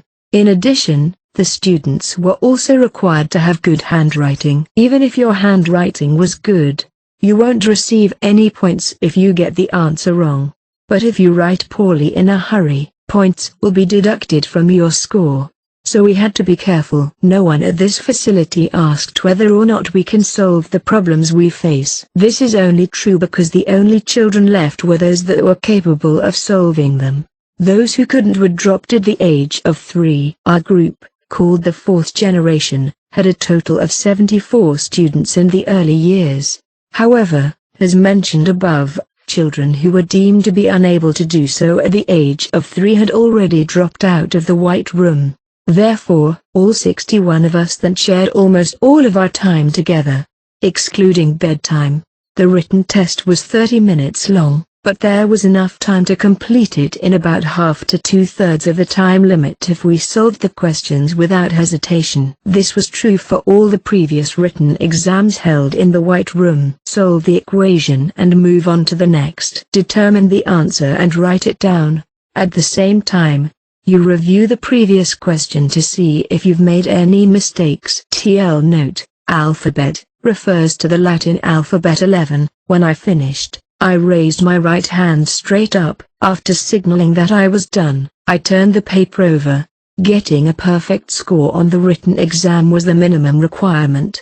At the same time, you were required to be a neat and speedy writer. This was the 7th written exam since I turned 4 years old, and I've won first place 4 times in a row.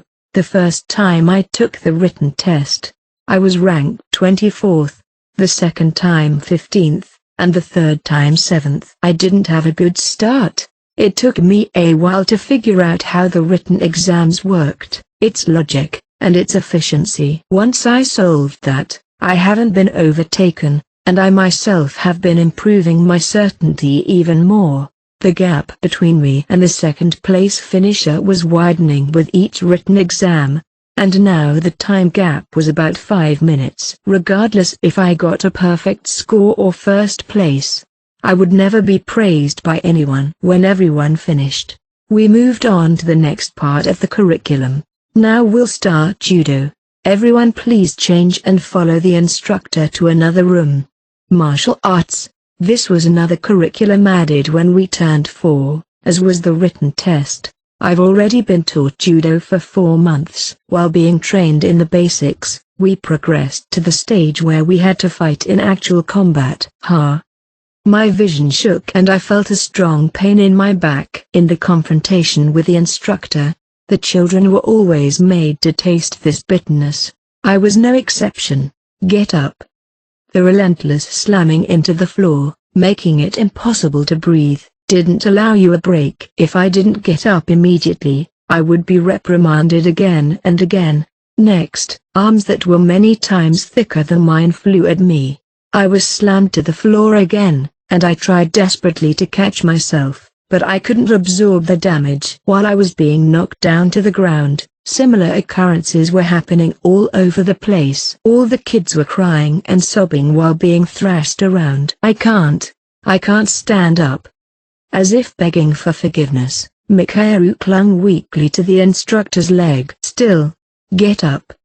The girl was forced to stand up as the instructor forcibly shook off her hands, but her body seemed to be immobilized. The fact that a girl wasn't taken into consideration here. "I told you to stand up."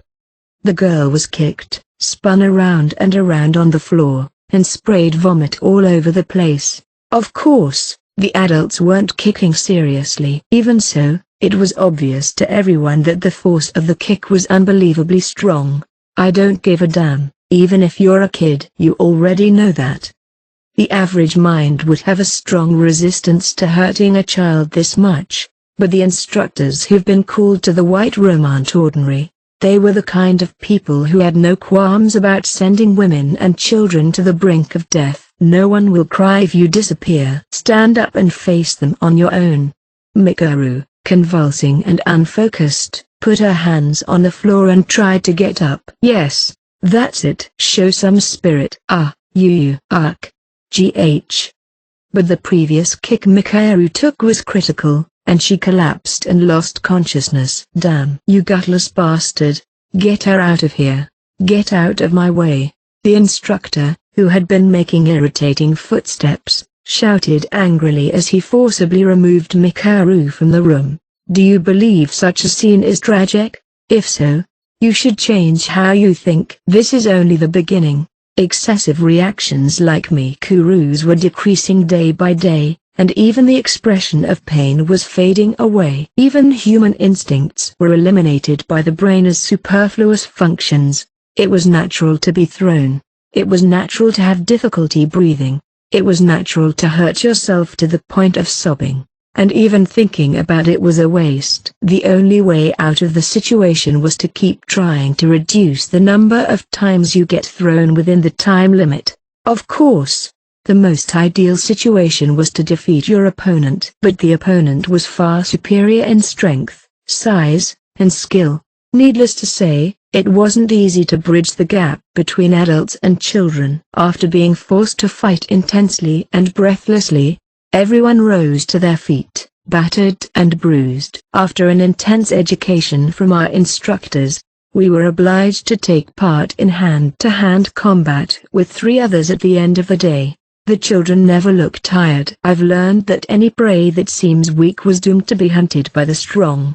My record was 144 fights, 127 wins and 17 losses, and I was currently on a 64-fight winning streak. The fights were rotated between male and female opponents, but Shiro stood in front of me, silently waiting for the signal to begin. Shiro had an overwhelmingly good record of 135 wins and 9 losses.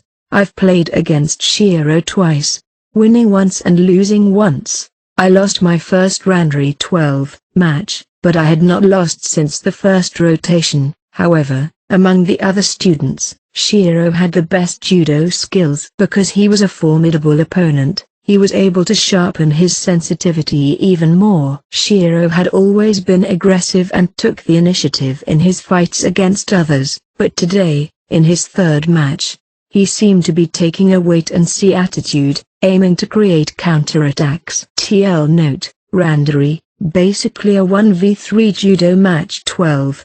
This was something I welcomed, as I wanted to gain experience in attacking a strong opponent.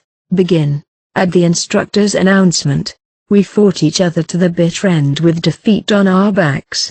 Win or lose, we moved on to the next lesson as if nothing had happened. Karate is a martial art that started somewhat later. Here, the students were subjected to more direct blows from the instructors than in judo. The variety of martial arts will probably increase again as we reach 5 or 6 years old. That was the common inference among all the children. By the time I was 5 years old, the number of children had dwindled even further down to about 50 at one point. No one cared. There was no time to care. Here, the only thing they want is our ability. There was no end. No, if there was an end, It was endlessly far away. Once you falter, you'll never be able to catch up again. Do you believe this is extraordinary?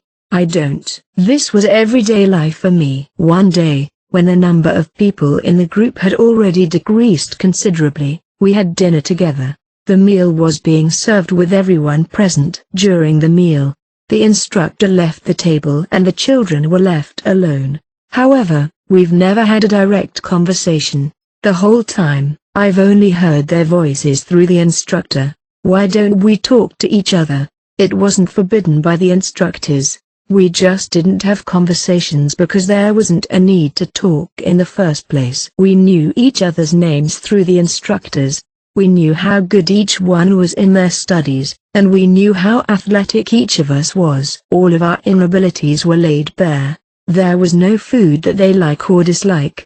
The rule of eating only what was served applied to all of the children. In other words, there was no need for dialogue regarding meals. There was no sense of fellowship among us students. The other's presence that neither helps nor hinders is just, somehow, no different from the scenery around us. I heard a girl named Yuki, who always sat in front of me, whisper. It wasn't problematic behavior, since we weren't forbidden to speak during the meal. It was just that no one spoke because no one felt the need to. This was the first change in the precedent. I thought she would stop talking because no one responded, but Yuki didn't. Do you like it, Kiyotaka? She asked me if I liked or disliked the carrots in front of me. To answer or not to answer. But to begin with, I've never thought of the concept of liking or disliking carrots. I only considered them as one of the nutrients that we should consume. The main nutrient in carrots is beta-carotene. It is the ability to change into vitamin A when taken into the body. It's effective in preventing cellular aging and maintaining healthy skin and mucous membranes. It's also very important for immunity against viruses. Do you like carrots? I don't like them either. The answer wasn't from me, but from Shiro, who was sitting on my left. Yuki looked at him in surprise. While I was distracted by the dialogue between the two, I checked the surveillance camera. Of course, the instructors were watching our meals on a daily basis. There was no way they couldn't have picked up on the sound. Since there was no response from the instructors, and they didn't criticize us or anything, this kind of conversation must be allowed.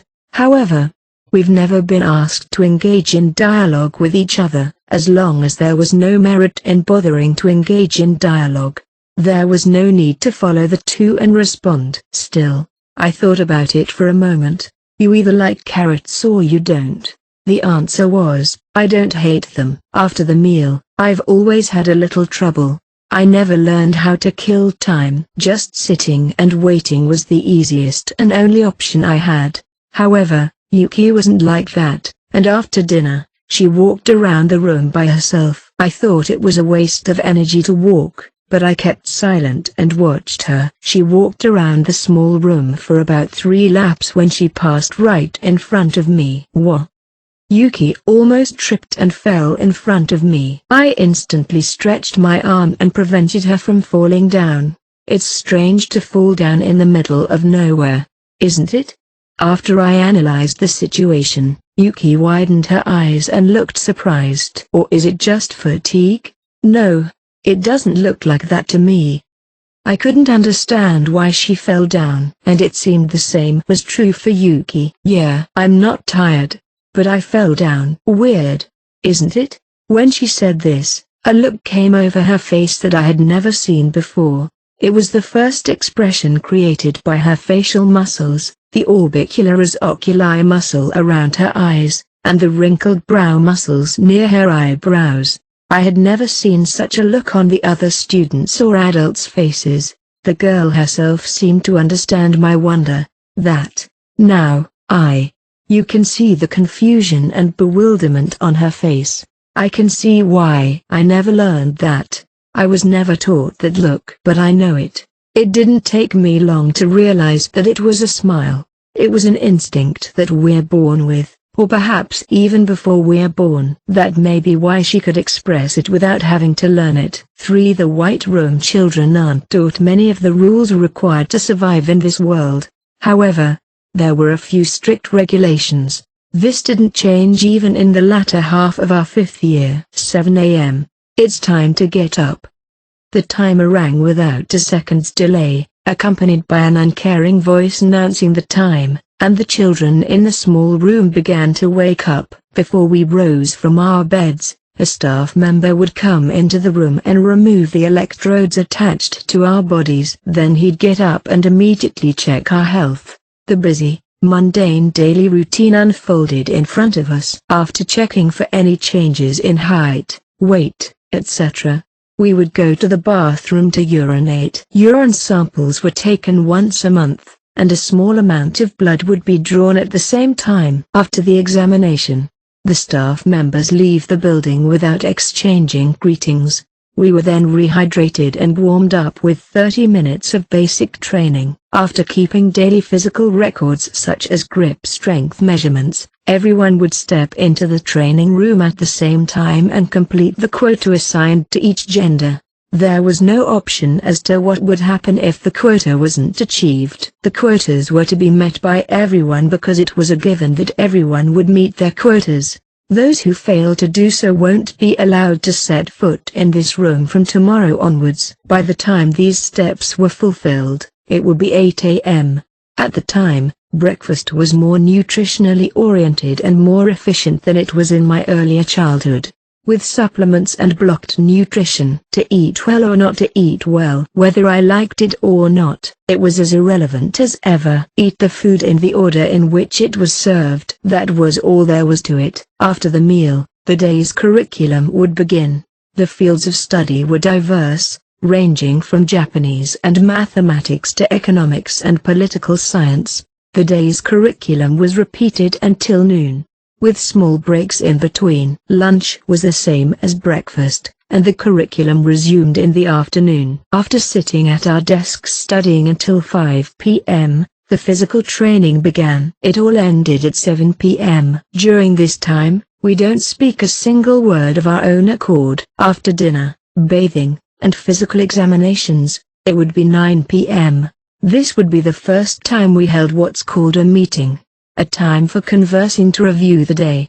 The children were alone in a small space with no teachers present, but they weren't free to talk about any topic. How did you feel and how did you cope with today's studies? This was a time for the students to organize and examine their feelings and responses to the day's studies. Adults didn't get involved unless they recognized that it was an unnecessary private conversation. Even silence was allowed, regardless of profit or loss, as long as the rules were followed. The set time was only 30 minutes, but I always merely listened to what was being said and had never felt like actively talking. Even though children were allowed to talk among themselves, their conversations were overheard by the adults. Even this dialogue was part of the curriculum. However, no special quota was given. At the same time, it may be a measure to draw out the children's true feelings. If we set a quota, it would naturally turn into a dialogue for that purpose. At 9:30 p.m., we would all be sent back to our rooms. We were required to go to the bathroom and lie down in bed by 10 p.m. Electrodes were attached and the lights would go out. Medical checkups were always required. Every day, 365 days a year, there was always time to check on the day's progress. This was the end of the day. From waking up to going to bed, this was the educational policy. Our schedule was set down to the minute. A day in the White Room, a world that never changes each year. For every few months or years, there came a time of great change. That's when some of the children began to have trouble keeping up with the curriculum. The level of study increased by 2 or 3 difficulty levels, and little by little they began to fall behind. It was clear that even after the same amount of time spent learning, there were differences among the individuals. When they were first taught addition, when they were first taught multiplication, they started out equally, but then others realized that they were superior to each other. Along the way, They can rewind and move on to the next step. But often the child who is noticeably behind stumbles at the next step.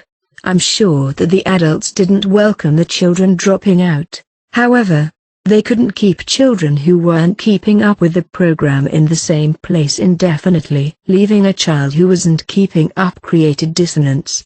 And if you try to accommodate the child who wasn't keeping up, the others' rhythm, who were ahead, would be lost. The next learning opportunity would be lost. This was why it was necessary to gradually decrease the number of children. 10 minutes remaining.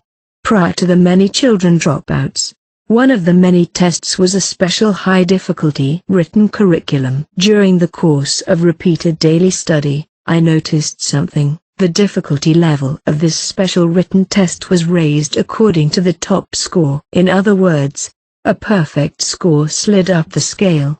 Thus a child with a previous low score would have a more difficult time on the following test. On the other hand, if the top score was lower than the perfect score, the ceiling was also lowered.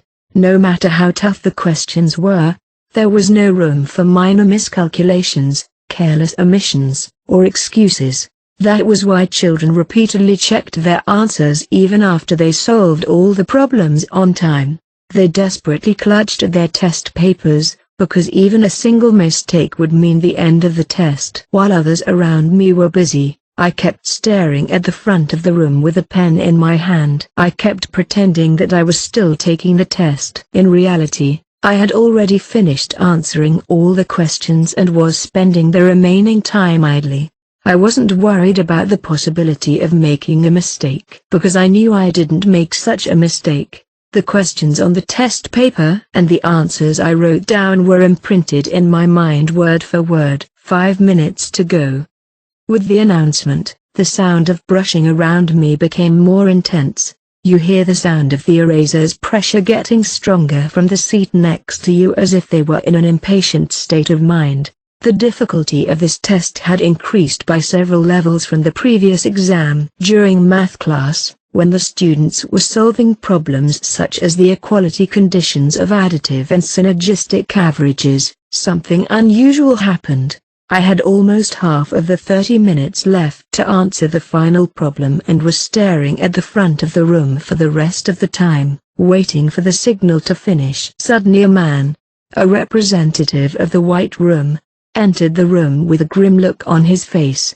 It wasn't unheard of for an adult to show up in the middle of an exam, when a person who isn't able to keep up with the exam hyperventilates and collapses, or has a seizure or convulsions. So far, I hadn't noticed any sign of such conditions, or, very rarely, a child becomes so intent on solving the problems that they recklessly cheat. But I soon learned that it was me, of all people, who was the adult's target. He stopped a little to my left, looked down at the test paper, and then looked at me.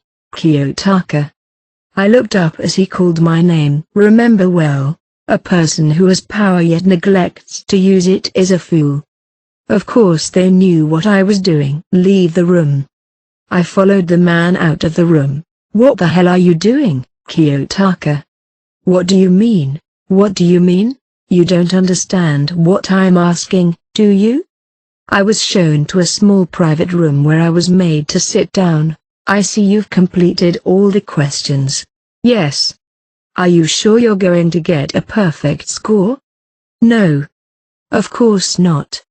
The questions on the test were deliberately constrained to 80 points. Why did you hold back?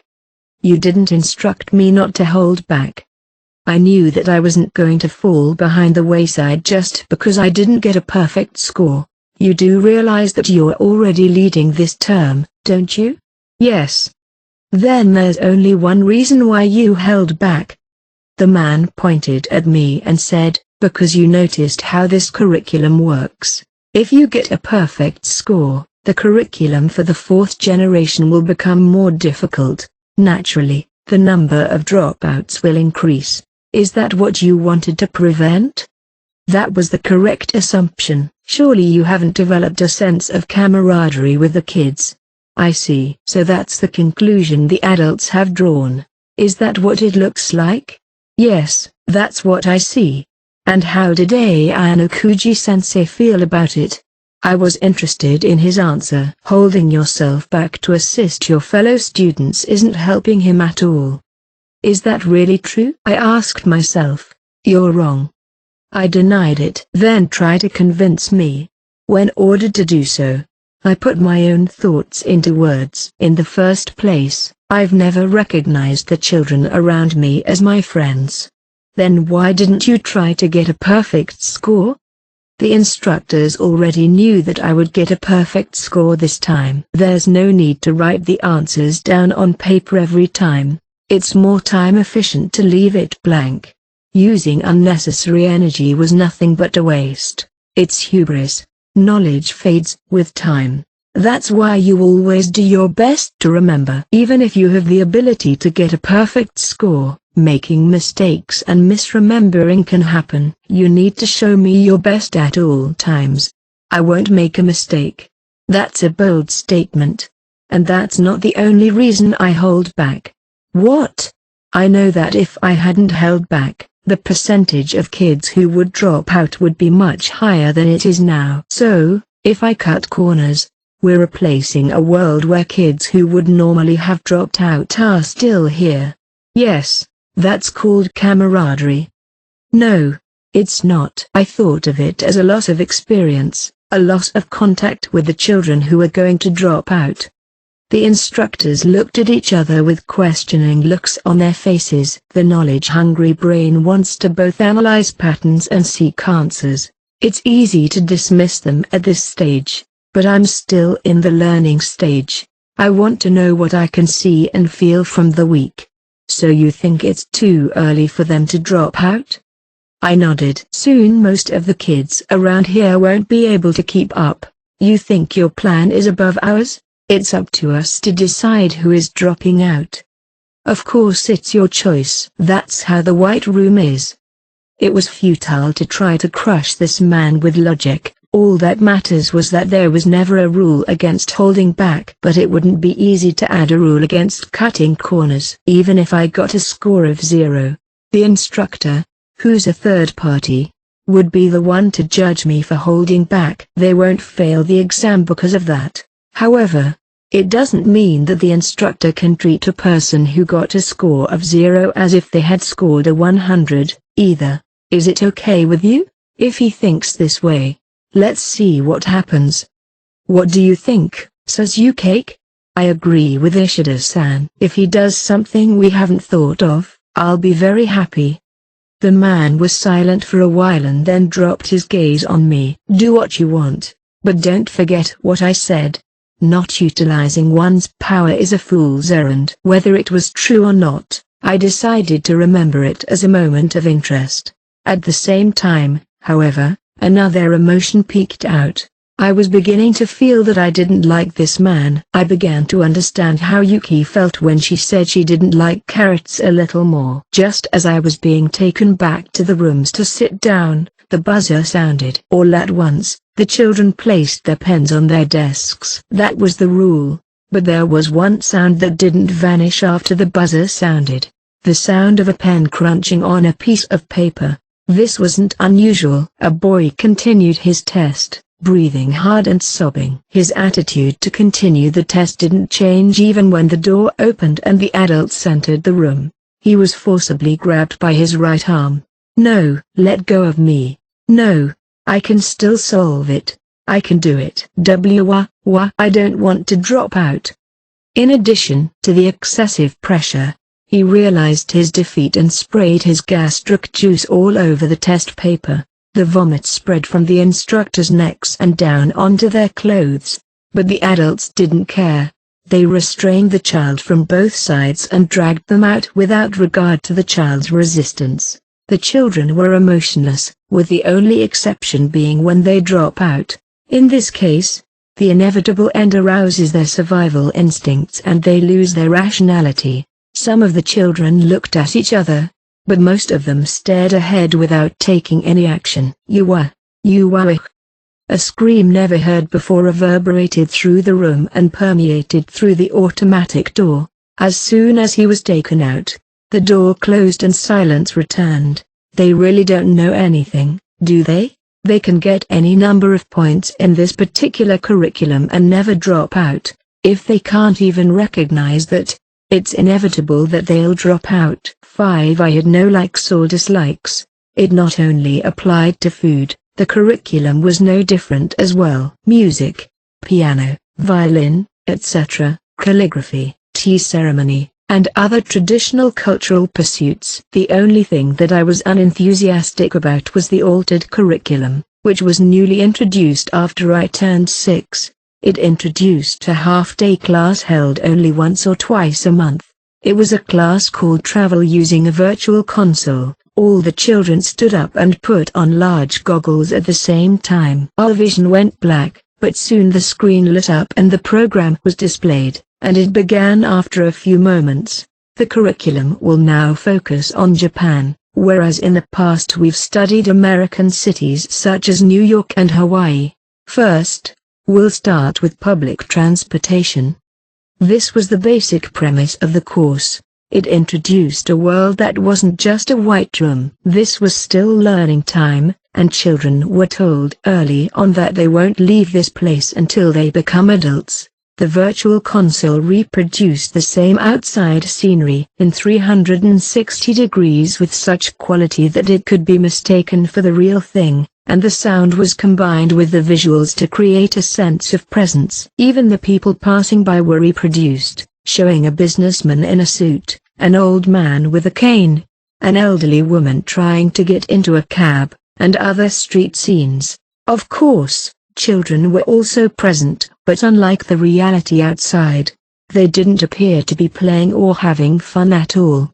Instead, they showed inorganic, machine-like movements. We learned the history and structure of the world so that one day, when we go out into the outside world, we'll be able to adapt to it without problems. I knew it was necessary, but I had a problem with this way of learning. One of the reasons why I disliked it was because it was accompanied by an indescribable feeling of discomfort. It's what was commonly described as 3D motion sickness. It's possible that the brain misperceives it as a hallucination if the balance between visual perception and the semicircular canals are incorrect. There's no way to stop the sickness by individual power alone, and the only way would be to let the brain learn over time. It wasn't so hard that it was impossible to continue, but it was the reason why I didn't like it.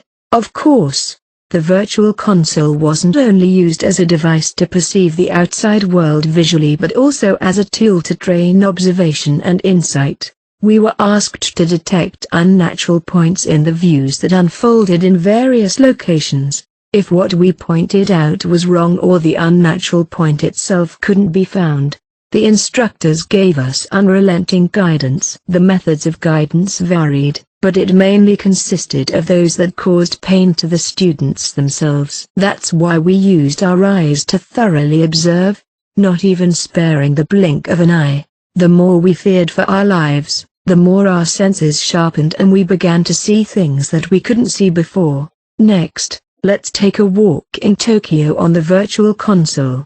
As we virtually walked through Tokyo, the screen suddenly went dark. The instructors' voices that I was listening to stopped, and I was engulfed in silence. Everyone take off your goggles. The voice came from inside the room, not through the microphone, and we all followed the instruction at once. There's an equipment issue. That's it for today's virtual console lesson. We still have less than half an hour before the next curriculum, so please stay here. With those instructions, the goggles in everyone's hands were retrieved. Stand by. Many of the kids were left standing, seemingly intent on passing the time. In the end, it seemed that the equipment problem couldn't be resolved quickly enough, and the instructors decided to move on to another curriculum. The children were, of course, quickly lined up and turned their attention to the next part of the program. We're going to read out the names one by one. The first person whose name is called will move with the instructor. With these instructions, the first 3 names were called. In the end, I was the last one to be called. I obeyed, and the instructor walked slowly and invited me into the private room.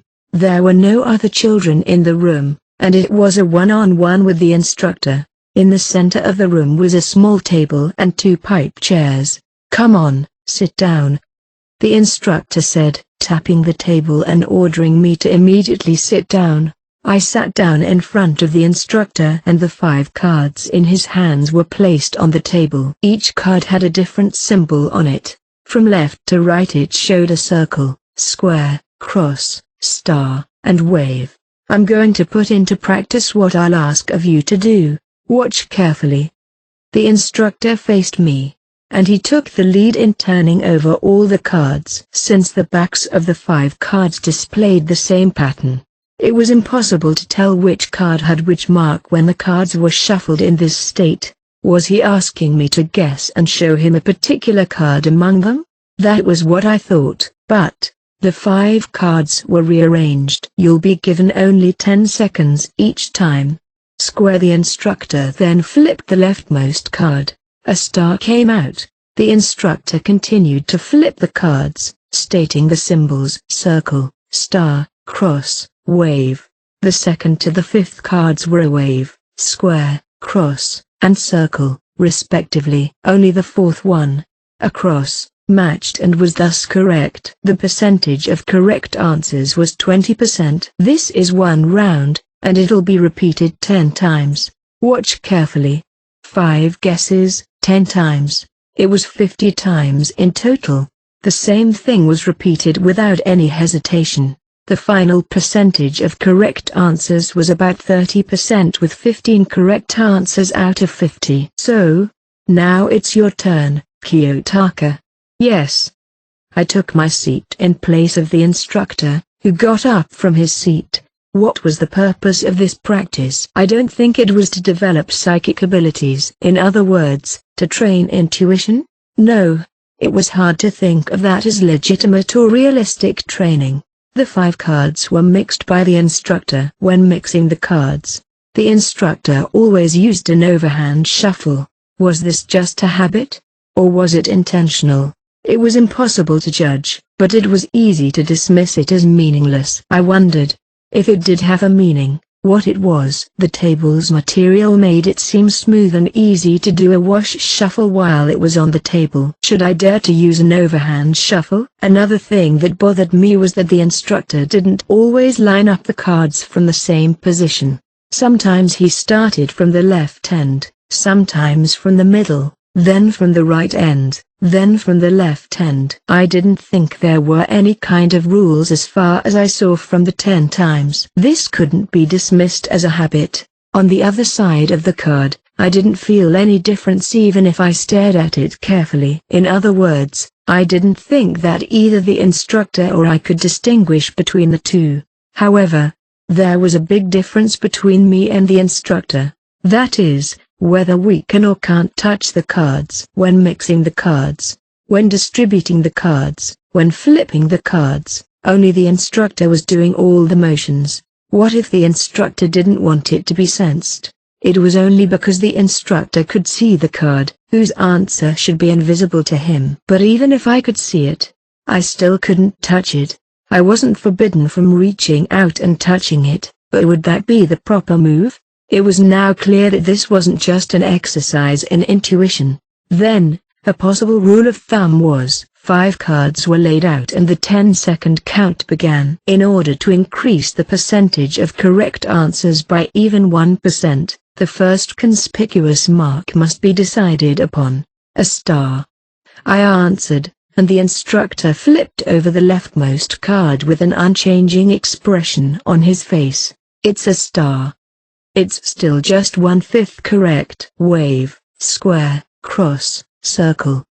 The instructor flipped from the second card to the 5th. The marks were turned over and matched just what I said they would, thus making them correct. "You still have 9 more to go." "Yes." After 5 correct answers, I was convinced of one rule, then the rest was easy. I then went on to play the remaining 9 rounds. I guessed all 45 cards. 100% correct. As I finished collecting the previous 50 cards, the instructor looked at me. In his eyes, I saw an emotion that wasn't there before. I didn't realize you had your eye on me from the very first phase. The instructor showed the first practice. If all he had to do was explain the rules, he would have only had to show the same repetitive content once or at most twice. However, the instructor silently went through all of the exercises up to 10 times, regardless of whether they were successful or not. This meant that it wasn't a mere explanation of the rules. They hid the fact that it was a memory test to see if I could reach that realization as quickly as possible. And on top of that, a perfect memory. It's hard to believe. I wonder if you've also had them memorized, all lined up the same way they were the first time. No way. I only remembered the 5 symbols based on the small scratches on the cards that I couldn't see. And the only reason I was able to line them up the same way as the first time was that I received instructions from the intercom in my ear.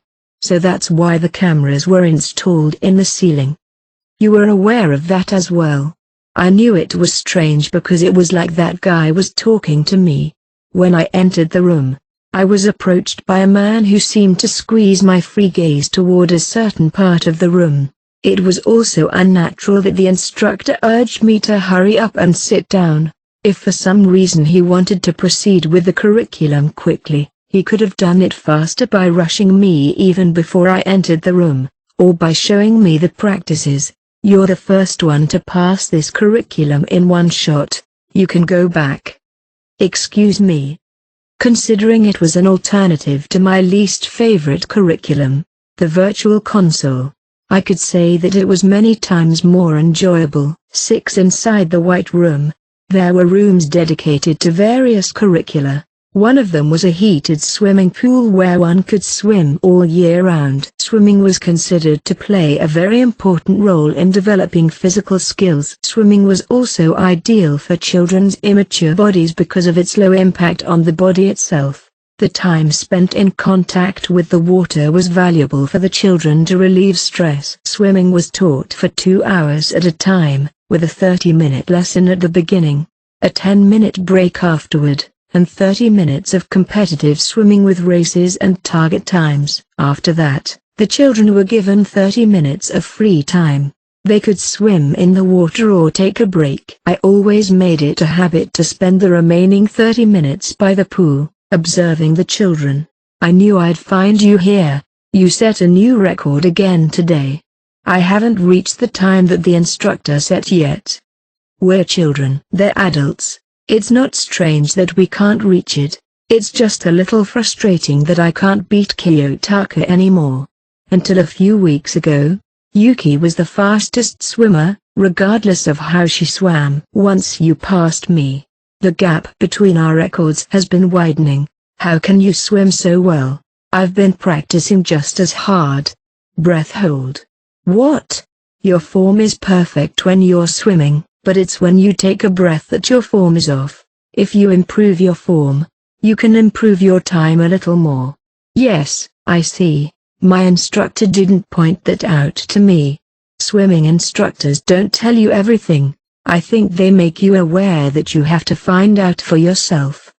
It's not that I haven't noticed. You not only see yourself, but you're also even able to see your surroundings. I don't have that kind of luxury. I'm the same way. I'm just biting the bullet. Many of them, especially those new to the curriculum, were falling behind. Without the fundamentals, one would be too focused on memorizing to get results. On the other hand, people like Yuki and Shiro often got good results the first time. They were able to quickly grasp the basics even though they didn't know them. I guess you could call it a sense. That was the difference, but I didn't envy them. It has been proven in many curricula that you can make up the difference by learning and consolidating the basics, regardless of the initial gap. It was okay if you weren't good at first. The first step was to build the basics and learn to apply them to yourself. Yuki stood still and didn't walk away. She kept looking at me. Do you still need something? Is it strange for me to speak with you without purpose? Yeah, it's weird. Normally, you'd talk to me if you needed something. You're the same as always. I didn't look at her and started to think about Yuki. Recently, she had been talking more and more, and she was speaking in a different way from herself originally. She was talking to me more and more often even when she had nothing to say. Why did she do such inefficient things? She wasn't a bad subject for observation. Besides, now I won't be reprimanded since there weren't any instructors watching and listening nearby. Of course, we couldn't deny that we were being watched, but we weren't to be blamed for it. Can I ask you a question? Yes. Yuki, puzzled, didn't expect such a response back. How come you're so good at conversing? What? How come I'm so good at talking? I don't know. You're at least better than me. I'm just not willing to speak.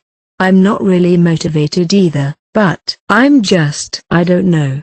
She didn't know what she was talking about, but she was willing to talk about it? That's what I didn't understand. Then how can you laugh? You laughed before. Why? I don't know that either. Don't you get it? Even though you're changing it. You don't know? Because I can't laugh now. Sure, Yuki laughed before. But I don't remember seeing her laugh since then. Did she laugh only once by chance? Are emotions formed by such coincidences? I don't know, but I think I can laugh again when I'm around you, Kiyotaka. I don't understand. Was it possible that we can't feel the emotion that creates laughter unless we were around a certain person? No. Maybe she had a point. When the instructors showed their anger, most of it was directed at someone else. Smiles are also directed to someone else. It wasn't hard to understand. I looked at Yuki. What I tried to smile. As I thought, I didn't know how to smile. I hadn't even learned the basics of anger, sorrow, and joy. Without the basics, you can't do anything. Nothing.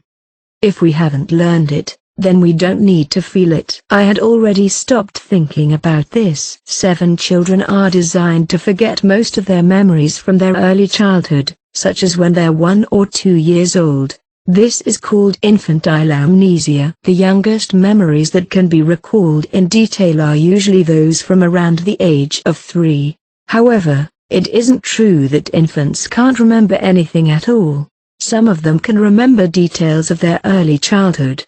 The only proof that this was true is that the child in front of my eyes remembers it well. It's perfect. For him.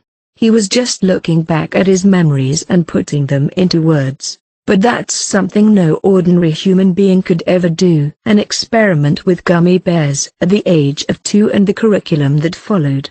Kiyotaka was selecting and storing the necessary memories. I myself remember vividly dismissing it as a child's fantasy. After listening to the past 7 years of Kiyotaka's life, Tabuchi and the others in front of me were very excited. If you publish the results of this research, you will turn the conference upside down. Your child has achieved results that are on a different level from all the other children who have come before him. Tabuchi, I don't care if it's my child or not. Just tell me in a few words how great he is. Yes, sir, it has been proven that babies are capable of learning and remembering while they are still in their mother's womb.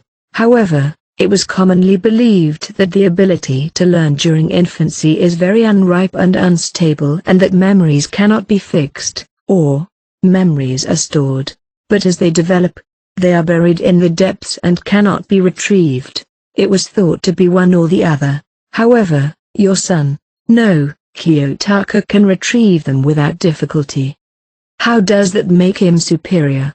For example, if we take only the 3 years between the ages of 0 and 3, we have a memory advantage of 1095 days. Of course, it's not that simple, but the secret of his overwhelming learning ability is also related to this. So, even if he started side by side with the other children, there was a big gap in ability at age 3. He's a genius. That's for sure. It was the nature of a researcher to talk with a look of unquenchable excitement. However, we cannot simply rejoice in this. The white room is meaningless if it's just referred to as a single word like genius. Unfortunately, neither I nor Kiyotaka's mother are very bright. In that sense, it isn't directly related to heredity, but we can't rule out the possibility that it's a mutation, can we? That's I agree. We don't know everything about genes yet. You know what? We're not here to find geniuses from the moment they're born. Remember, the goal is to make the best of even the poorest DNA.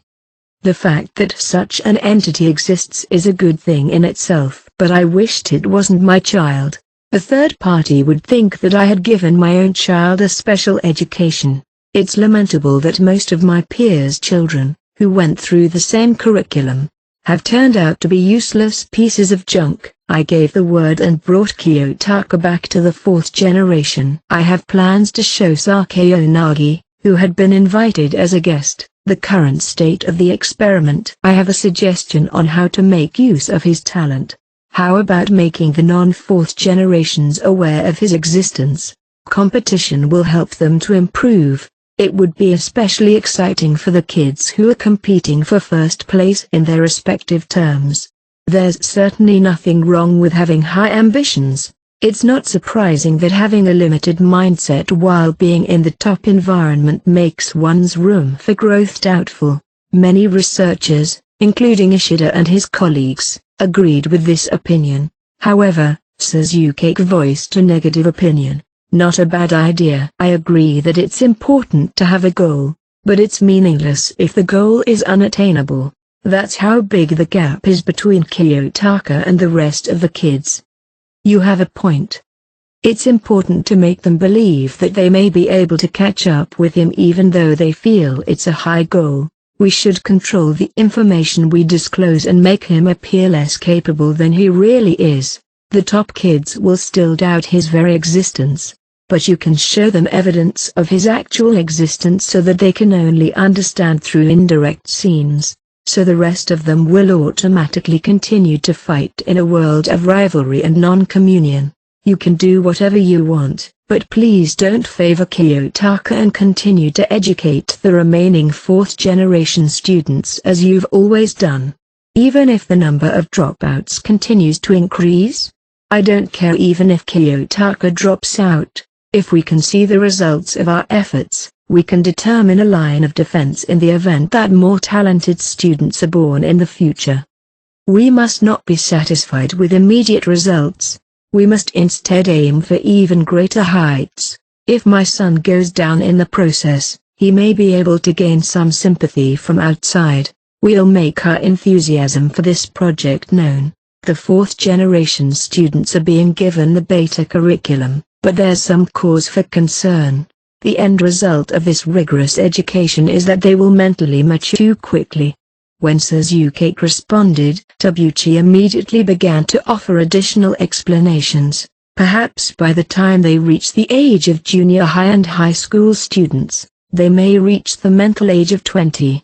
No, I'm afraid that by the time they reach the age of junior high and high school students, they may have reached the mental age of almost 30 years old. The gap between that and their ignorance of the world can, on the other hand, make them appear terribly juvenile. Too many extremes are also a problem. A different approach is required somewhere so that they can learn and grow of their own volition, but that would be a big gamble that could be changed by strong outside influences and could significantly lower the value of the work as an art form. Suzuki's face, which has been at the forefront of the project up to this point, was hard and heavy. That was how much he was worried about the possibilities that lie ahead. Excuse me, sir, but Sekiyanagi-sama has been taken to the observation room as scheduled. What shall I do now? It's about time you came in. Let him stay for a while and keep the curriculum you show him bland as planned. If you show him something too stimulating, he'll reject it. I got up from my seat and walked to the observation room instead of immediately going to Sakayo. I turned on the surveillance camera audio capturing the observation room. Basically, Sakayo is in a neutral position, but he could turn to the opposing side at any moment. Although it's unlikely, we cannot rule out the possibility that he's here to scout the White Room. First of all, let's see how probable the risk is. Through the screen, I could see Sakayanagi and a girl who seemed to be his daughter in his arms. Both of them seemed to be watching the students in the white room through the magic mirror. Look at them, Arisu. These are the children who may one day carry the future of Japan. 13. It seems that it wasn't her father's idea to offer to give her a tour. They were staring at the glass with their hands as if they were devouring it. They never got tired of it, not even for 5 or 10 minutes. What's the matter, Arisu? It's unusual for you to be so interested. It's an experiment to artificially create geniuses. I cannot help but be interested. An unchildlike remark, as per usual. I didn't see any artificiality between the father and daughter. I just think there are a lot of problems with this experiment. What do you mean by that? I mean, there are many humanitarian concerns to this experiment, and it's likely to be criticized from all sides. Ha ha ha ha. I can't believe that she's a young child. She's so calm and has the same eyes and sensibility as an adult. I don't believe it's possible to artificially create a genius. Even if someone emerges from this facility, can we really say that it is the result of experimentation? TL note, the large bunch of italics here represent Atsumi listening in on Sakayanagi and Arisu's conversation. 13. I was going to go see him after I made some decisions, but I was interested in his daughter, Sakayanagi Arisu's point of view. It wasn't every day you get to hear a child's assessment of the White Room. What makes you think that? Because I think that in the end, the kids who made it to the top were just the ones with the best DNA. I see. It's true that the curriculum that these children are undergoing is very rigorous. It's possible that the kids who survive it are the ones who were good at it in the first place. You really are bright. Just like her. And your personality is similar too. I'm glad. For me to be compared to my mother is the highest compliment.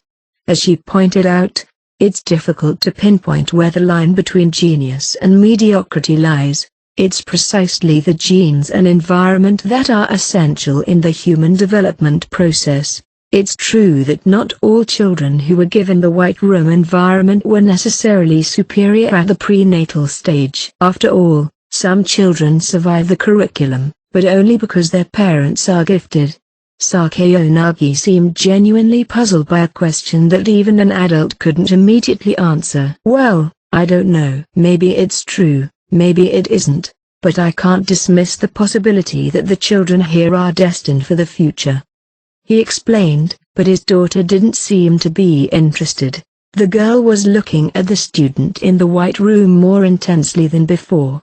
That boy has been handling all the assignments calmly and effortlessly since a few minutes ago. He's Sensei's son, isn't he? If I recall correctly, his name is Ayano Kuji, Kiyotaka-kun. It seems that she has already noticed Kiyotaka's uniqueness. If he's the son of Sensei, he'd have good DNA, right? I wonder. He didn't graduate from a great university, nor was he an outstanding athlete. His wife was an average person, and neither of his grandparents were gifted, but he was more ambitious than anyone else, and he had an indomitable fighting spirit. That's why he became so great. So much so that at one point, he even tried to run a country. Then, isn't he the most suitable subject for this experiment? I guess he would be the ideal child. But I can't help but feel sorry for him. Why? He's been in this institution since the moment he was born. The first thing he saw was not his mother or father, but this institution's white ceiling.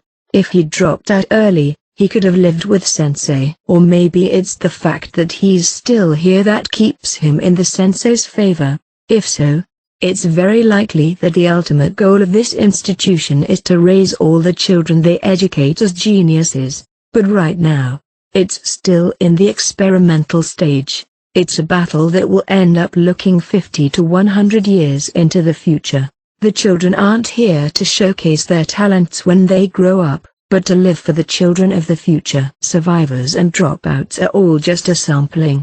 Father, do you dislike this facility? Arisu said what I would have liked to in order to get to the heart of the matter. Depending on his response here, there were many things to consider. I wonder, I may not be able to support them honestly. What if the children raised here grow up to be better than anyone else? If this facility becomes the norm, I think that would only bring the beginnings of misfortune. In particular, I couldn't see any connection with Kijima. Only an answer typical of a good person like Sakaonagi keeps coming back. Don't worry, I'll break it down for you. I will prove that the creation of a genius isn't determined by education but at the moment of birth. I'm sure you're right. I'm counting on you, Arisu. Sakaonagi patted his daughter's head happily, apparently without having any ulterior motives. By the way, father, I'm going to learn to play chess. I turned off the camera and left the room. I guess there was no need to worry. However, we must be cautious. Now that the announcement time is approaching, you never know what might happen. Again and again, I repeated the same day. Repeated the days of learning that seemed to go on forever. In a world where there were hardly any breaks, we fourth-generation students continued to repeat the curriculum. There was nothing more to say. No matter how complicated and difficult it got, what we had to do remained the same. Tomorrow, the day after tomorrow, the day after that, and the day after that, again and again, I repeated. The next day came as a matter of fact. We learned something new. Absorb. If you didn't absorb, you wouldn't survive. Once you were branded as a failure, there was no undoing it. And what was normal yesterday may not be normal today. The buzzer sounded. The children followed the rules and placed their pens on their desks. This was the end of the high-stakes written curriculum. The test papers were collected and the scoring began immediately. Meanwhile, the children sat silently in their seats and waited for the results. However, the results were usually known before they were given out. All the children who remained here knew how well they answered the questions. The little girl in the front seat was shaking slightly. I stared at her blankly, waiting for the right moment. One of the instructors came in and walked over to the shaking child. Disqualified, the instructor announced in front of the child. In the same calm tone as usual. Once again, another student had been disqualified. The number of remaining fourth-generation students had been reduced to only 4, and now one of those seats disappeared. Oh no! In the White Room, failure in the training and study phases was never an issue. It didn't matter how much you progressed leading up to the exam, scoring a 10 or a 5 on the other exams was irrelevant. The instructor would just keep the learning process going without stopping. It was the final exam that decided everything, whether or not you failed. If you failed to meet the standards, you'd be judged as having no ability at that point and dropped from the curriculum. Stand up. No extra words were included, short phrases were all that mattered. I don't want to. The last thing you'll want to do would be to answer the demand. If what she said was correct, Yuki's result was only 5 points short of the passing grade. To the casual observer, it may seem like only 5 points, but in the White Room, there was no redemption even if 1 point was missing. This was true for many students. I have trained against. Children who failed to meet the passing grade once were generally less capable of learning later in life. This has been proven. In other words, even if we ignore the situation here and let it go until the next regular exam, they still won't be able to break out of the situation where they're the next top candidate to drop out of the White Room. In other words, you aren't qualified to remain in the fourth generation once you see that you've hit your ceiling. Rotten apples must be removed. Any hindrance will become a burden to our growth. I guess they didn't intend to spend any more time on this. One of the instructors reached for Yuki's arm. No, I hate it. Brushing away his arm, Yuki rushed towards me while still shaken. Kiyotaka, save me. I don't want to disappear. Spilling tears, Yuki pleaded for help. I took one look at the instructor who slowly approached me, but I didn't change my indifferent position. It's impossible. I can't help you. No, I'm not going to. Please. Next time I'll do my best. Next time. Next? Why didn't you try before that? You know there's no next time. Well, that's... If you can't work hard now, you won't be able to work hard next time. Continuing was impossible, just as there's only one life. But still, I can do it. I can do it. Look at what I've achieved up until now. Is that what this is about? The instructors had me and Yuki surrounded. Hua. I signaled to the approaching instructors to stop and turned to Yuki. It's true that you've been following the curriculum except for the written exam. However, your grades kept dropping year after year and never seemed to improve. In other words, this is where your limits lie.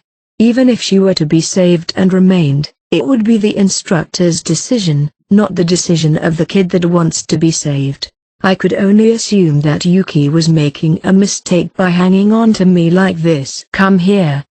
No, no, please, please let me try again. Raising her voice, Yuki showed a peculiar resistance to the instructors. It wasn't an unusual behavior among the dropouts. But even so, Yuki's behavior was a little different from what we had seen before. You know very well the rules of the White Room. Why are you so upset? The students in the White Room, including myself, didn't understand the situation. The instructors, however, knew very well why Yuki was resisting so much, but they never stated the reason. They grabbed Yuki by the arms and forcefully pulled her off of me. Help me, Kiyotaka. She called out my name over and over again, screaming and begging for help. Help, help. She reached out to me as she crumbled to the ground, begging for my help. Help. The girl in front of me had already been disqualified. The disqualified will leave this room, and they never come back. There were no exceptions. Then why did she need to ask for help? It was a waste of effort, a waste of time. Please. I don't want to leave. Two adults, who couldn't stand that she still hadn't left the room, came into the room in a hurry. The instructors then seized the girl and dragged her out. No, no, no, help me. One more person failed to reach their goal and was eliminated. I'm sure the remaining children were looking at Yuki with the same cold eyes I did, or maybe they were scared that they might be next. Either way, all I cared about was that I was the last one standing. From the beginning, I've been living in this world relying on those feelings alone. I lived in that white world, a scream that comes from learning together for years, like family, or perhaps something from a different dimension entirely, like affection towards the opposite sex. To be dragged out of here is a denial of all that we are. Therefore, everyone repeated their studies within a limited time so that this didn't happen. It's just, please wait. I muttered quietly to the instructors who said you could speak. You won't get away with it the next time you open your mouth without permission. Then it's fine if you don't let me get away with it. But please listen to me. Immediately after those words came out, the instructor fell silent, came up to me, and kicked me without hesitation. I didn't give you permission to speak. Yuki wasn't feeling well before noon. She seemed restless during the exam, and I think she was unable to show her ability in other areas. As I was about to continue, he grabbed me by the chest as if to further interrupt me. It is also her responsibility to keep herself in good condition. Do you think that's an excuse now? I didn't see anything wrong with her this morning. That's right. But it would be a different story if it was unexpected. Unexpected? The instructor turned around and looked at the other instructors surrounding the fallen Yuki. There's bleeding. The adults seemed to realize from their observations that Yuki was in an unusual state. Bleeding? Did she get hurt somewhere? No. Is it that? Yes, normally. The earliest that this could occur is around 9 years old. But this early is exceptional. It's probably due to the stress, which is different from that of the other students in the class, caused by the difficulty of the course. She also seems to have a fever, so it's no wonder that she's unexpectedly ill. Go to the doctor's office. We'll see if she's disqualified or not after we get a closer look at her." With those words, the instructor instructed Yuki and took her out of the room. As they were leaving, Yuki looked at me through her tears, but I didn't meet her eyes. "Well spotted." "That's what I would say, but we would have noticed it right after this without you having to point it out. Your unauthorized comments are still a problem. So you'll punish me?" Punishments, such as corporal punishment, would follow after violating rules outside the curriculum, but that was all there was to it. I knew that they couldn't take such brutal measures, such as dropping out. "Do you think I'm joking? If you're going to stand by and keep an eye on me, you'd better watch me more closely." "You." Too late. The instructor, clenching his right fist and revealing his murderous intent, came at me, but I avoided him. "Stop." The instructor tried to retort, but another instructor rushed back to stop him. "Don't let the kids' comments get to you, newcomer." There were some instructors who were inexperienced, but with this new instructor, he will make more mistakes from now on. That's why there's a need to make it wide known at this stage. If they were going to use him, they needed to train him better. If they decided that he was useless, they needed to get rid of him. In the end, after that day, Yuki never came back. 9 more fourth-generation students disappeared, and only 2 were left in the room. Me and Shiro.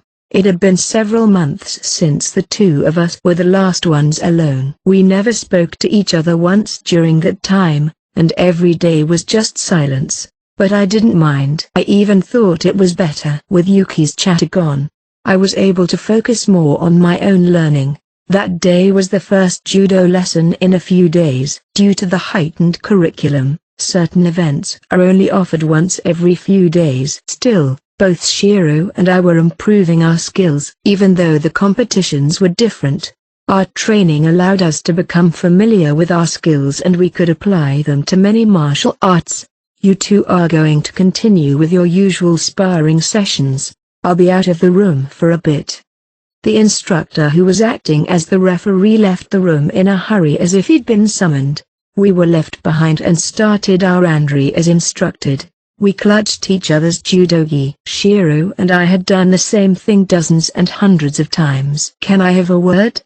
The past month's silence was broken when Shiro whispered in my ear. I thought it was a mental attack, but he stopped moving completely. "It's been many, many years since I've last beaten you in judo, hasn't it?"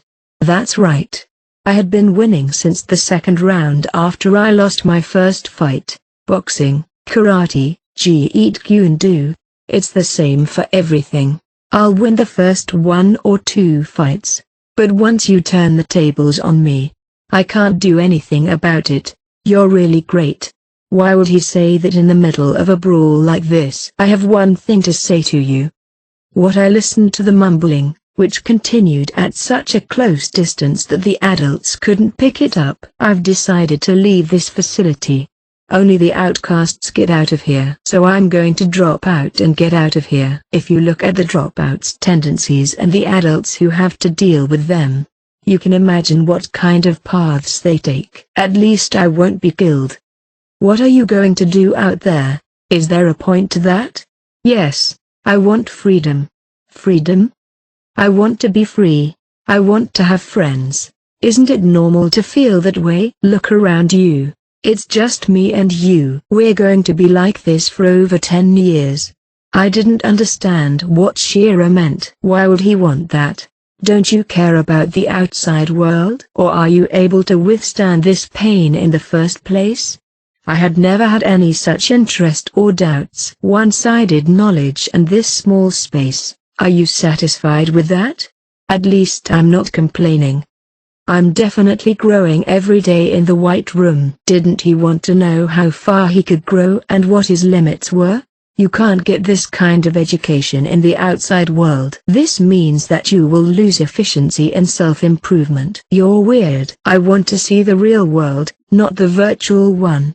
Objectively speaking, I had seen many children who were sick and tired of their constrained lives, but the idea of dropping out because I couldn't take it anymore never came to me. I was convinced when Yuki dropped out. I even envied her. I see. If that was the answer Shiro gave, then I had nothing to say. I thought you were just like me. I thought you'd want to be out in the world someday. I'm sorry, but I've never thought that. I see. I was going to ask you to leave with me. I was sure the adults watching over him didn't know this as well as I did. They didn't know that Shiro had such an enormous amount of feelings about this place. There was this established notion between the administrators that the children couldn't know what we didn't tell them, but the reality was that there were other people, like the one in front of me, who desired to leave the White Room as soon as possible. I didn't know if this discovery meant anything as long as I was the last one standing. I'm going to go ahead and see you again sometime, Kiyotaka. I didn't reply to his words. I only felt his extraordinary determination. I also sensed a determination that I had never felt before, a determination to defeat me in this battle. The opponent in front of me wasn't an easy opponent compared to a half-baked adult, and yet, Shiro's attack was repelled, and I got a clean blow. I couldn't lose to an opponent who had learned from the same mistakes I had made. If he exerted a power of 120, I exerted 130. If he exerted 140, I exerted 150. I don't care about the comfort of the White Room or the freedom outside. The important thing was that there was still much to learn here. As long as I could improve myself, I shouldn't avoid it. In other words, my intellectual curiosity was telling me to stay in this White Room. That's it. Even though there was no judge nearby, we were always being watched from another room on the second floor, behind the glass. Shiro slammed the ball down on the tatami mat, and we were informed that the game had been decided. I lost again after all. I should have remembered from when I won. He rested his arm on his forehead, breathless, and spoke of his faded memories. It was 5 years of losing all the time. I guess I realized that I couldn't win if I stayed here. Are you really going to drop out? Yeah, I'll leave the White Room when the time is right. He wasn't going to change his mind. I didn't understand. To leave the White Room was to die, no matter what form it took. I couldn't think like that, but Shiro must have had his own thoughts. If he wanted to kill himself, I wouldn't stop him. Goodbye, Shiro. Goodbye, Kiyotaka. This was the last conversation between Shiro and me. Not long after that, Shiro dropped out. The only other student was gone. From this point on, my memory became more monotonous. There was no one to really talk to. Some days, depending on the curriculum, other than to shovel food down my throat, I really didn't open my mouth.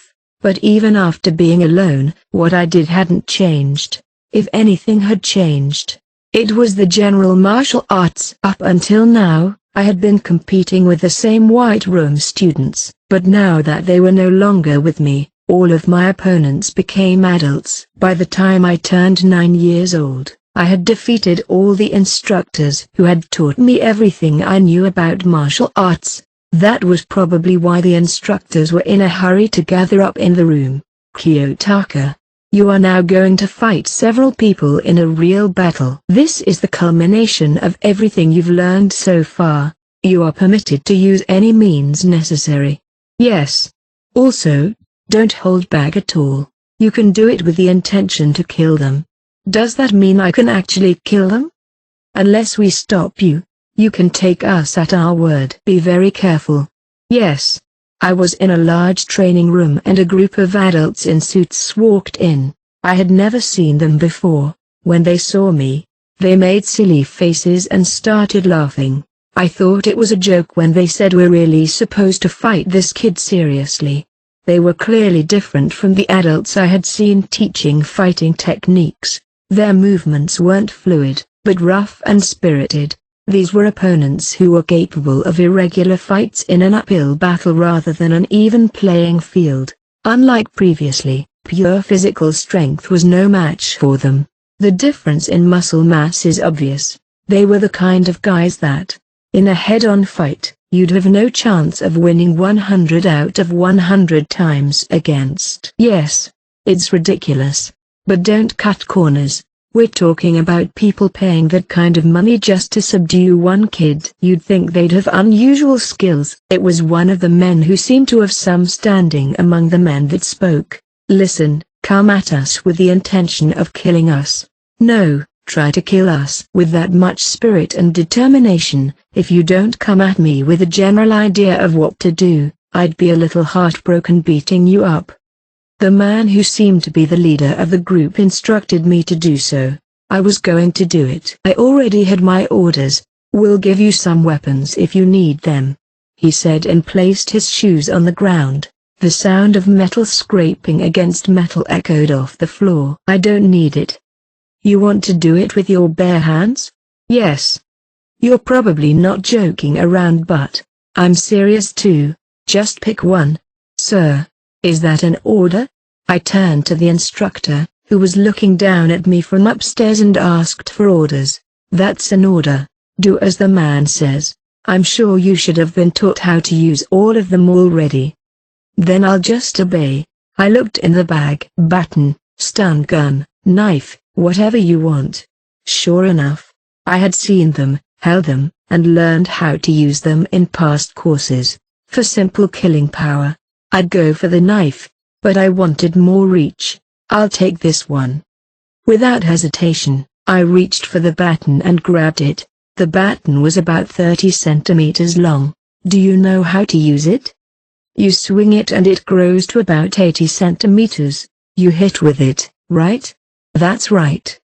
In order to win, I must accurately hit the weak points of the human body. He had probably never fought a fighter of my stature before. I needed to take advantage of the fact that I was small and short, making it difficult to face me. After a few minutes, when the last adult fell down with his leg smashed by the baton, I raised it. I struck him on the skull and knocked him unconscious with one blow. If that didn't work, I would have just delivered a second blow that would shatter his skull. Stop, stop. I heard a voice echoing through the room, and I stopped moving and threw the baton lightly into the distance. Adults rushed into the room and helped the fallen adults up. Oh my God, we've got to get him to the infirmary right away. The medical team, who had seen his condition and realized that he was seriously injured, carried him out on a stretcher. What the hell were you doing, Kiyotaka? I was ordered to kill him. To be sure, I even asked again to confirm if it was really all right. What's the problem with that? The instructors were stunned by the situation, but soon after, the door to the room opened. Ayanokuji-sensei. You geese take care of these guys. I'd like to have a meeting with Kiyotaka. Follow me. Orders were absolute. I followed him without a second thought. Usually, there were several instructors by my side, but today it seemed to be just one. As I'm sure you're aware by now, I'm in charge of the White Room and I'm your father. I know who you are. I've never claimed to be your father, but when did you ever learn that? I remember from when I was 4 years old. When I overheard you talking with the instructors.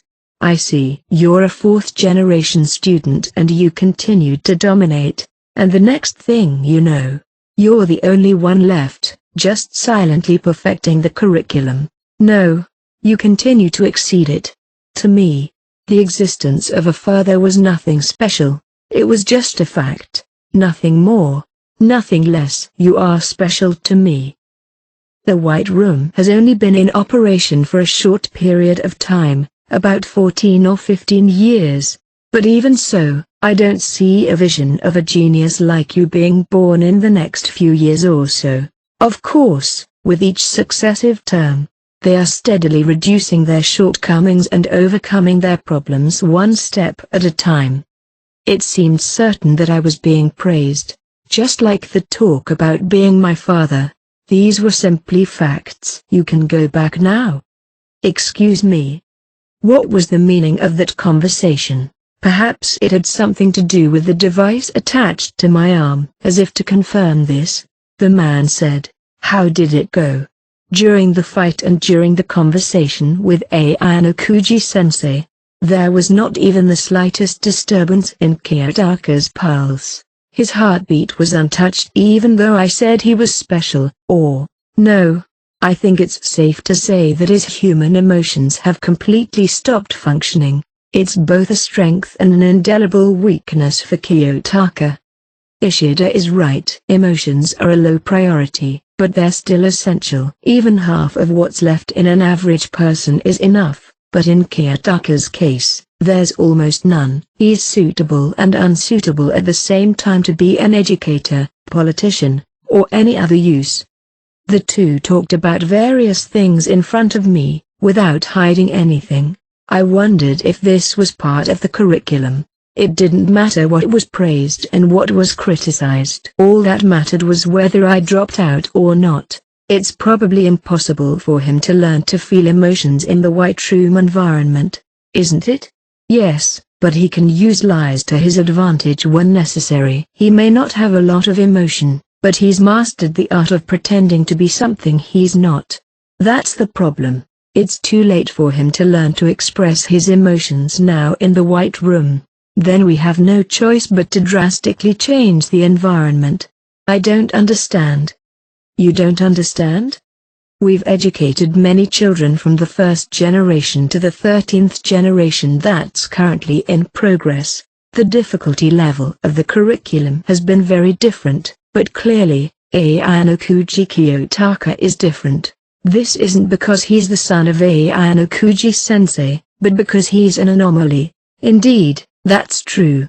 No matter how harsh the environment is, Kiyotaka showed adaptability sooner or later. Every child has a plateau, but why is Kiyotaka the only one who doesn't have one? Why is it that the more you teach him, the more he absorbs everything as if he were swallowing it all? I don't know. It's easy to say that it's a genetic inheritance, but the white room will never be truly complete without a thorough investigation of what's going on. If I can get a steady supply of people who are as good or better than this kid, my ideal will be realized. Figure it out. Don't give up on the idea until you understand it. That's what you're being paid for. I continued my education. What awaited me at the end of it all and what laid beyond the quest for knowledge? That was all I wanted to know. Chapter 6. Hopelessness and a Way of Life. Tokyo was unusually hit by heavy snowfall. The garden scene from the corridor window was lit up with the scenery of a snowy night. Kamogawa and I were light on our feet and headed for the appointed location ahead of the others. On the way, Kamogawa stopped and looked at the snowy landscape. Do you remember? More than 10 years ago, when we were waiting for Nao-sensei under the cold weather. Yes. It seems like it was only a few days ago. That day, Ayanokuji-san took charge of the White Room project and appointed me as well. It's been a lot of hard work, but we've made it this far. That's true. There are more than 1 or 2 secrets that you can't tell people and must take to your grave. You have grown up a lot. I see you've learned the rudiments of politics. Thank you, Nao-sensei. Ayanokuji-san. No, working under Ayanokuji-sensei has been a great step forward for me. The only thing I regret is not being able to report to my father, who passed away last year. Kamogawa's father passed away around this time last year after suffering a heart attack. It had been Kamogawa's goal to tell him directly about the White Room project's release. The state should provide institutions that take in and nurture children. The Advanced Nurturing High School is a pioneer now, but it will go further than that. An institution that saves the lives of unborn children. An institution that educates children and produces geniuses. The White Room project is what the world will absolutely need in the future. Lives thrown down the toilet. Lives cut off by abortion. Lives killed by abandonment. Under the leadership of the government, we will eliminate all of these problems. It's a plan that will also help to address the problem of declining birth rates. We're going to achieve results that will reach the heavens. Don't be satisfied now, Kamogawa. Yes, sir. Today was a special day. Things were different from the time when we were waiting for Nao-sensei in the cold. The White Room experiment had been steadily producing results, despite its many twists and turns. Finally, it was the day I would report to Neo-sensei in detail and go out on the stage. The first step towards seeing the light of day was about to begin. This was something that couldn't have been done without a lot of hard work and perseverance. We were supposed to take our seats first and wait for Neo-sensei to appear in the upper section. I knew it was polite to wait outside, but this was Neo-sensei's order. In other words, I interpreted it as a sign of appreciation for my hard work. With this project's announcement, Neo-sensei finally stands at the top of the country. Prime Minister, huh? He was now fully prepared for the forthcoming election. He won't just be the Prime Minister. Not only will he be honored on the front page, but he'll be 1 or 2 times more powerful than the previous Prime Ministers. In the truest sense of the word, he will be the man at the top of this country. I'm rarely nervous, but I could feel my heartbeat speeding up slightly. I put my political life on the line for this project. I dreamed over and over again of the day when it would pay off. Neo-sensei is here. After a long, yet short 30 minutes, the news of Neo-sensei's arrival came. You arrived earlier than I expected. He was only 10 minutes late from the appointed time.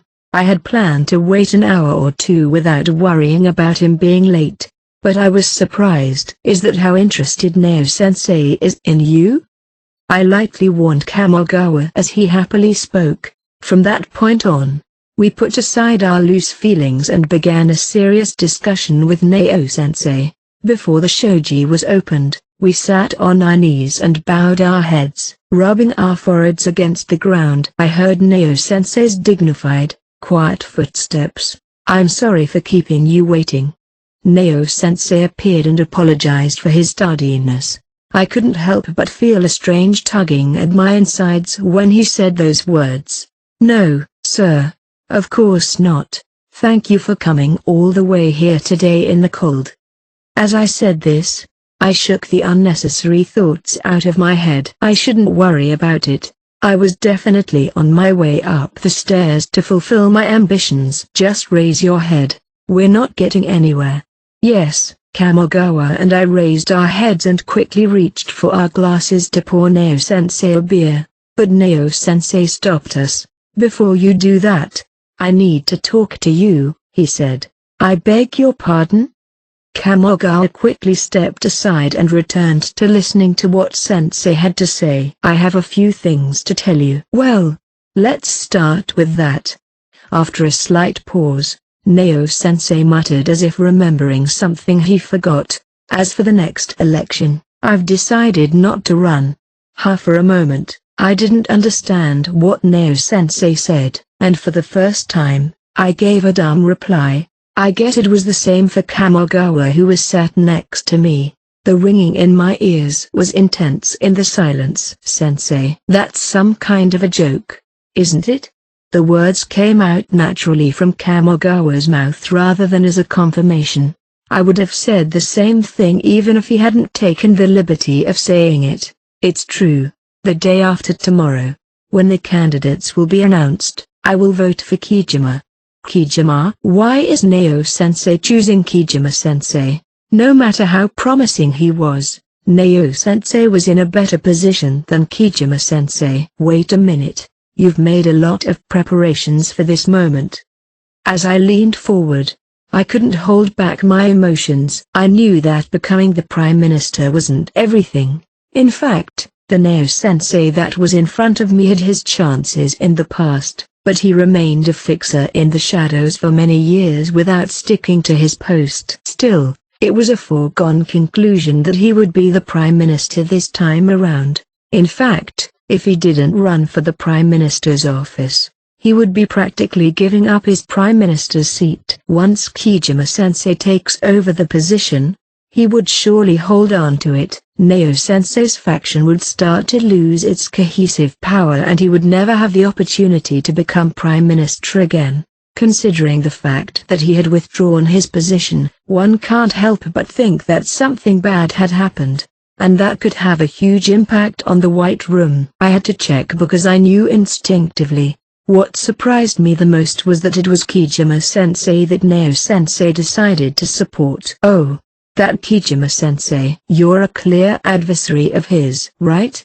Kamogawa couldn't help but mention the name. The number of candidates from the Citizens' Party for the election had been narrowed down to 3, both inside and outside the government and in the media. The main candidate was Neo-sensei, who was right in front of me, and the runners-up were Isamaru-sensei, his rival, and Kijima-sensei, who came a little later. These 3 were the only candidates who had the ticket to become the prime minister, and Neo-sensei was definitely the first candidate. I had no intention of making him prime minister, but that's no longer the case, he said.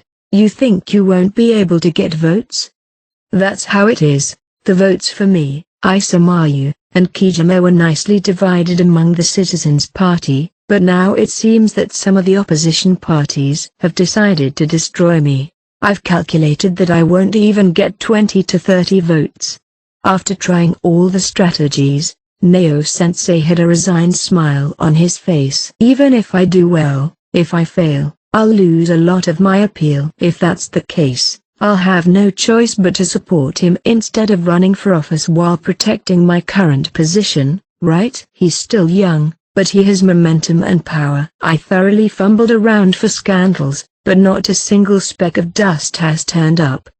A politician with no women, no money, and nothing to hide, he was capable of utilizing his abilities just as he had always been doing. But in that case, wouldn't it be better to recommend Isamaru-sensei? He may be a rival within the same party, but he must also be an old acquaintance. I don't think there's any need to recommend Kijima-sensei, who's difficult to handle. He would not be thinking so childishly that he doesn't want to let his colleagues have credit where credit is due. If he decided that it was right for him to be under Isamaru-sensei, there would be no need to hesitate. You already know that it's better to be under Kijima, don't you?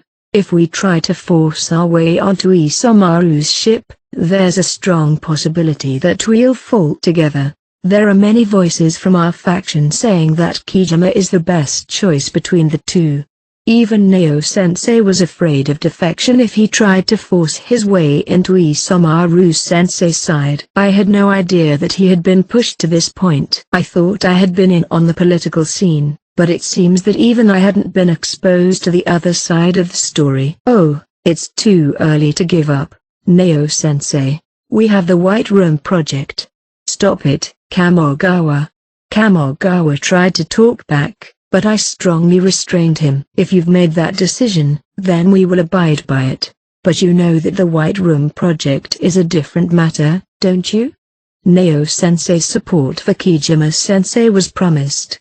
Of course. In other words, it should be a given that he would receive almost the same post as before. We could safely conclude that it wouldn't have that much of an impact. However, that's what I came to see you about today. I'm sorry for all the work you've done for me over the years, but I'm going to have to ask you to stay quiet for a while.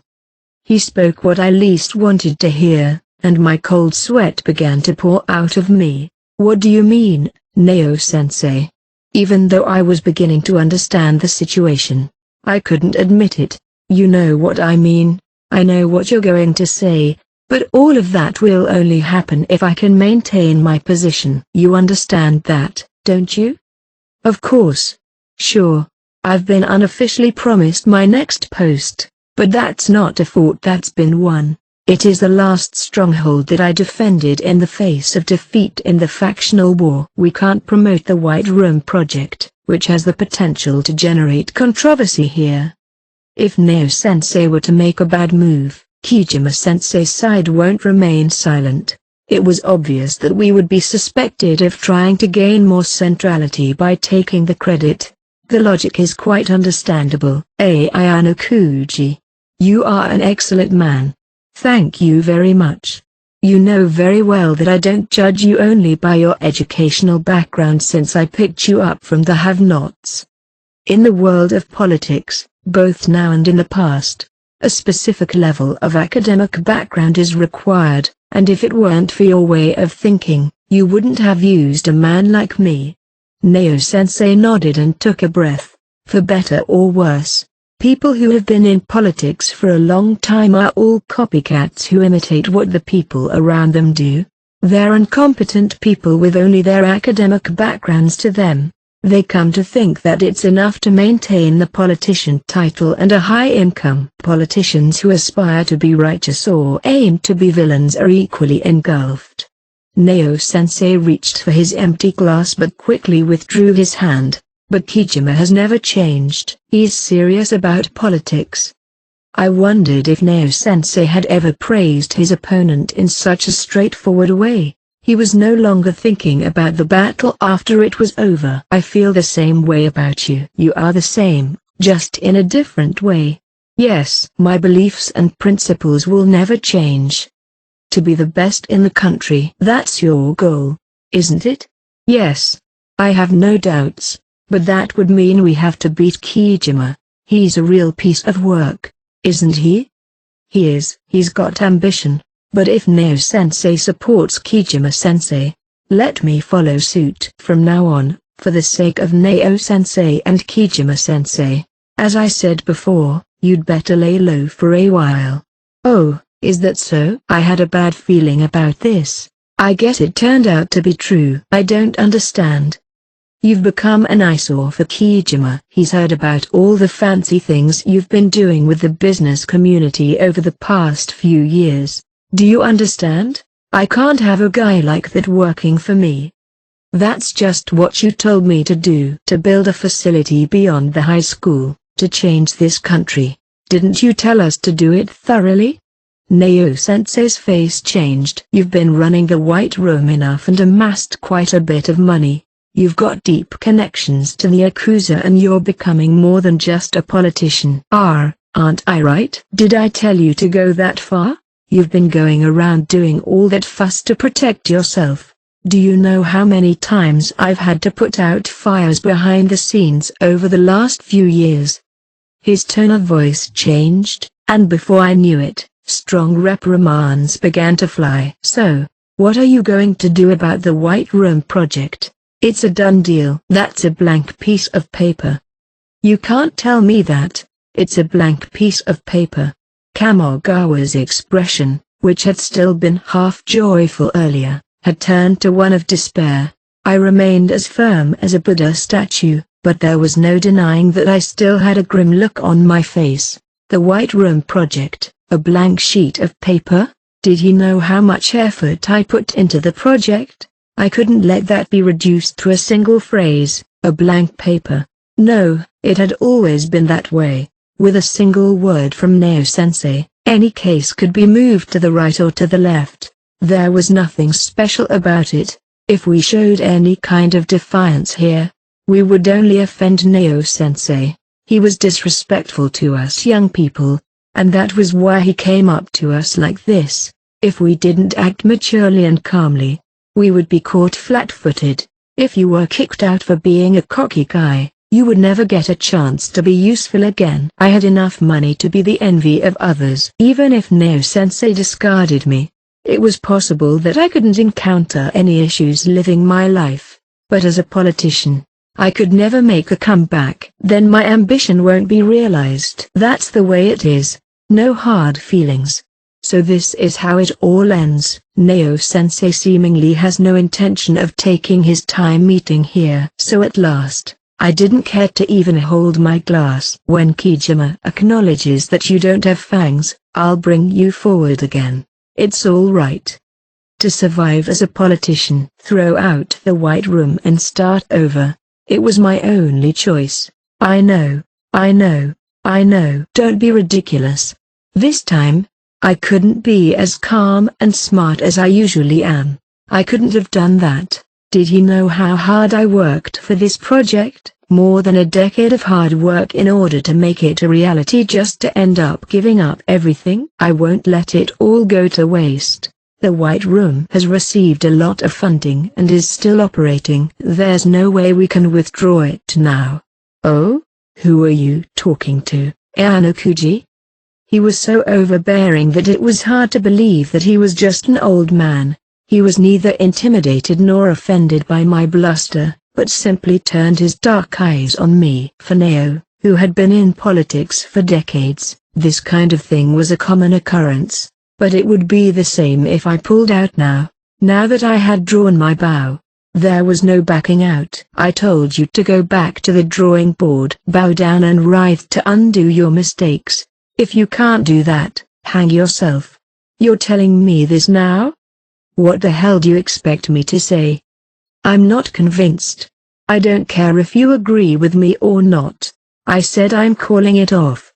Then what about me? I've only ever been under your tutelage, and I've given up many benefits for this project. Even if I get to keep my title as a politician, it's useless if I can't do anything. You have to be patient for a few years. When it's over, I'll move you on to the next job.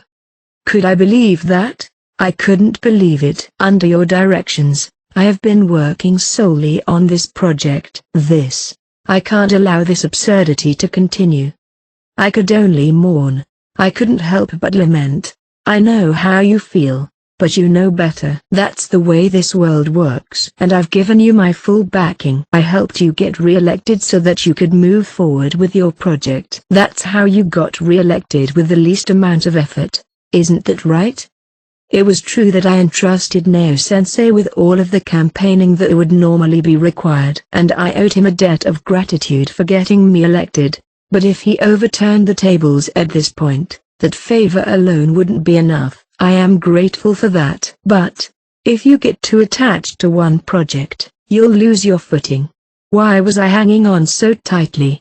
Perhaps Kamogawa, who was shrinking next to me, had no idea. It wasn't that I hated the fact that the White Room project was going to fail, or that I was still obsessed with it. It was because I knew what the future held. For Neo-sensei, I turned into something to be discarded. He said he'd give me another chance and leave me with nothing to do until the time of the election, but when the election comes, he'll throw me out without any support.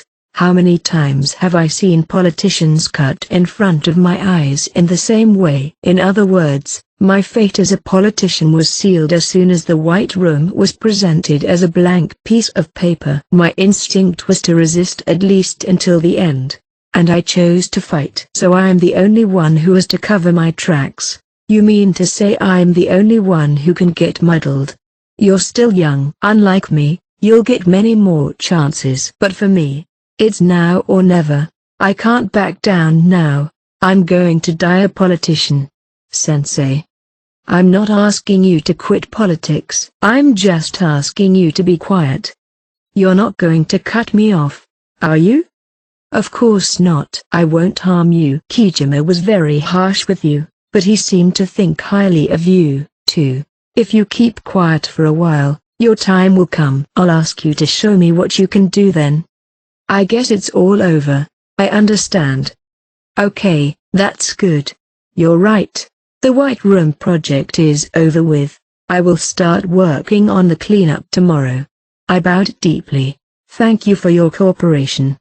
The Neo-sensei that was in front of me had already lost all interest in me. Whether I was capable or not was irrelevant. He just won't take advantage of me anymore. I was cut off in conjunction with the project. One dam in the room where Neo had disappeared from. Only Kamogawa was left in tears and the food was cold. Don't joke with me.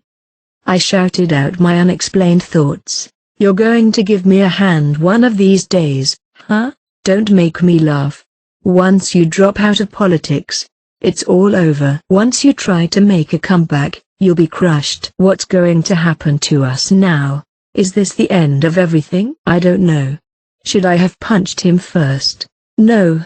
It would have meant nothing to me if I had punched Neo right there and then and enjoyed the momentary pleasure of it. I would be locked up immediately and lose not only my political identity, but everything I've ever done. In a quarrel between children, it was enough to show one's strength by punching each other. But in this world, arm strength is only one of many weapons, and they're weak at that. Neo, who appeared to be nothing more than an old man, had a myriad of weapons. Don't think you can get away with using them all conveniently, Neo. I slammed my fist down on the tatami mat with all the force I could muster and let out my frustration. In the end, I was just used and discarded. In the world of politics, once you fall down, it's hopeless to get up. The stakes are high, and that's the end of it. I'm finished?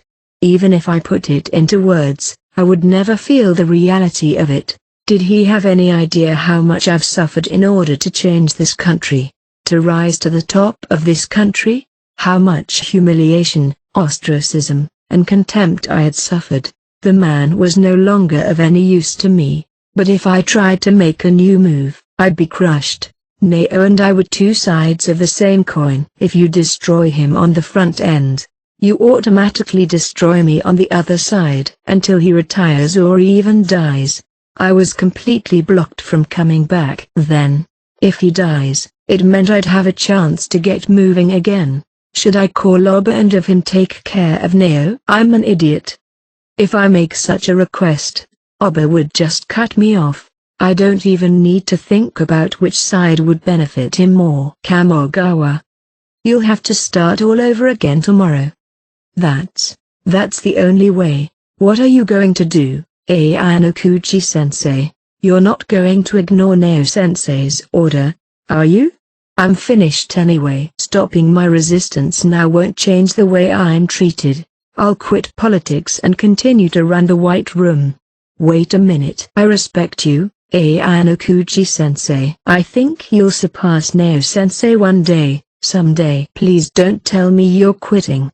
This is the course of action. I can't overturn it by my own will, but you can still survive. You still have your father's influence. Continue to fight under Neo as a politician.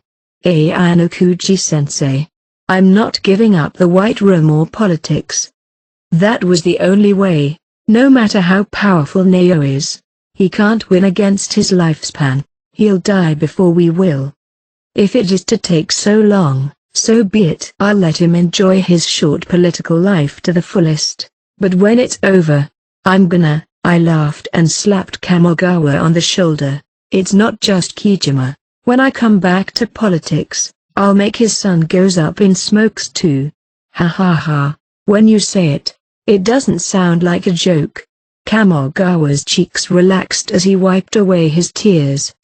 After I put Kamogawa in a cab and he was taken home, I started walking alone on the dark snowy road. I was alone now, and I needed to cool my hot head down. I had to think about the future. I needed to know everything and clear my mind before I do that. I called that man on the cell phone. It was late at night, but I was sure the call would go through. Tsukishiro, answer me. Why did Neo give up his position to join Kijima? That's a funny thing to ask considering you called me. You know everything, don't you? Neo-sensei has always prided himself on being the best politician, but now he understands that Kijima-sensei is more than that. Foolish. Although the two of us have very different philosophies, we have more in common than you might think. So, you think I'm gonna buy that? Your involvement in the White Room isn't something Kijima-sensei would appreciate. What are you talking about? That guy has a NHS. We could even make the White Room his second maneuver. A NHS is certainly one of his main operations, but at the same time, he was working on a similar new plan behind the scenes. In other words, his second maneuver was already in motion. It wouldn't have been desirable for him to have that plan come out in front of the public. That's why Neo cut me off, huh? I don't know at what stage he learned of this, but Kijima-sensei heard about the White Room. I can say that he had a discussion with Neo-sensei, and one of the quid pro quo for calling it off was that he was promised a position in the future. I didn't realize that Kijima was also thinking of a plan very similar to the White Room. That's not all. You were much more capable than Neo-sensei had imagined. In the past few years, he relied on you a lot. But didn't you think you had a lot of unreasonable demands as well? Yes, that's probably because he was afraid of you. Along the way, they came to expect your downfall rather than taking advantage of you. But you didn't fail. No, you never once failed. You managed to cover your tracks and kept a low profile. Neo-sensei didn't raise you to the top. He was expecting your son to be his right-hand man to support him when he becomes a powerful enough man to lead the country in the future. Neo's eye to see through everything had made only one wrong calculation. Your limitless ambition, that much he didn't seem to understand. In 10 years, even Neo wouldn't be able to crush me, so he took steps to prevent that from happening. Was shutting down the White Room a gift for my son, or a bomb for me who might destroy him? Was my answer satisfactory to you? Why were you so honest with me? I wouldn't be talking to you if you were the one to be destroyed here, but my gut tells me otherwise. You will come back to the stage with more power. That's why I told you. A wise decision. But of course, you're going to play nice no matter what happens, aren't you? That's a foolish question. This guy wasn't just on my side. He could be on anyone's side at any time. If he found me incompetent, he'd cut me off instantaneously. You can sell my information to Neo or anyone you want. In return, I'll receive information from you. It's better for both of us if we can keep an eye on each other at all times. I agree. We're going to be friends for a long time, Tsukishiro. I hope so, Ayanokuji-sensei. Saying this, Tsukishiro hung up the phone. Yes. I wasn't going to stop here. I'm going to thoroughly prepare myself and build up my strength to protect my own life in the future. And at the same time, I'll build up my army in the White Room. 14. TL note, a time skip occurs after this line 14, middle. 200 meters high, 50 floors above ground. A banquet on the middle floor of one of the tallest and the most prestigious hotels in Tokyo. I arrived a little before the scheduled time and was thinking in the elevator as it started to ascend. It would cost about 3 million yen for a 3-hour private party, just to serve food to about 60 people. It might sound like a small expense, but considering the bleak financial situation, it wasn't cheap. The parties were held every year since the facility began operations, and the scale of the parties has gradually increased. We needed to raise more money than ever before. Since Neo had cut me off, the majority of the wealthy supporters turned their backs on me. The fact that I was down to 60 supporters from the 200 I used to have was a testament to that. I needed money. I needed to raise hundreds of millions of dollars. All that was needed here today was one's own skill. My eyes met my reflection in the huge elevator's full-length glass wall. I was getting very old. Looking back, I could calmly reflect on my age. It was a miracle that I had been able to keep the White Room running, but I still had a long way to go. It had been a while since I was ousted from politics, but the fire of my own ambitions hadn't been extinguished but was burning brighter than ever. I arrived at the floor I wanted to go to, got off the elevator, and went to the waiting room. I lost my title as a politician, and now I was treated as an ex-politician. Under normal circumstances, my coercive power would be greatly diminished. However, my title as head of the White Room operations steadily increased my power. Otherwise, those so-called wealthy people wouldn't be here. Ayanokuji-sensei, it's about time. I had many thoughts on the matter, but the first priority was to solve the financial issue. The larger the size of the White Room, the more it costs to maintain it. In order to cover these costs, we needed to generate the money for the necessities, not money to be thrown away. Oh, sorry to keep you waiting. You're getting restless. How many times do you have to go to the bathroom? Tabuchi returned to the waiting room, sat down on a chair, and started to move his left leg up and down in small steps. When are you going to get out of this habit of yours? I'm sorry, but if I don't get this chance, I'm worried. Surely, a shortfall in funds would put the White Room project on the brink of a major impasse. It would be better if it was only a temporary pause, but it would be fatal to end our students' education. It would be like raising baby birds and then having them die of a disease. Listen, Tabuchi. We cannot turn our backs on the fact that there's no way out, but that's why we have to take a strong step forward without looking back. Think about what happens after you fall. Tabuchi looked up at me as the speed of his shaking left foot slowed. You're very strong, Ayanokuji-sensei. Considering all I've been through, it doesn't matter. Nao used me. The White Room project was cancelled, and I lost my title as a politician. And yet, I never stopped moving forward. I was proud of the fact that I had been walking on the road of hell all my life, something I couldn't reveal to others. Aside from people like Nao and Kijima, it had reached the point where it was no longer easy for a mere politician to gain an audience with me. I may have lost my title as a politician, but there was no doubt that I had surpassed my former self. I noticed that Tabuchi's legs had stopped shaking and his fists were clenched. I had to show the people who believed in the White Room what I was capable of doing. I can't let them regret it. Do you think you have a chance in today's battle? Of course. Do you know what the easiest and the most powerful weapon that anyone can use is? What? Is there such a thing? Yes, there is. Of course, it's a risky double-edged sword. It's called lying. A lie. Some people have risen through the political world using the strength of a lie. That's how powerful a lie can be. Of course, a lie was only meaningful if you used it well. We'll make full use of this weapon. Tabuchi. This is the moment of truth in the White Room. Yes. 3. The first thing rich people did was dress up in their finest clothes and compete on their outside appearance. Then they moved on to the competition to display their houses, cars, and companies. But then they ended up in unexpected places. Usually, only adults attended these parties, and children were rarely seen.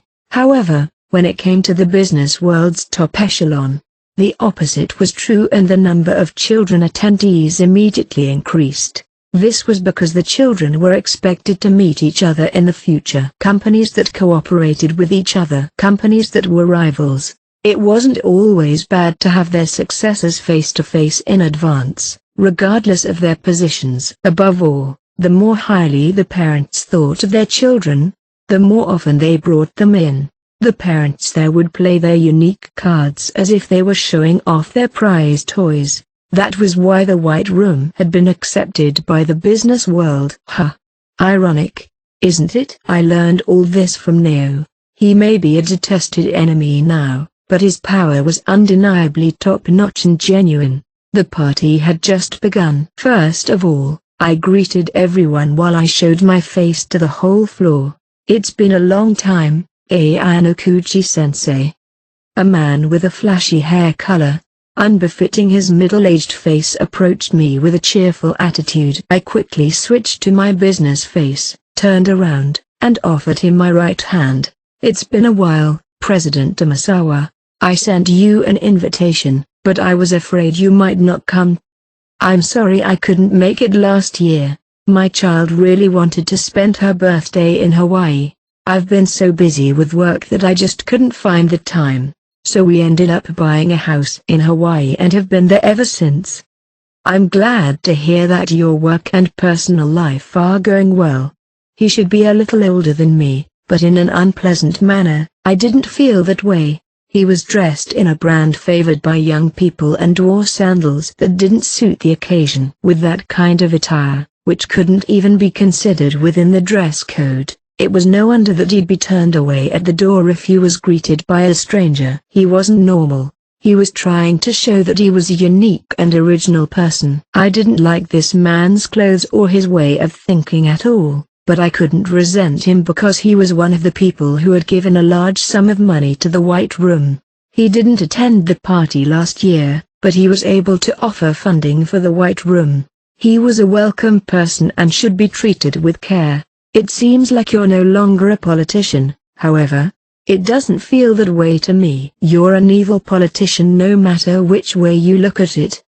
He smiled pleasantly as he pat my shoulder with the palm of his hand. So you'll treat me the same way you treat politicians? Of course I will. I think highly of you, you know. As we were having this silly conversation, I was thinking back to what Masao had said from the beginning. This man's married, but it was obvious that the girlfriend he spent time with in Hawaii isn't his spouse. Excuse me. Amasawa, who had been smiling, led me toward the window. Actually, I have a favor to ask of you, Ayanokuchi-sensei. You're asking me of something? What's going on? Well, my girlfriend in Hawaii is pregnant. She wants to have the baby in Japan and won't listen to me. Congratulations, but that's a bit of a problem, isn't it? Right? My wife's also suspicious that I'm cheating on her, and if she finds out that I've been having an affair in secret, there'll be a lot of trouble. If he was going to mess around, he shouldn't have gotten married in the first place, but that was another matter, wasn't it? My girlfriend can't possibly raise a child, but she's also afraid I'll cut ties with her. Otherwise, she wouldn't have insisted on having the baby in Japan, being a Hawaii fanatic. He shrugged his shoulders in annoyance, but he didn't seem to be in a great hurry. I'm thinking of giving the baby an education in the White Room. What do you think? Would you be okay with that? Yes. She wants me to have a baby with her, that's the goal. She has no intention of becoming a mother and raising a child. From our view, we welcome the idea of having more children without taking risks. However, there were a number of things that needed to be confirmed. You've already placed your daughter in the White Room. Would it be a problem to add another child? Of course not, if it's necessary, but is that okay with you? It doesn't matter. She gets to keep the baby, I get to put the kid in the White Room. Everyone is happy. To this man, the White Room was just a convenient daycare center or something. It's a good thing for us, as well. We couldn't wish for anything better. You know what this party is about, don't you? Yes, I do. Of course we'll finance it. I'll make sure of it. Right? He raised a finger. I'll give you 100 million this year, double what I gave you last year. That's a small price to pay for security. 15 TL note, the way 100 million is written here is by using the number 1 with the Japanese kanji, hence the he raised a finger 15. Thank you. Do you know when the baby is due? Oh, just a minute. I'll notify you with the details by text. I got the hospital and the delivery date from my cell phone and called someone to make the arrangements. Well then, I'll get back to you without delay. Thank you. I nodded in satisfaction and accepted 2 glasses of champagne from a boy walking nearby. Here's to hoping for the happiness of my newborn child, he said. He tipped his glass, clinked it, and downed the champagne in one gulp. By the way, President Tomasawa, you know the rules of the White Room. Unless there's a special reason, it's basically impossible for you to see the child. You'll only be able to see them on a regular basis when they're of age or when they leave the White Room. Yeah, I've heard that before. Are you sure about that? There's no exception, even for mothers. Of course. I'm sure she'll understand if you sent her pictures regularly. I didn't care how he got the money, but we had our own rules of engagement. There was one more thing I needed to make sure of. President Tomasawa, I know it's been a long time since we took custody of your first daughter, but you haven't visited us once to check on her yet. Have you thought about what you'll do in the future? It was relatively rare for a parent who entrusted their child to the White Room to not even visit to check on the child's progress. Most of them come to check up on their children to see how they are doing. In the first place, she's a baby that was made in a test tube, so I don't even feel like she's my own child. Amasawa said disinterestedly that this was just an extension of his free time. Various children were placed in the White Room. Some were test tube babies like Amasawa's child. Others were siblings where one of whom was raised separately, and others were actually tested to see how well they were educated in the White Room. We had to be aware of their circumstances and feelings, and always try to control them in a way that wouldn't offend the children. So I'll leave it all to you from here. So far, Your child has grown to become the second best among the fifth-generation students. As long as she doesn't drop out, she'll be of some use to us. Of course, you can do whatever you want with her." He placed his hand on my shoulder again in a familiar manner and started humming in his good mood. Some people who amassed billions upon billions of dollars in assets thought their children's lives were worthless. Although there were very few, Amasawa was one of them. He didn't believe that his child had any status and was only concerned about himself. There may be a chance in the future to take another child from Amasawa in this way. "Well, I'm going home now. I want to enjoy Japan for the first time in a while. I'll see you off." I left Amasawa, who was in a good mood, with my men and saw him off right there. I was in the mood to take a break, but there was no time to rest, for I greeted the important figures I needed to talk to in a hurry. As a result, I succeeded in speaking with several presidents since Amasawa and in getting new loans. We had not reached our unofficial goal yet, but I'd say we were off to a good start. The party had been going on for about an hour. Here I decided to take a short break for the first time. My jaw was feeling a little tired from all the talking, but I didn't waste any time even when standing still. It was important to keep an eye on the atmosphere and always be on the lookout for signs of life. As I approached to get a glass of wine from a servant, I felt a slight shock at my feet. A child that was running in my direction bumped into me and ran off without a word of apology. I wondered where he was going in such a hurry and noticed him at the corner of the hall.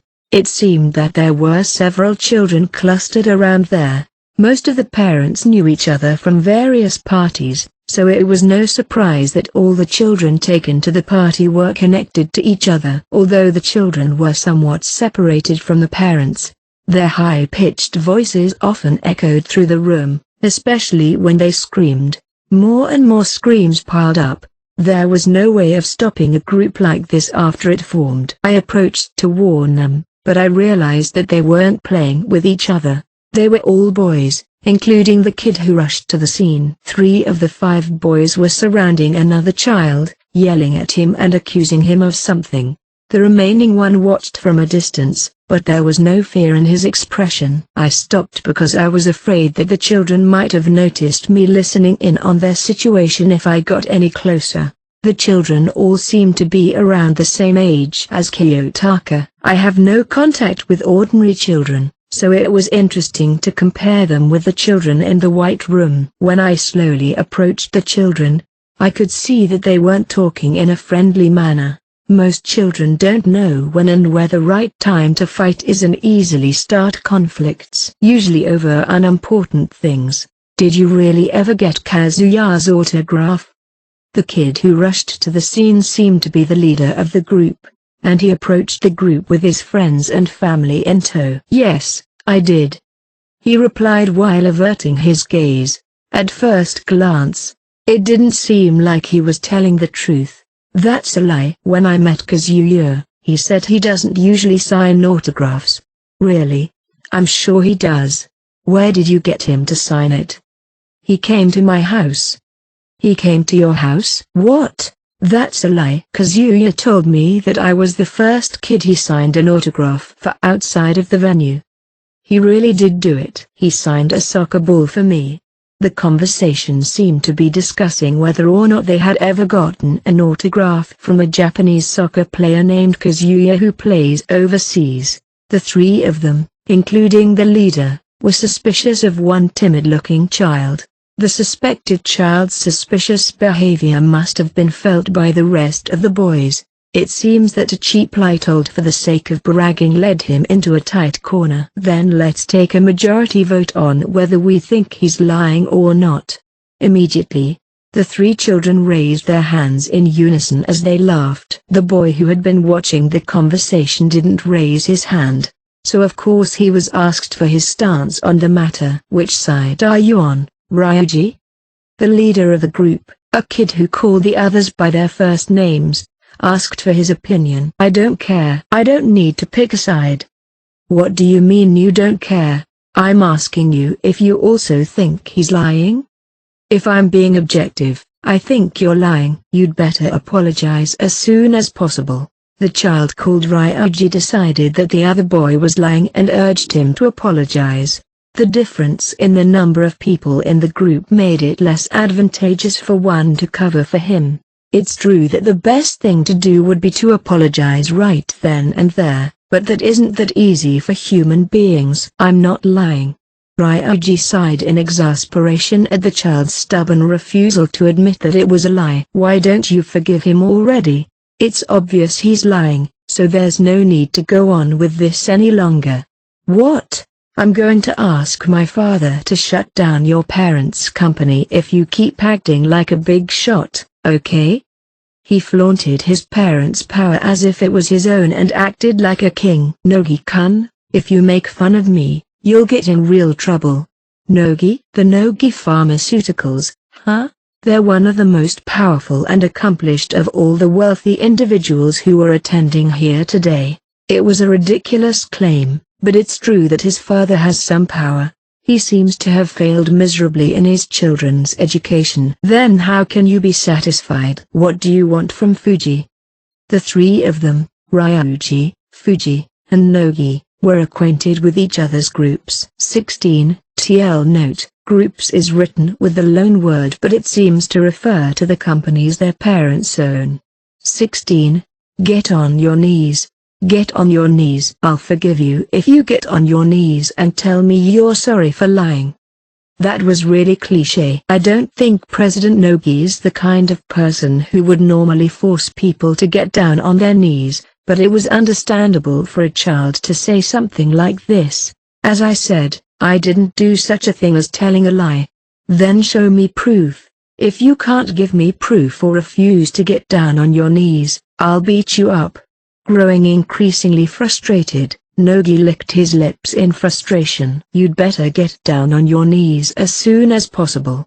Ryuji kept his attitude, encouraging him to apologize, but Fuji shook his head from side to side. He continued to insist that he got the autograph, even though he was in tears. It seems the time had come. I couldn't let this go on any longer. Even if it was just an elongated children's quarrel. If the situation turned bloody, President Nogi's name would be tarnished. But the situation seemed to have suddenly changed. Fuji isn't lying. At least, I think so.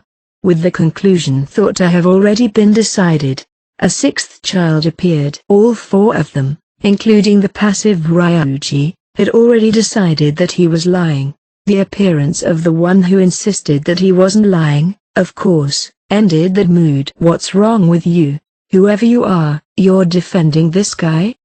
Do you think there's any advantage for Fuji to keep lying in the face of you strong-looking guys?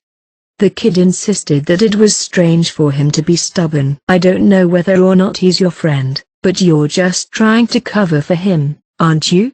You're a liar. I'm not covering for him for no reason. I just thought it was true. The child stood in front of the three of them with a nonchalant attitude. Ishigami. I'm sorry, Fuji. I got stuck while talking to Dad. What? A child called Ishigami gently caressed the arm of the crying child and faced Nogi and the others. But here was where the savior was unexpectedly confronted. I'm sorry, Ishigami, but I think Fuji is lying. What makes you think he's lying? There's no evidence to prove that he's lying, but there's no proof that he's telling the truth either. In that case, we can only judge him by his attitude. Judging by his attitude? I don't think it's possible to make an impartial judgment when you're surrounded by people like this and forced to half-heartedly admit to a lie. You're just making decisions based on the flow of the situation. But Nogi said that Kazuya doesn't usually sign autographs. He said he was the first. Is that so? Yes, that's right. That's what Kazuya said when he signed it for me. You idiot. But you don't have any proof that what you say is true, do you? What? Look at this. Here's a picture of me and Kazuya. Nogi showed the screen of his cell phone. And this was taken 2 months ago. Couldn't Fuji have gotten his autograph after that? And since you have the photo, it must be true that you got him to sign it. But it's not the same as proving that he doesn't usually sign things, right? Weren't you lying because you wanted to boast that you were given special treatment? He confronted him with the proof, but it seems that gave him the opportunity to take advantage of Nogi. I didn't lie. I'm gonna kick your ass. Stop it, Ishigami. Why are you making such a nonsensical objection? The other day, you didn't even argue when you got into it with a guy in your grade at cram school. Just apologize and things will go peacefully. I only did that because I was the only one involved. If you get angry every time someone of a lower level says something, you'll have a hard time, but if your friend's in trouble, that's a different story. The content of this conversation, at various times, showed that Ishigami was a very talented child. That's probably why this Ryuji kid bit back. What does your father do? He's better than us, isn't he? Of course, it was none of my business, but President Ishigami isn't the president of a big company. Parental power has nothing to do with it. What about your own ability? But in terms of his children's education and talent, he's a cut above the rest. They either carry very good genes or were the results of their education. I'll beat you up. Nogi breathed, swinging his right arm in a broad gesture. Wait a minute. Ishigami, who was about to be hit by Nogi, interrupted. You'd think that he'd apologize in fear, but that wasn't the case. When you hit someone, you should grab them by the chest first so they can't run away. If you miss your strike, you might fall down and end up not looking very cool, right? What?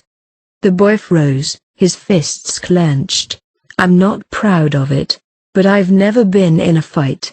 However, I can at least run away from you, which means we'll end up running around here screaming at each other. You know that the more significant your father is, the more shame you're gonna bring to his name. Am I right? The party room was filled with laughter and elegant music was loudly playing. Though, when a child shouts, it's inevitable that he would be noticed. Listen, if you're going to strike me, you'd better grab this area with your left hand first. That's how they do it on TV and in dramas when they hit people. Nogi followed his lead and grabbed the collar of his neck with his left hand. The remaining children surrounded Ishigami so that he couldn't escape. I'll give you what you want. Nogi, at close range, threatened Ishigami. Then he raised his fist again. Now you can't escape. And neither can you. What? Immediately after saying this, Ishigami grabbed the arms that were grabbing him with both hands. He grabbed his face and didn't let go of his hands. Then he turned his attention to an adult in the distance. He glanced at me for a moment, but then he looked away and called out to another adult. Please help me. Somebody help me. Hey. The adults turned around at the earnest shout and looked at Ishigami, who was grabbed by the collar and surrounded by 3 kids who were about to beat him up. It was irrelevant whether they were right or wrong. The only thing that came to mind was a scene of a group of kids who was outnumbering another, ready to commit violence. Nogi's name was powerful, but of course, it had no other place than in the ramblings of children now. What are you doing? Nogi and the others ran away as if they were rabbits. The 3 remaining were Fuji, Ryuji, and Ishigami, who were all in tears. Kanzaki-kun. You could have done something about those guys. I hate trouble, and beating them up wasn't going to fix it. I didn't say you should hit them. I'm saying you should have let them talk it out. I understand that it's easier to just let it go, but by not doing anything, there's a possibility that it will become even more troublesome, especially with someone who tries to wield parental power. But he was lying, wasn't he? Ryuji asked for the truth. Ishigami didn't need to respond to the question. Fuji's expression revealed the answer. There are times when I want to keep lying, he said. I don't understand. It's a lie with no merit. If Fuji had been a friend of yours, Kanzaki-kun, would you have helped him? Or would you still abandon him as well? At least I would help my dear friend if he was in trouble. No matter what it takes. Compared to the childish, or rather, age-appropriate children, Ryuji and Ishigami seemed to be able to make relatively calm judgments. However, their way of thinking was different. Ishigami seems to have done better on this occasion. But it's also true that he actually crossed a dangerous bridge.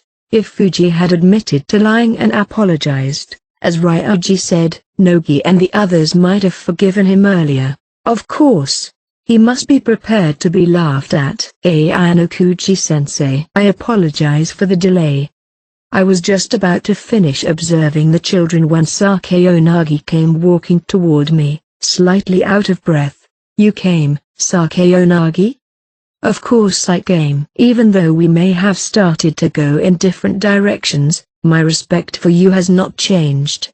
With that, I gently shook hands with Sakeonagi, whom I haven't seen for a long time.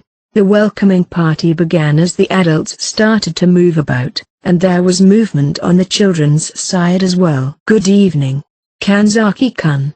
You just arrived, Sakeonagi?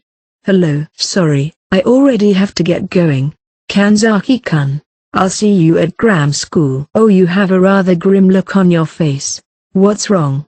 Ryuji answered that he was fine and walked away as if to escape from the situation. Your daughter has grown a lot in the little time I've been away from you, hasn't she?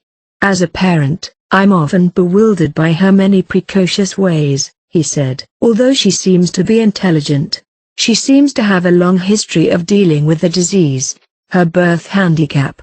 At one point, I invited him to enroll her into the White Room, but he was right to turn me down.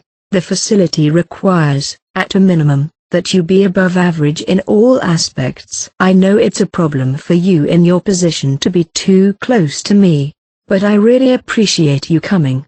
Thank you, Ayanokuji-sensei. Smiling happily, Sakeonagi took his daughter to greet the others. Anyways, I walked over to the boy, Ishigami, who was looking at me from a distance. What do you want from me?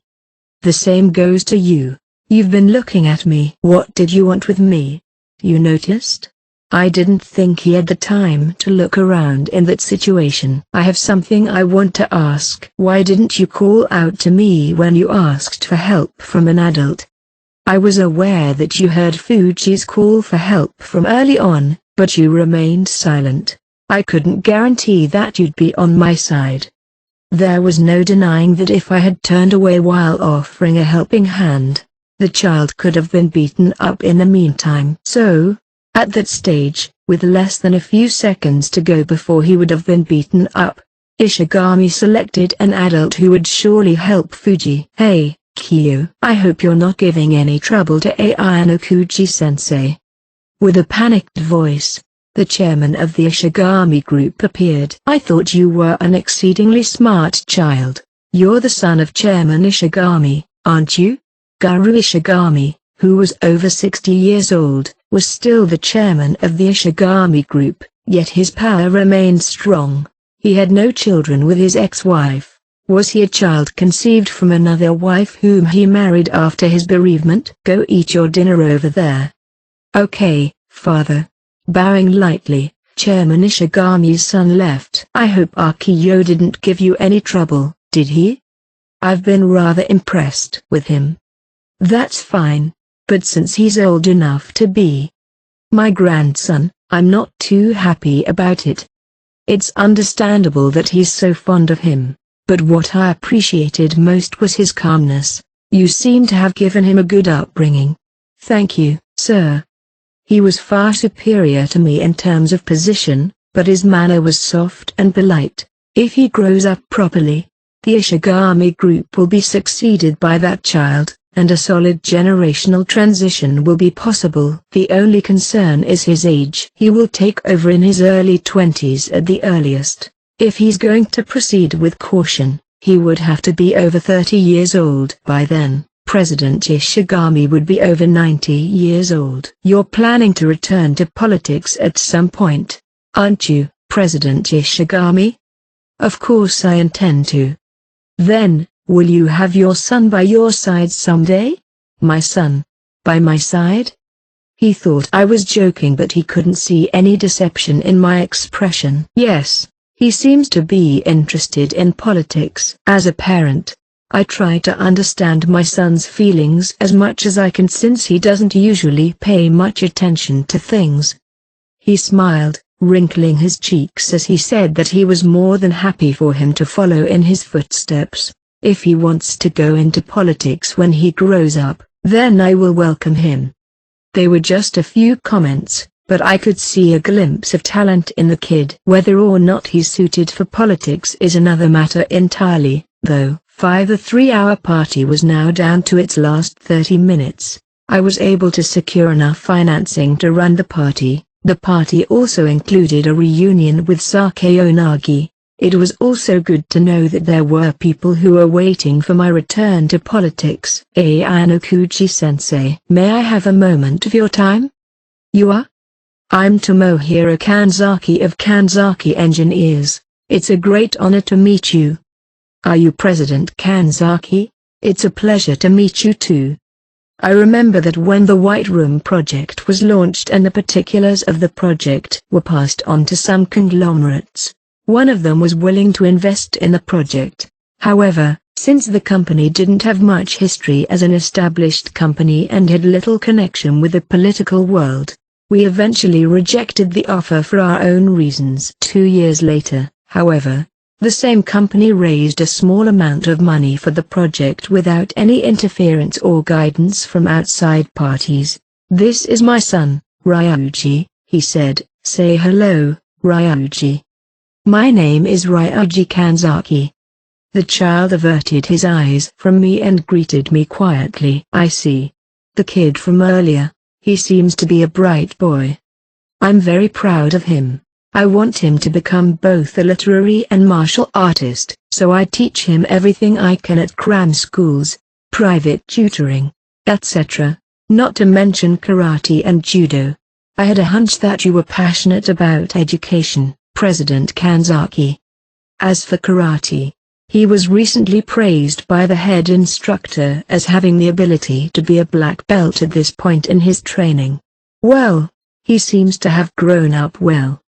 But if what he said was true, there was something that didn't add up. I gently focused my attention away from the president and decided to speak with Ryuji instead. I would like to ask you one question. You saw another boy getting into trouble earlier, but you didn't try to help him in any concrete way. That was. Of course.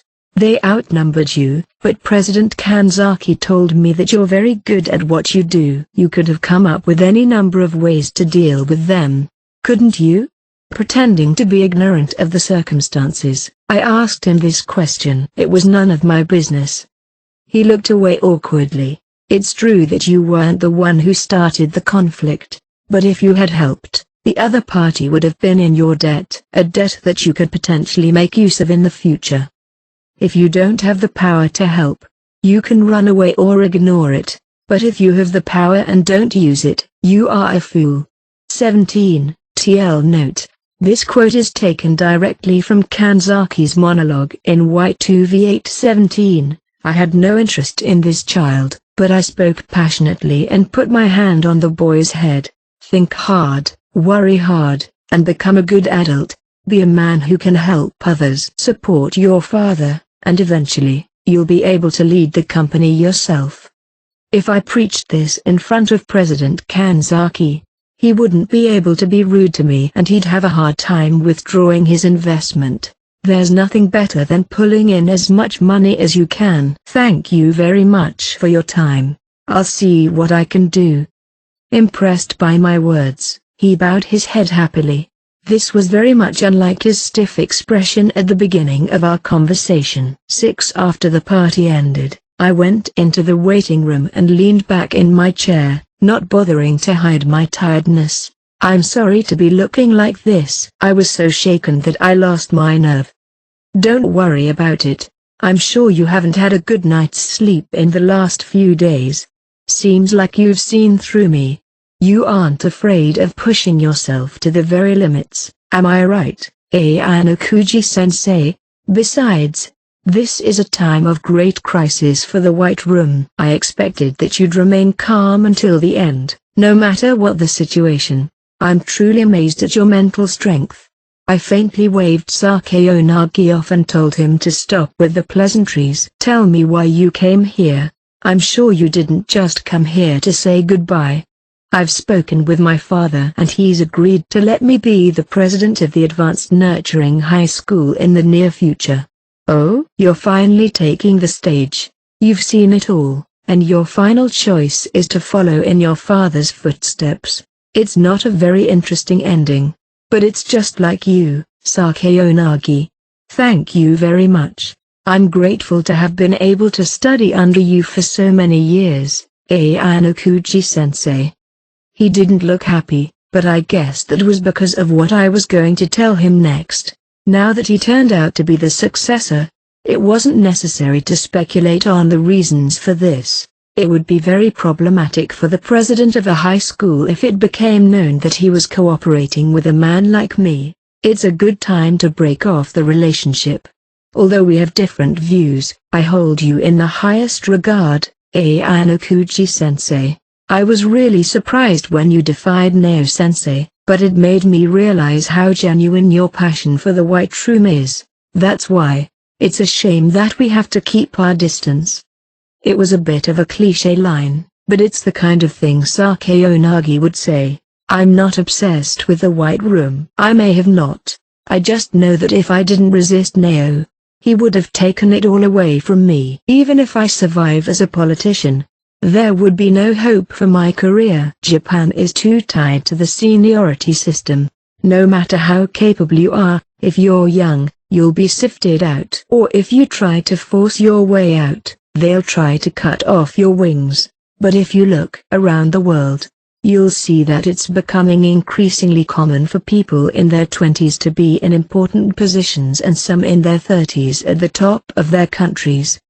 No matter how hard I try to restrain myself, my ambition is inexhaustible.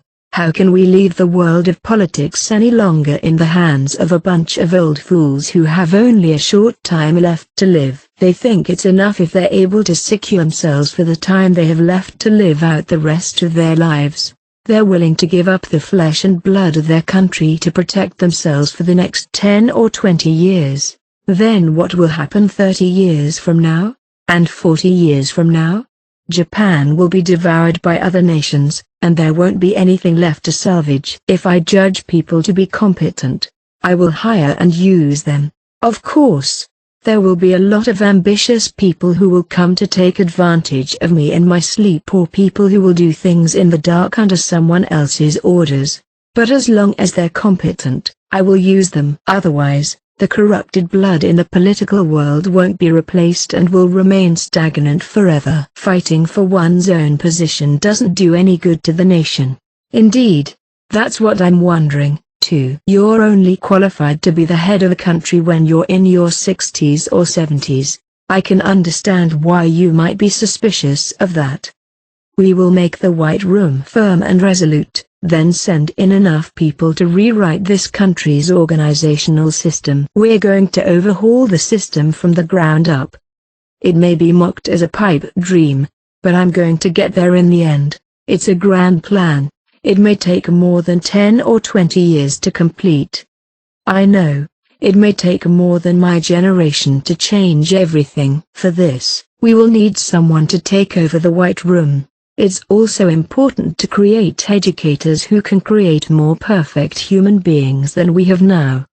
Some of the children are already performing beyond the scope of Suzuki's curriculum, but I would still rather stand in front of the next generation, if at all possible. My ambition has never waned. Once a man steps up to great power, it is impossible for him to go back to where he first started. As long as Neo-sensei is in the Civic Party, my seat will never be taken. To my understanding, the opposition has approached you several times. You're a well-informed person, aren't you? You certainly know a lot of things. I'm sure the opposition parties would love to have me, but if I join the party, I'll only be used, unless things change. I have to wait. That's where my fight starts. I have to build up the children's strength to get the White Room students elected. By then, my obstacles my superiors, will be dead or retired. It's really a daunting story, isn't it? I have a firm belief in my own successes and failures through my experiences. That is, I don't imitate successful people. If you could succeed by imitating successful people, no one would have any trouble. Then what do? That is, don't do what unsuccessful people do. Most people in this world aren't successful. Observe them and try not to make the same mistake. This is not the same thing as imitating the successful. I think it's a very important point of view and I've been putting it into practice. Good luck, Sakayanagi. I'll see you again someday. I shook hands with Sakayanagi and said goodbye. After seeing Sakayanagi off at the entrance, I gazed silently at the cityscape below. In this world, there's a phrase, merits and demerits. It means achievement and transgression. It's a useful word that encapsulates both good and bad. The phrase merits and demerits is often used and appropriate for many famous politicians. On the surface, they succeed in various reforms, but behind the scenes, they're just fattening their pockets to an enormous extent. The problem is that these achievements and transgressions aren't equal. In the eyes of others, 5 transgressions are more important than 10 achievements. In other words, if you save 10 people but let 5 people die, you're evil. That's what the masses would say. Save 10 people and allow no one to be unhappy. Save 100 people and allow no one to be unhappy. If you save 1,000 people but make one person unhappy, you're evil. This is the psychology of the masses. Of course, a few will say, you saved 1,000 people, so you should be willing to sacrifice a little. But there's another trick here. It's that those who criticize others are very loud. When about 10% of the population voices complaints, the media picks up the voices of criticism with joy. This creates the illusion that the whole country is criticizing you. Such a feeling of wanting to criticize someone rather than praising them attracts people's attention. Chapter 7. Looking ahead. Today is March 11th. Recorded by Suzukake Tanji. Suzukake put his cell phone camera in video mode and placed it on his desk. He turned the lens to face himself. I've been leading the education in the White Room for a long time now. On this day, Suzukake decided to quietly leave his thoughts on his research stored in his cell phone. But the White Room will be stagnant for a while after today. I don't know anything about politics, but it seems that a politician named Neo has been trying to prevent Ayano-kuji-sensei's return. What a hassle. But I've decided to look on the bright side. It's been a long time since I've been on vacation. Maybe the stagnancy isn't a bad thing. Taking a breath, Suzukake turned off the computer monitor. Humans are really interesting. As is true with all children, they learn things they are not taught. I noticed this in the first 4 generations education and introduced a communication curriculum from the 5th generation onward. Of course, this has led to some inefficiencies. As a result of developing emotions, the rate of increase in ability decreased. Still, the difficulty level of the curriculum slightly exceeds the previous generations, so the students in the 5th generation and onwards have better abilities than the students from the 3rd generation. Punishment should be given, and emotions should simply be considered a bonus. Suzukake hadn't changed his approach. From the 10 difficulty levels that we've made, the curriculum that we have prepared for the 5th generation is difficulty level 4. And for the 6th generation, difficulty level 5. This is probably the limit. The 6th level that we applied to the 7th generation already caused all of them to drop out of the program. Eventually, these children will become ideal adults. They will be able to integrate into the world as one of the world's best. Suzukake was silent for a moment. I guess we can find out about all of this by looking in the files. Though, the reason I decided to document this today is to remember the heat of the run. The White Room has already seen many kids learn and then drop out. But still that kid, Ayano-kuji Kyotaku, is a great existence. That child has an uncanny ability to learn, adapt, and apply. His talent continues to amaze me every day. and his reputation never ceases to grow. The researchers in the White Room believe that they can train that child in the same way as the others, but in my opinion, he's the exception. He's even more unique in this distorted environment, a true mutation, through the beta curriculum of his own creation. The product of the most challenging and thorough education was created. No, I don't even know if I can call him a product. In any case, there's no way to reproduce it. But even Kiyotaka was imperfect from the beginning. Whether it was studies, karate, or boxing, the first results he showed us were rather unremarkable and ordinary. That's the difference. He's extremely good at absorbing power and sublimating it into his own ability. Once he finished learning the basics, he began developing the skills to deal with what he was exposed to for the first time, using his extraordinary ability to apply what he learned. When he closed his eyes, Kiyotaka's image remained burned into the back of his eyelids. By the 8th year, the remaining children were down to 5. Considering that there were 74 children at the beginning, the dropout rate was over 93%. The average dropout rate from the 1st to the 3rd year was 27%, and 30% from the 5th year onward. The curriculum was reckless. At this point, I was afraid that all of them would have dropped out in the middle of their 9th year.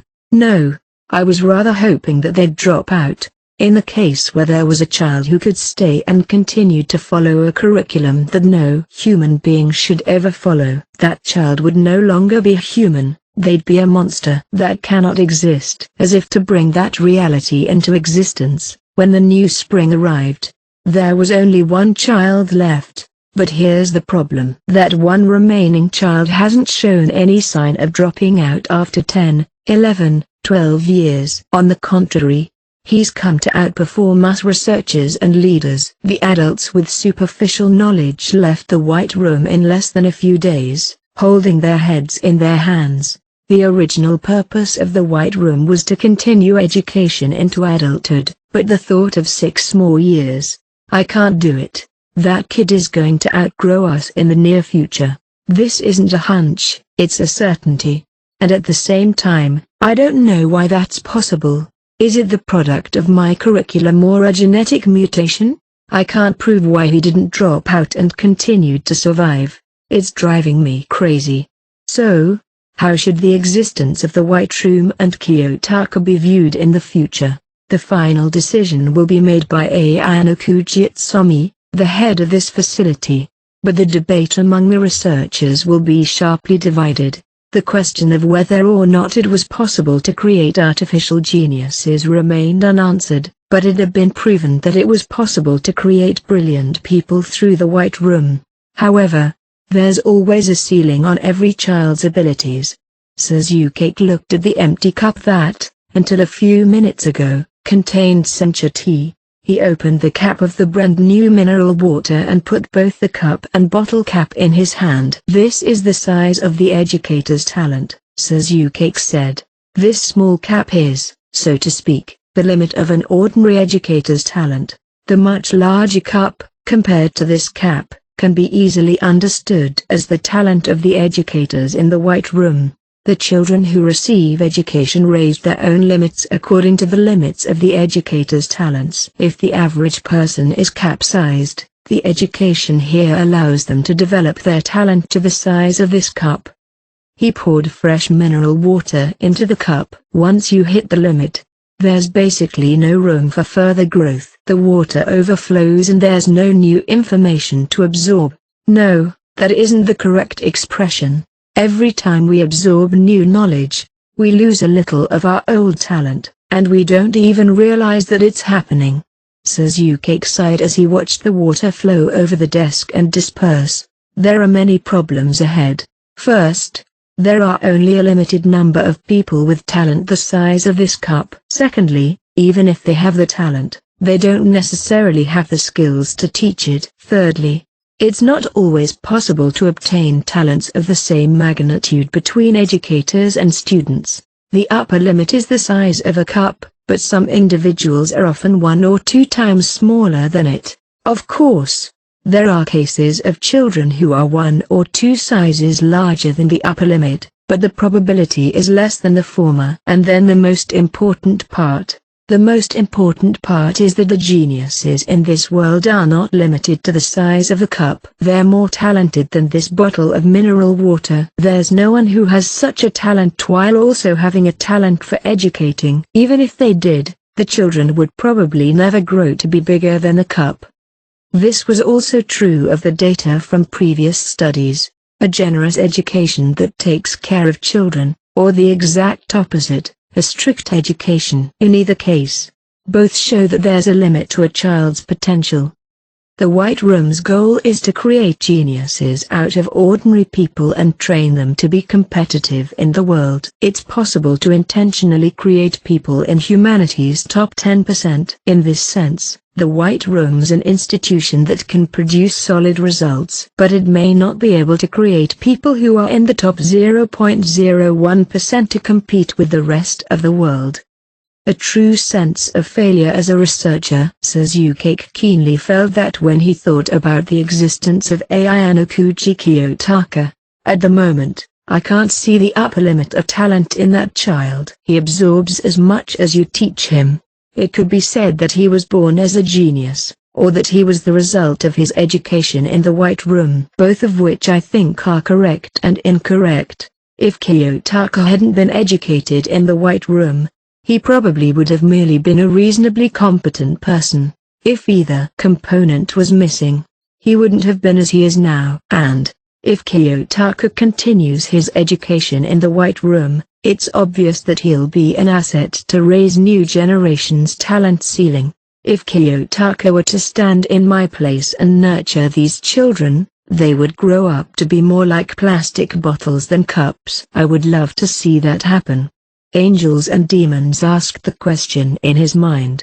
If he were to send him out as a leader to lead Japan, instead of just an educator in the small White Room, how much would he accomplish? Which is the more meaningful choice for Japan and for the future? He wasn't the final judge, but he wondered what choice Ayanokuji-sensei would make. I'm going to see it all through, and I'm going to be involved in the White Room's education for the rest of my life, regardless of what he chooses to do. He had never had so much fun, and he was filled with a sense of fulfillment unlike when he was forced to flee Japan and go abroad.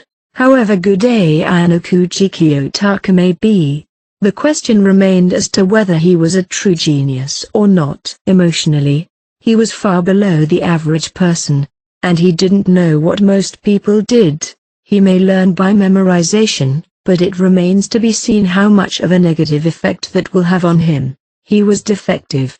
As he continued, Suzuki reached for his cell phone and stopped the recording. I wonder if that child I created will be happy at the end of his life. As a researcher, Suzuki felt a strong reluctance to record such remarks. One, it was a day when the cherry blossoms were in full bloom. I left Saitama and returned to Tokyo for the first time in several months. Instead of my home in Meguro-ku, where I had settled several years ago, I drove to my office, which I hadn't visited for a long time.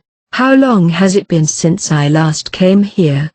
I looked up from the window of my car at the soon-to-be-demolished building and gave my orders. I pulled over to the shoulder of the road, turned on the hazard lights, and got out. I had been out of politics for a long time, but the time for my return was near. Neo, the fixer who has been lurking in the shadows of Kijima, was now over 80 years old and had been suffering from a serious illness. He was back in politics, ostensibly cured of his illness, but in reality, his life was hanging on by a thread. The proof was in the sabotage of the White Room and the relentless pressure from Neo's side on his supporters in the shadows. He decided that he had to get rid of me before his own life was extinguished. It was a blow to have the White Room temporarily suspended, but I changed my mind, thinking that it would give me just enough time to prepare for a comeback from the situation. I'm getting old, same goes for Neo. Soon my battle for political office will begin again. The signs and premonitions. Kamogawa, whom I had not seen since the day when I talked with Neo at the yotai, showed up at my doorstep as if to congratulate me. It's been a long time, Ayano-kuji-sensei. I didn't expect you to come all the way here to pick me up. Don't worry about it. How's it going over there? We had been talking on the phone, but in recent years, my face-to-face contact with him had become even rarer than with Sakae. I had to be careful not to do anything that would get me caught in Nao's watchful eye. Thanks to you, I'm doing well. Is everything alright with you too, Sensei? You're the one who should be called Sensei since you keep getting elected. When I jokingly mentioned this, Kamogawa replied with a very serious face. It's true that you're not a politician now, but you've brought in many wealthy people and head the White Room, a well-known educational institution. The rumors never cease. I've certainly survived the hard times, although I was exiled from the political world. I've now taken in many business people from the White Room, and have taken a path that I couldn't have imagined as my own fortune. Although my title as a politician no longer existed, more people called me Sensei than ever before. I hear in the White Room that your son is quite brilliant. Is it ironic? I've been on the radar so much that I had to shut it down temporarily. Kamogawa laughed bitterly, but he still had the same look in his eyes as before. No, he seemed to have grown up once or twice more than before. I think you already know that. As you can already tell, Nao-sensei is pulling the strings behind the scenes. I don't think he's going to reveal the White Room to the public since he'll get himself burnt too, but he's starting to use all kinds of methods to try to get rid of it. If this wasn't his idea, they would have shut it down by now. He seems to be making it very difficult for them in that respect. What's his next move? I don't know at the moment. I've managed to hang on to the Nao-sensei faction, but I used to work beside you, Ayano-kuji-sensei, so he doesn't trust me. It would be difficult to get past Nao's defenses even if I tried to force Kamogawa to probe. Rather, it is more essential to keep him concealed inside the faction. It's just that his health seems to have been deteriorating a lot lately. Kamogawa muttered in a hushed voice beside me. It's a little bit frustrating that I can't bury him with my own hands, but I guess it's best to let the disease bury him. That's why Nao is an opponent in the political world who doesn't show any openings that you could take advantage of. And given his age, he'll be in the spotlight very soon. Finally, your return is coming soon, isn't it? Yes, but even if he disappears, it won't make it any easier for me to get to the top of the political world. No, in fact, it will be far more difficult than before. I thought Nao-sensei was one of the biggest names in politics, but I believe President Kijima, who's keeping control of politics well, will be even bigger than that. If he continued in this fashion, he'd soon break the record for the longest tenure in office. He's still in his 60s. Kijima's era will continue for another 10 to 20 years. As a young man, I myself am steadily getting older. This will be my last chance to make a move. That's why I'm going to make sure I'm in the right place at the right time. A temporary pause in the White Room. Whether it'll be 6 months or 5 years, there's no telling how long it'll last, but the last thing I want is for it to be publicized. But it would be a relief to know that Nao's side is on the same page. He's surely plotting and scheming to somehow bury the matter in the dark. The car arrived and Tabuchi opened the back seat door. Kamogawa slowly climbed into the passenger seat. Tabuchi, what about the arrangements? As planned, the children will be supervised and managed by a temporary orphanage. Right. And your son, are you sure about this? I'm not going to give him preferential treatment just because he's my son, but at least as long as he's the best of the best in the White Room, he's entitled to it. To the point it makes me hesitate, but in another sense, that's also meaningful. We drove to our destination and waited for Kiyotaka to leave the clinic. Even so, it's a counseling clinic. Did something happen to Kiyotaka-kun? No, I sent him there because there was someone who really wanted to meet Kiyotaka. It's a request from a man who has a considerable amount of money invested in the White Room, so I had no choice. They want to see him, huh? It's shallow. They think that's a way to close the wound, but they don't realize that it's counterproductive. Ishida, who came out of the clinic first, joined me. When was the last time you saw Kiyotaka? Well, it's been about 5 or 6 years since I last saw your son. I'm very much looking forward to seeing how he's grown up. Are you looking forward to it? Ishida, who had just gotten on board, stared at Kamogawa with a suspicious look on his face. What? Did I say something strange? That thing is a monster. It's not something you should look at with such a carefree mind. A monster? That's your son, sir. You shouldn't have said that. Ishida is one of the ones who's been watching over Kiyotaka since the moment he was born. He was allowed to put it any way he liked. He was more qualified than I, who was only related to Kiyotaka by blood. He had been trained to such a degree of perfection that it was almost unimaginable for him to be a young boy about to enter the 3rd year of junior high. However, there were many things that were missing in return. This was probably one of the reasons why Ishida calls him a monster. Kamogawa frowned at Ishida's lack of restraint and looked out the window.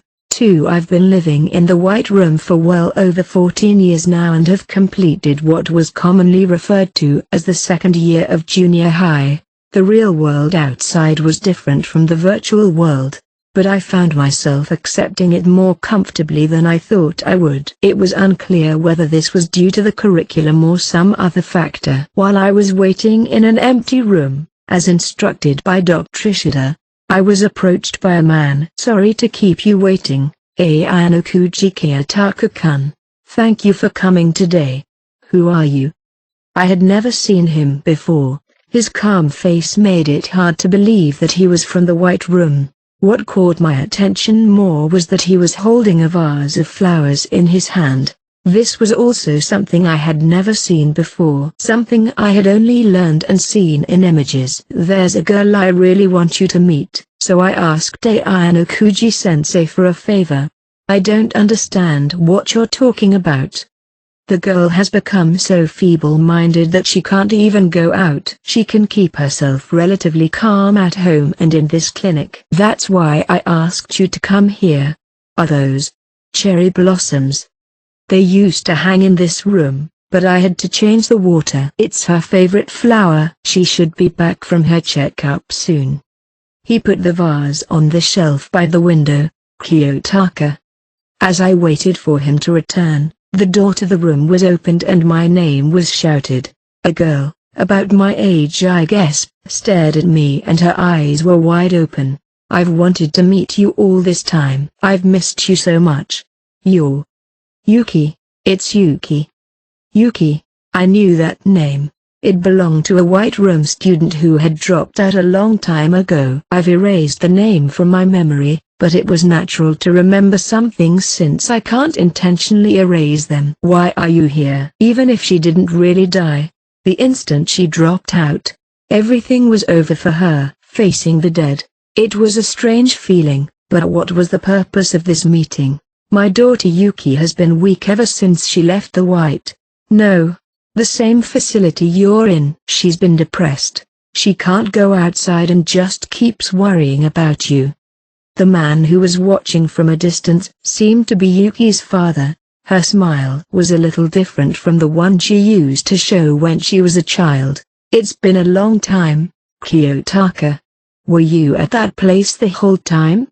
She looked at me with fear in her eyes as she recalled the past. Judging by her father's reaction, she was scared of the mention of the White Room. For 14 years, I've been there. Today is the first time I've been outside. I knew you were great, Kiyotaka. What about the other kids? Did they leave in the past? Well, they all left so soon. I've been the last one for years now. I don't know. I never cared about the ones who dropped out, including the kid in front of me. Alone. Always in that place. That place. Yuki's body began to tremble as if the fear she had been suppressing was swelling up. Yuki. Stop remembering. Yuki was distraught as she dug up her memories. Was this how miserable a person who's dropped out of the White Room could be? The one thing I understand was that she must be the daughter of a well-known businessman. All I know is that she was treated with respect after she dropped out. But the fact that she's going to counseling shows that she hasn't healed from the trauma. And one of the healing methods was to meet with me, who was also in the fourth generation. I guess, now that I know what's going on, I have no further use for this place. I have to go.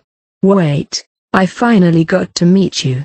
I want to talk to you more, a lot more. I have nothing to say to you.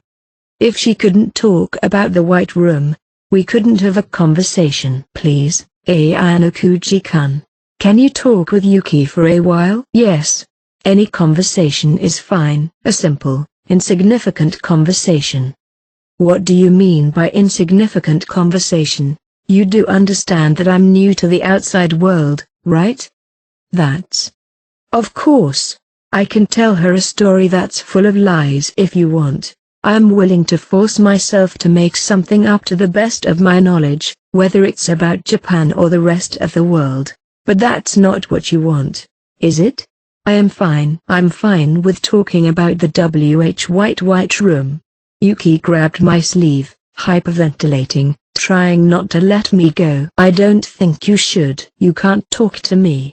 That's not true. I've always wanted to meet you again, Kiyotaka. You should have stopped that feeling. Once you see me like this, you'll only suffer from the difference between your memories and your ideals. If you want to heal your mind, you should continue your treatment here. That was enough. I'd rather take a look outside than waste my time here. The outside world, at least, still holds the possibility of curiosity. Please. Not yet, stay a while longer. Yuki's father blocked the exit with open arms. Is that an order? No. No, it's not, isn't it? The representative of the White Room didn't give me any specific instructions. Indeed, Ayano-kuji-sensei only promised to let you and Yuki meet. This is only my personal request. Then I decline. What? I'm refusing because I think it's what's best for her. You don't care about a kid who dropped out? That's right. I don't care about a kid who dropped out. But this guy made a bad call bringing me in as a counselor. Excuse me. No, don't go, Kiyotaka. You're no different than when you dropped out and disappeared. You should be thankful for your parents and focus on your treatment here. The more you expect from me, the more you'll regret it. No, I want to talk to you. I want to talk with you more. Talk about what we couldn't talk about back then. Yuki's spirit, with its terribly childish tone and reactions, had not changed at all since that time a few years ago. Wait, please. Please move aside. Yuki, I'm not the only one who can't reach her. My wife's and second daughter's words also cannot reach her. She can't be reached. But she talks to you.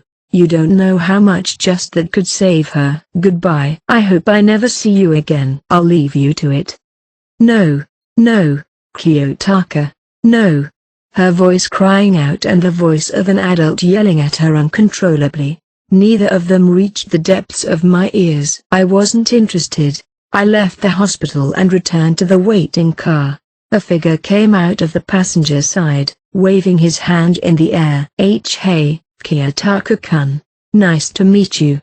My name is Kamogawa. I've seen this face before. I thought so, but didn't say anything back and sat down in the back seat. It's nothing, haha. I hope you'll forget about it.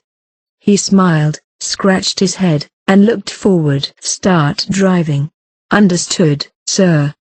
I sat alone in the quiet car and looked at the view outside the window. What's it like to be outside for the first time? Nothing. It's not that I wasn't curious. It's just that I don't feel anything, at least nothing that I can call an emotional response to. Nothing, huh? My father probably had thought so. That I was looking out the window without emotions. that I probably couldn't distinguish the difference between virtual world and reality now. That was a big mistake. It's just easier to let people think that everything's under control. At least for now, it's beneficial for me to keep it that way. There was no need for this man to know that I was always sharpening my fangs. You will continue your White Room curriculum with me for a little while. You will return to the facility when the White Room reopens. Understood? The change of environment was no obstacle for those who'd already mastered the skills they'd acquired in the White Room. 3. It's a shame, all of this, isn't it? After unloading the car and taking Kiyotaka out to the compound, I left with Kamogawa alone. What is? There's only one ultimate existence. If we play the right strategy, he'll devote his life to training people and outperform Suzukake in the White Room. If we do that, there's a possibility that eventually more than one person will emerge that's close to Kiyotaka. That was the original plan, wasn't it? Isn't that what you were planning to do? My return to politics is becoming a reality here. That's what makes me wonder. No way. I had never thought of it that way before. Are you going to make him, Kiyotaka-kun, a politician? The strategy to educate the White Room so that they could pass it on to the next generation is what the White Room is supposed to be about. It's an important project that must be undertaken if Japan is to take leadership in the world 50 to 100 years from now. That is inflexible for me. But, in order for me to take the top spot in the political world, a strong ally is necessary. The earliest Kiyotaka can become a senator is at 25 years old. I'll be 61 by then. That's cutting it close. But for a politician, you're in your time once you've matured.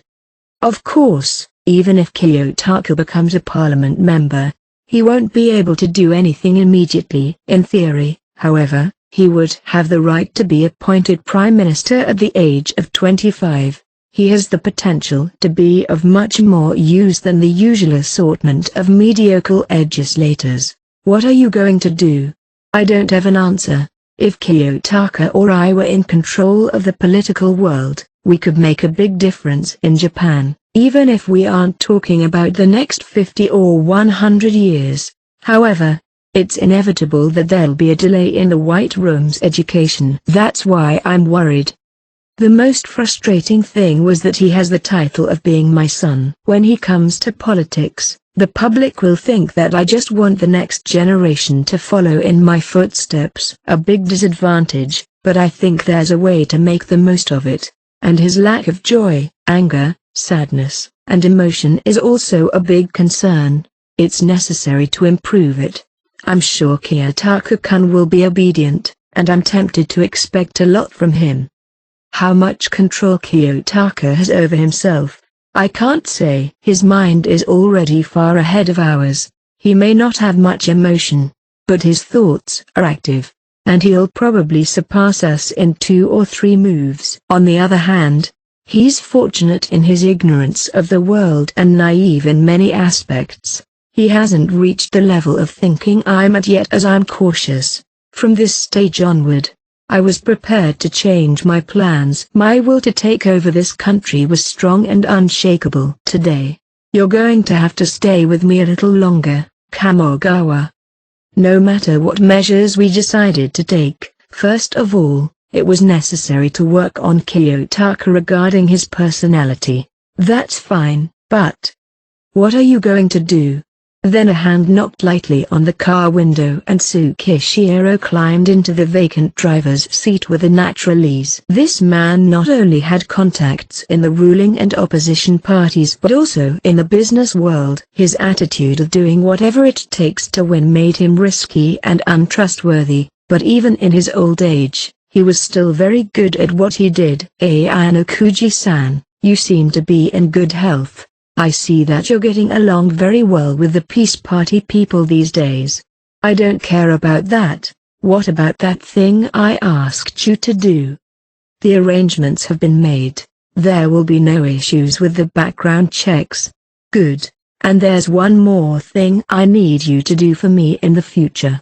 I told Tsukishiro and Kamogawa about my future plans. While Kamogawa was surprised from start to finish, Tsukishiro listened with a smile on his face. That sounds like an interesting plan. I'd like to say that I welcome your work, but I'm getting old. He was humble, but this man didn't take on what he couldn't do. You're the man for the job. I want to see how far he can go. If you'll leave it to me, that's fine. I accept. I will cooperate in the implementation of your plan. We'll need to prepare some pieces that may be missing later. I motioned for the car to start and had Tsukishiro start the engine. I only told Tsukishiro, whom I didn't trust, about Kiyotaka's future, but that wasn't all I was after. I also wanted to take advantage of Kijima and ANHS, the enemies I'll eventually have to deal with. A year later, Ayanokuji Kiyotaka decided to enroll in the Advanced Nurturing High School. Postscript: thank you for reading Volume 0. This is Kanugasa Shugo. My favorite food is ikazuke. My favorite drink is black tea, and my hobby is watching baseball. I've been itching to get a dog or a cat, but when my family members vote on which one they want, the vote is always split into 2-2, so I wasn't able to get either one until now. My recent problem is that when I heat up frozen pasta in the microwave for a little longer because I want it to be hot, I often end up eating the noodles dry and crunchy. Even after adjusting repeatedly, I still got the same result. Was it my fault as the user of the microwave? Or was it the microwave's fault? It must be the latter. Well, enough useless talk, let's move on to the topic of Volume 0. How did you like this special volume about the past, which was regarded as forbidden in the past Jujutsu's publications? The setting of the White Room existed in 2015 when the story of Jujutsu started, but I had no idea at the time that I would dig deeper into it and write it down in a single volume. As a writer, I am very happy to have been able to make this happen, even if in a special way. It was quite difficult to write this book without disturbing the pace of publication, but I hope that as many people as possible will be pleased with it. In fact, along with the White Room volume, there is another blank year volume which had not been released to the public existing in material form. This is the story of Ayanokuji Kiyotaka's life from the end of Volume 0 to the beginning of Year 1 Volume 1. At this stage, I have no plans at all to publish this material in book form, but I am beginning to think that it would be interesting to do so if I ever have the opportunity to do so in the future.